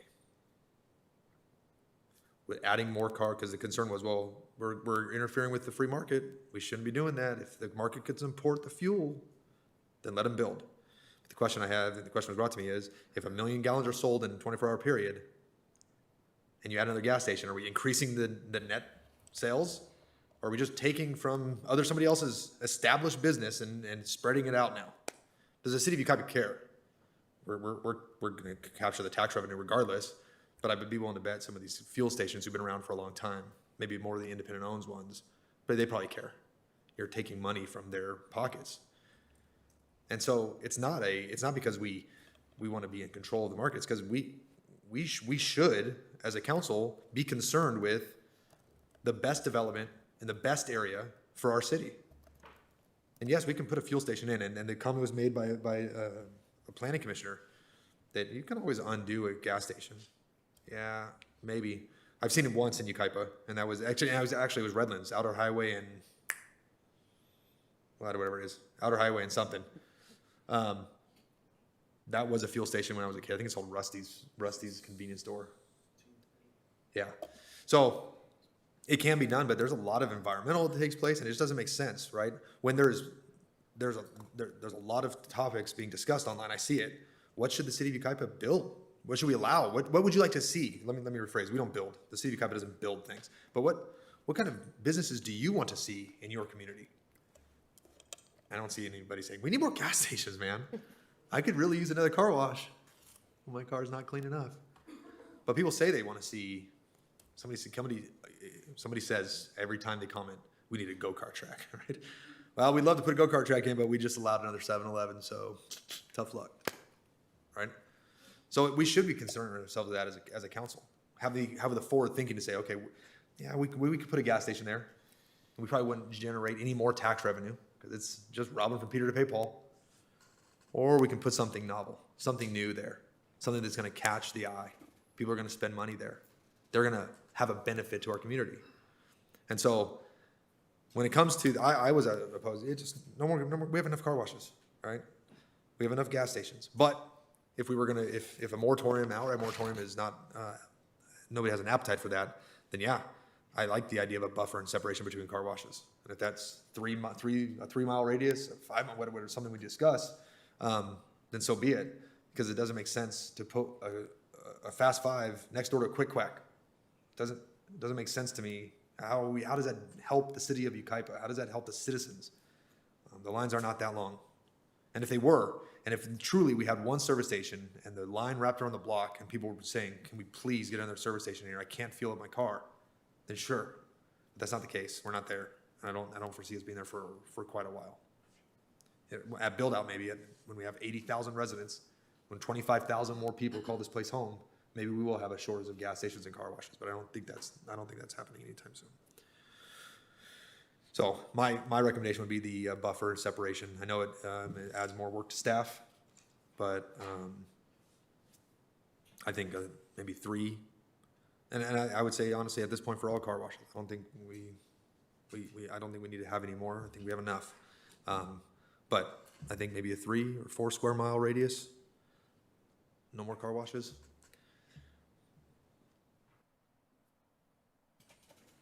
Okay, so that's your motion, or we're just? I'll reserve motion until I hear from other members of the council. Mayor Pro Tem? You know, you talk to landowners and they want to do whatever they want to do to their own property and stuff, and I get it and stuff, but, you know, to have 30 car washes in one area, it's kind of tough. So, I mean, I would support, you know, them coming to us for approval on anything that, you know, that comes back, you know, that somebody has a car wash that they want to come in and they have to get it approved by us.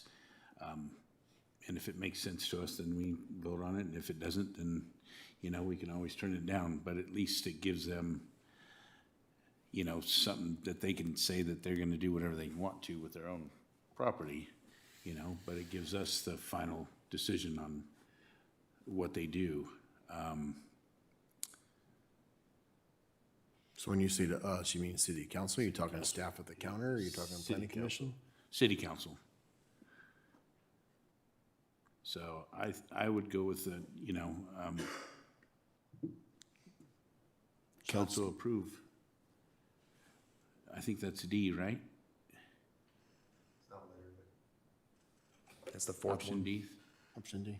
Conditional use permit with the city council approval. Yes, Mayor Pro Tem. Option D is, keeps the same process in place except for the approving authority would change from planning commission to the city council. The planning commission would be the recommending body. So they would still review it. They would provide recommendations to the city council, but every car wash application would need to come to the city council before it's approved. It's the same process that we actually put in place for wineries under the Wine Country Specific Plan. We just haven't had any wineries come forward yet. So I don't like moratoriums at all, but when this came to us the other 2 or 3 times that we've talked about it, the first time I think I was actually no, and the other times I've kind of changed my opinion, but I don't know what the revenue study is on these express tunnel car washes and whatnot. I don't know that they significantly bring in a lot more revenue to our city.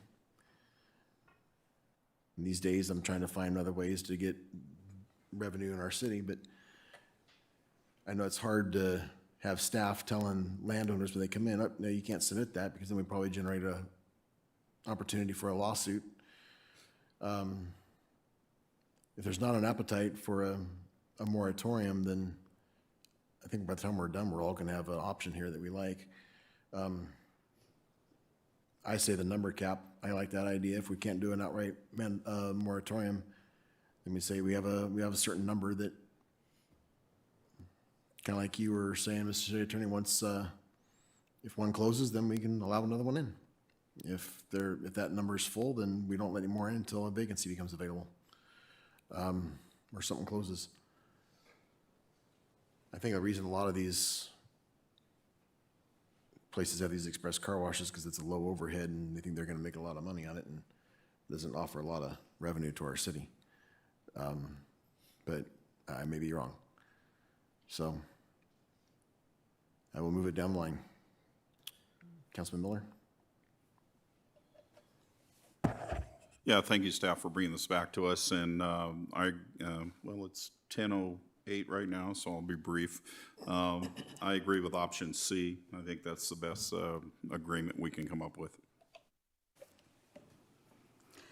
Okay, I originally voted no on a moratorium. I have not changed my mind. I'm totally against limiting anything that people can do with their own property. If they have the money and want to invest in a business of any type, they should be allowed to do so.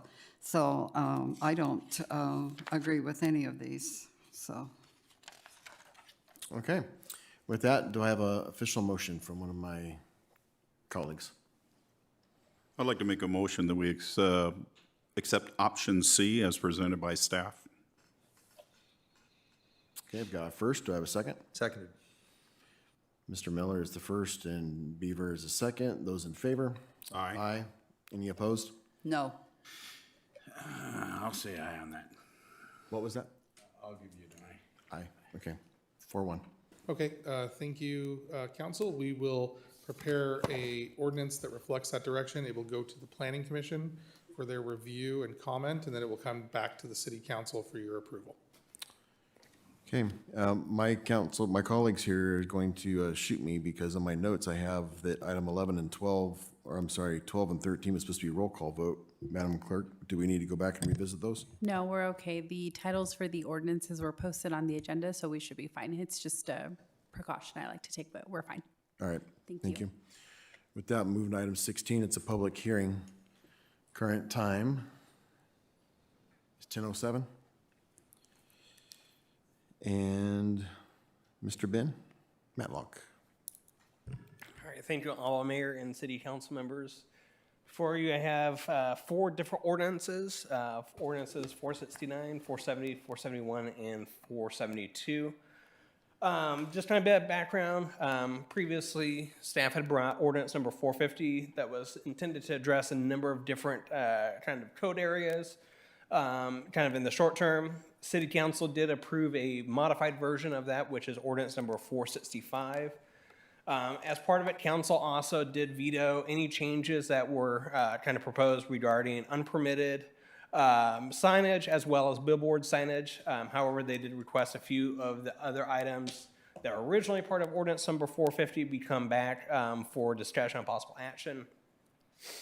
Do want to note, based on that direction from September 8th, these are presented as 4 different code sections. So if council wants to approve 1 or 2 or whatever the case may be, it won't have an impact of breaking part of the code elsewhere. So it does work independently, and then certainly can provide input on the different stuff. And this was really to address, how do we track new businesses? How do we ensure compliance with the conditions of approval for approved projects? How do we address with previously entitled projects through a streamlined review, dealing with congregate living health facilities, and then also inactive projects and what happens. Do want to note in all these ordinances, nothing related to billboards or prohibited signs that were originally part of ordinance number 450 are included. So we're not having that on the table whatsoever. So I'm going to present kind of each ordinance. I do have the entire code changes here as well, so that it's available for view. Ordinance number 469 is for the formal revocation process for land use entitlements. And so this is the provisions of what would be revoked if they're violating the terms of the permit or something related to it, or if there's fraud or misrepresentation, or there is a public health and safety issuance. Then the Planning Commission would be the vessel that would review that at a public hearing and then make a decision whether or not to revoke that entitlement. Purpose, well, one, we already have a provision in all our conditions approval saying that conditions, if they're not met, can be revoked. However, there's no method right now in our code on what that step should be. And then certainly we have higher risk uses that do trigger maybe the need for revocation when violations are found. For example, massage parlors, we do have one that's in code right now that has committed potential issues regarding these, and so being able to have a formal revocation process would help us facilitate that process and address that code enforcement issue and law enforcement issue that is currently happening with someone that is not following their conditions of approval. Now, ordinance number 450 is some minor changes to our land use compliance review, and so it does, I'll kind of talk about it in these things. So one is, clarifies the land use compliance review if we have an existing multifamily project, that if they add kind of 4 units, then it's still subject to a land use compliance review. New projects are at 10, but if it's existing, then the incremental increase does require additional review. Also clarifies that the land use compliance review applies to freestanding monument signs, not all building signs. This is what the historical practice of the city has been for a couple decades. And so just make sure that it's a little bit more clear. It removes the ambiguity. Last 2 is the renewal of expiring or recently expired projects where no changes have occurred. So rather than going back to the Plan Commission and paying all the fees for that review with the same set of plans that had already been approved by the Plan Commission or City Council, this says, okay, rather than going through that laborious public hearing process, nothing in the city's codes have changed that would otherwise impact the approval. They can go through administrative level review. Lawn phase commercial projects in particular benefit from this, and so an example is the Kaiser Permanente facility, Yucaipa Point, as well as the other restaurant pad located next to the mobile gas station. The entitlement for Yucaipa Point is reaching its expiration date, and so rather than this kind of disappearing and having to go through a laborious process, it keeps it on the record, so then that way, if Kaiser is ready to go, we're no longer at the bottom of the pack because they're going, okay, we gotta go through the Plan Commission and all this stuff. It's not worth it. We're gonna go to another city that can be a little bit faster. And the last one was an approval mechanism for congregate living health facilities. As part of ordinance number 465, we did add the definition, just not the approval. And so this clarifies that component. Next one is ordinance number 471. This is a zoning clearance for new businesses. Technically amending an existing code, but has not been used as far as I know. And so it kind of modifies it for a intended purpose. And kind of a few different things. So the city used to require a business license for every single business, whether they were a contractor, whether or not they were in the city or outside the city, as long as they were doing something here. This really is to focus on businesses that are inside the city in a brick and mortar. Confirms that the use is allowed there. It allows the city to track new establishments and report what's coming. So rather than hearing about, hey, this new business is going to show up and they're about to open their doors, but I've never heard of it, this would allow the reports to know this is what is proposed and this is where it's going. It also provides the compliance that we have for NPDES, National Pollutant Discharge Elimination System reporting. And then the last one is also provides the current business listing so that the fire department can do their annual inspections for those commercial businesses as well. So knowing what businesses or what addresses helps them to know, okay, we need to do an inspection here. This is what we're looking out for and go from there. And then the last one is ordinance number 472 is the revocation or kind of the removing application that has been submitted but inactive, deemed as withdrawn. So if the applicant has corrections, hasn't done anything with it at some point, rather than laying on our proverbial desk for a couple of years, as the case is with some projects, it would become withdrawn. Really, this is important in a few different stuff. We don't have a policy when it comes to closing these files, and so returning the application fees that should have otherwise been returned if the applicant's unresponsive. But 2, with state law, a housing project is kind of locked into those standards when it's submitted. And so if a project's sitting on the books for 10 years, we've changed a bunch of our codes. Since then, they would fall under those old codes, not the current one. And so this kind of says, hey, if you're not doing anything with your project, we'll refund you the money when you're ready to come back. You'll come back and we'll make sure that you're following the code requirements as it stands on this date. And that concludes my presentation. Happy to answer any questions. Thank you, sir. Do we have any public comments on this, Madam Clerk? We do. Okay. Edward Timmons, followed by Ro Randolph.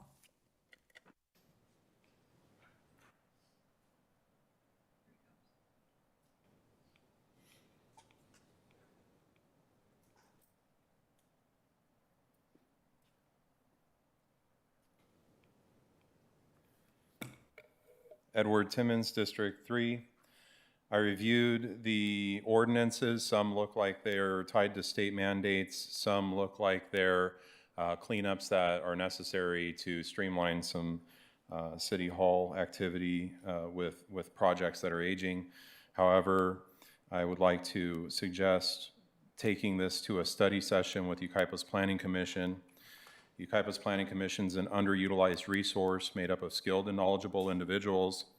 I'd like to see land use ordinances, tract map revisions, ordinance changes like this brought before the Planning Commission, and dedicated workshops with relevant staff present to answer questions and provide context. Following these discussions, the Commission could issue a formal recommendation or non-recommendation to the City Council accompanied by an executive summary outlining any concerns or considerations. This process would enhance transparency, improve decision-making, and make better use of the expertise already available to the city. It's a lot of land use ordinance changes that could have drastic unintended consequences that we'd want to refrain from having happen if we had proper oversight. Thank you. Mayor, I'd like to add note that this did go to the Planning Commission several months ago, and their biggest issue was the billboards that you addressed. Billboards and signage, everything else, correct me if I'm wrong, Planning Commission approved to bring forward to council, of which we did a couple months ago. Yes, that is right. The Planning Commission did recommend the provisions of these ordinances. Thank you. Roe Randolph.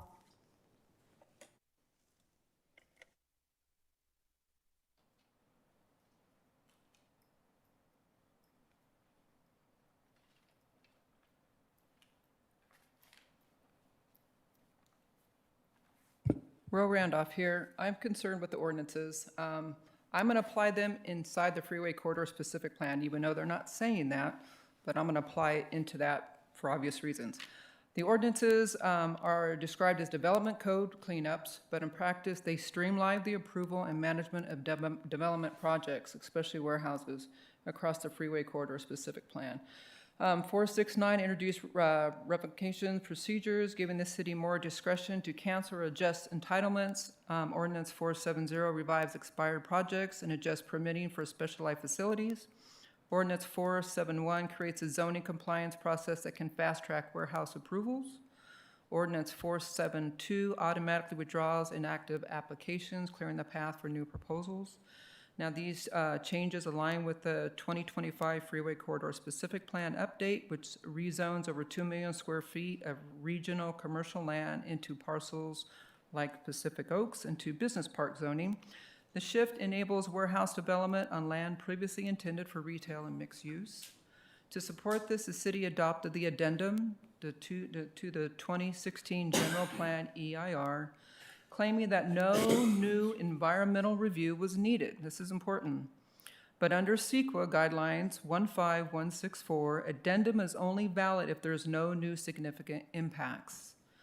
The freeway corridor specific plan update increases traffic, air pollution, and habitat fragmentation, especially near Wildwood Creek and Live Oak Canyon. These are substantial changes that arguably require a new EIR. Legal proceedings, including Save Our Capital versus Department of General Services in 2023, enforces that when land use intensity or environmental content shifts, a full EIR is required. So you just can't do an addendum over it, and there's difference. Moreover, these ordinances may conflict with the Yucaipa general plan policies. Policy CDL 1 calls for balanced land use, not warehouse dominance. Policy OSC, which is obviously open space conservation, 2 prioritizes open space preservation, which is now at risk. And code 653001.5 requires consistency between ordinances and the general plan. These standards are changed or not met. So in closing, I urge you to consider this legally because there's some legal ramifications to it. It's just, you gotta have a new EIR. With the streamlining development is not the same as safeguarding community values. Warehouses expansion may be procedural and efficient, but it's not environmental. So keep in mind, I took all these ordinances and I put them inside the freeway corridor specific plan and I analyzed it. And as much as it applies to other things, it has a massive impact to the freeway corridor specific plan. Just letting you guys know. Thank you. No more comments. All right, thank you. Any questions for staff or discussion amongst council? Can we close the public hearing before discussion, please? You're right. Thank you. Close the public hearing, current time, 10:20. I'd like to suggest that, I mean, if we bring one at a time, we have more time to really study into it and stuff and really get into the depths of each one of these ordinances and stuff right now. With Kaiser, I know that we talked about Kaiser before as far as Jennifer and I. And that was one of on 470. I'm good with that one. I've read that one real in depth. The other ones, if we had the red lines or, had the other ordinances and stuff, to where we can compare them and bring them up each council meeting, have one ordinance, so at least we have time to study all this and stuff, because that book was, well, look at the book, how thick that is, I mean, it's a lot of reading and studying and stuff, so I would suggest that we have 470 come before us tonight that we vote for, and then bring one each council meeting later on. And I hear you in whatever council chooses to do, but there's another one on the zoning compliance. I think there's a business in town that we've had a couple council members concerned about of what they're actually doing in the facility. When we, over a year and a half ago, we eliminated business license requirements. As of right now, we have no way for new businesses coming in for us to even evaluate what kind of business they're gonna be. There's concern by some council members, and we have nothing to control it because we haven't been able to get this one passed. I realize everyone's superstitious about warehouses right now, but this is not about that. And which ordinance is that? 471. That's 471. We also have some that are brought up to help code enforcement. That was brought up by our public safety manager. That's 472. And you already talked about 470, but we're trying to bring things back to give us the tools to kind of defend what we currently got going on, not something that may or may not happen on the freeway corridor specific plan. We're talking about business that we have in queue or want to come in the main part of Yucaipa that we've already seen that we have no way to regulate, or even tell them, no, you can't operate that business in town. So we're not trying to pull the wool out of anybody's eyes right here. We're trying to clean up and take the advice from our public safety manager, our code enforcement officers who are on the field every day, businesses that are just showing up that we have no tracking ability to go after, of which we have a program in place through our EPL program. The application's ready to go. We've been on ice now 2 months, waiting for council direction, but yet we have people opening doors, and we have no tools. So, I average about, I'd say probably 60 hours of full-time work a week, and I was able to read this because you triage. There's some common sense items in here that you don't need to dig into a whole lot, and then you need to dig into these ones. I don't see the demon behind the curtain on these ordinances. And I hear our code enforcement, and I hear people's concerns about businesses I'm concerned with. I see it pop up, and I wonder, and I hear rumors that there's illicit activities maybe taking place, and we don't really have the methods in place to deal with it, because we, as the policy setters, keep kicking the can down the road and handcuffing the hands of our code enforcement and by extension our sheriff's deputies who are authorized to enforce our laws in the city, because we don't want to make a decision.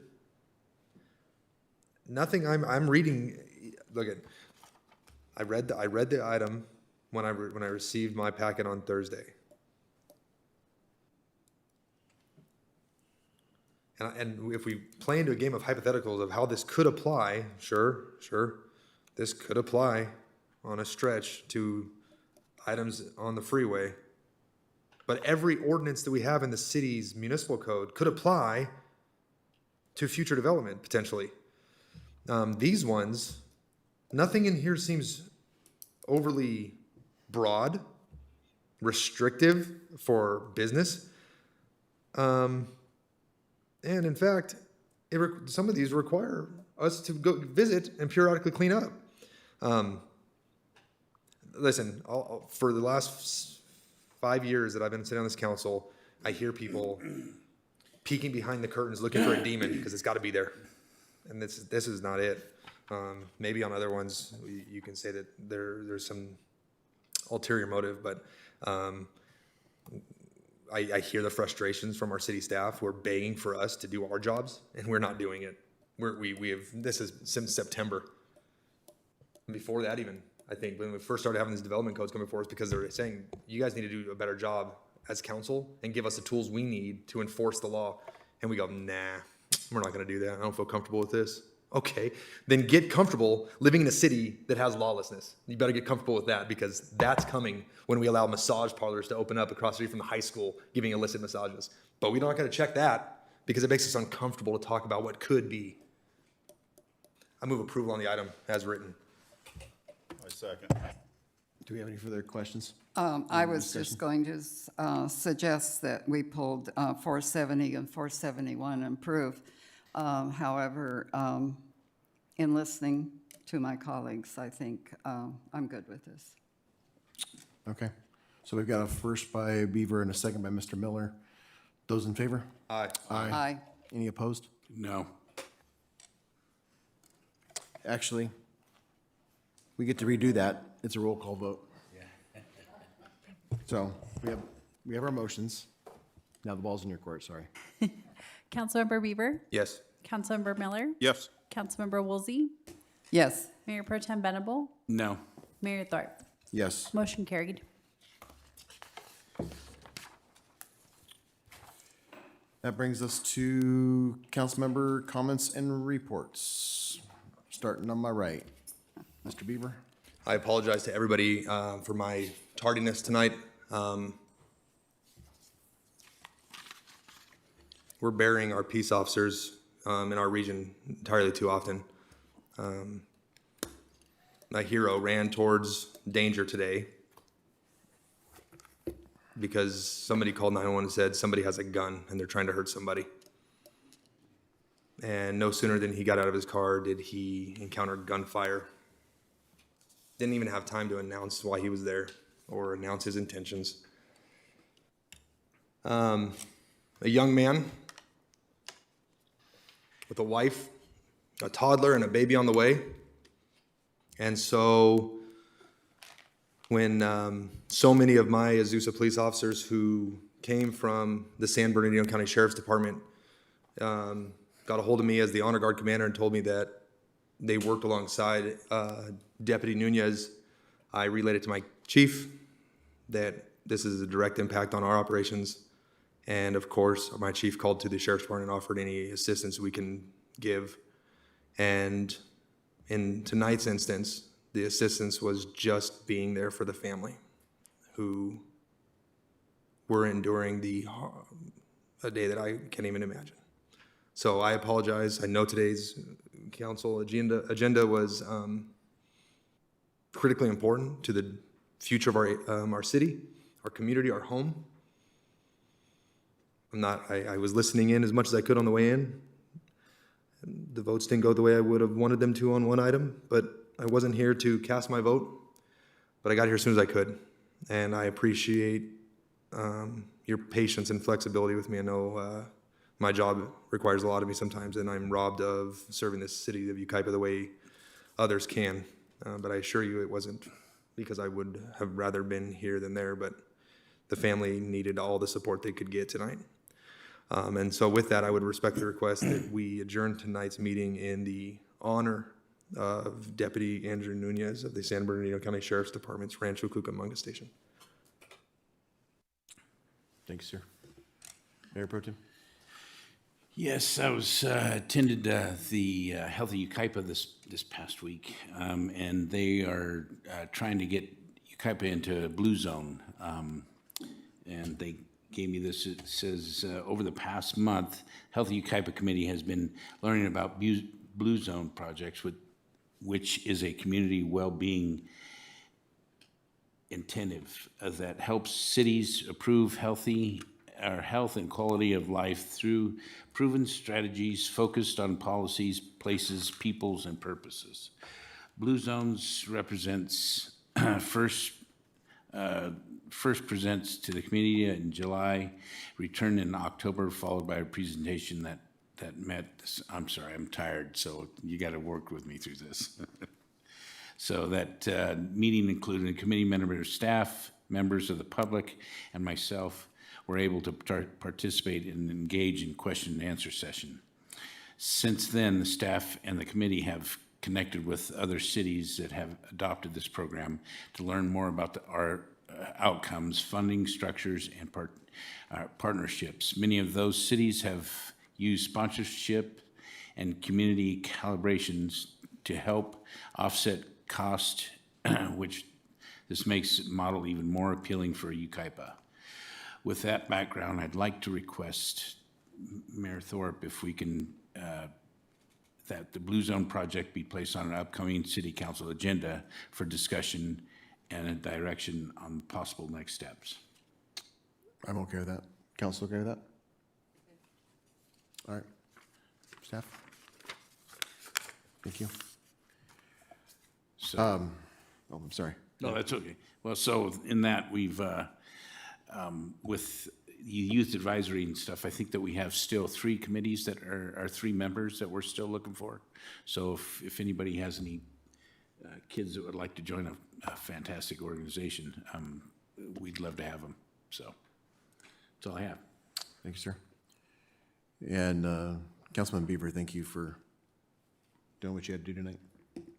Appreciate that. Councilman Beaver and I talked earlier today. It's becoming harder and harder in our careers to have to deal with these kind of things. So, that's all I've got right now, because I can't even talk. Miller? Thank you, guys. I just want to say a couple things. Megan, we haven't really got to talk to you since Autumn Fest, so I just want to thank you for a great production. I think it went real well, and our grandkids and kids just had a blast, so thank you. Again, it was wonderful, and kind of a little autumn weather. It's kind of neat, so thank you for doing that. Then I want to thank Jeff Bonner from Kiwanis. I got to go speak at their Kiwanis Club, and they are doing a lot of great stuff for our kids in our community and students and families, and it's just a great example of how service clubs really do help as part of our community. Holistically, they're part of what we're doing. So thank you, Jeff, our past president now, but he's still greatly involved, his daughter and everybody, but thank you for what you're doing to serve our community. I really appreciate it. Jeff's in the back there and retired from the Sheriff's Department also, so good to see you, Jeff. Councilman Woolsey? Okay, 924, Yucaipa Sustainable Groundwater Management Agency. 925, the SAPA, or Oh Wow Steering Committee, which was a Zoom meeting. 10-1, Omnitrans SBCTA meeting. 10-2, Chamber Breakfast. 10-4, Yucaipa Valley Water District. 10-8 through 9, League of California Cities Conference. 10-14, I attended the San Gornio Pass Water Agency County Line Recharge Basin and Turnout Ceremony in Calamasa. And this project will allow for water storage during wet years and use during dry seasons, providing long-term water security for the region. This basin will serve approximately 18,000 residents in San Bernardino and Riverside counties. And 1017, I attended a virtual insurance town hall hosted by State Senator Bogue, Commissioner Lara, I think that's how you say it, and emphasized ongoing efforts to make insurance more available, competitive, and affordable. And the session also included information about the California Fair Plan.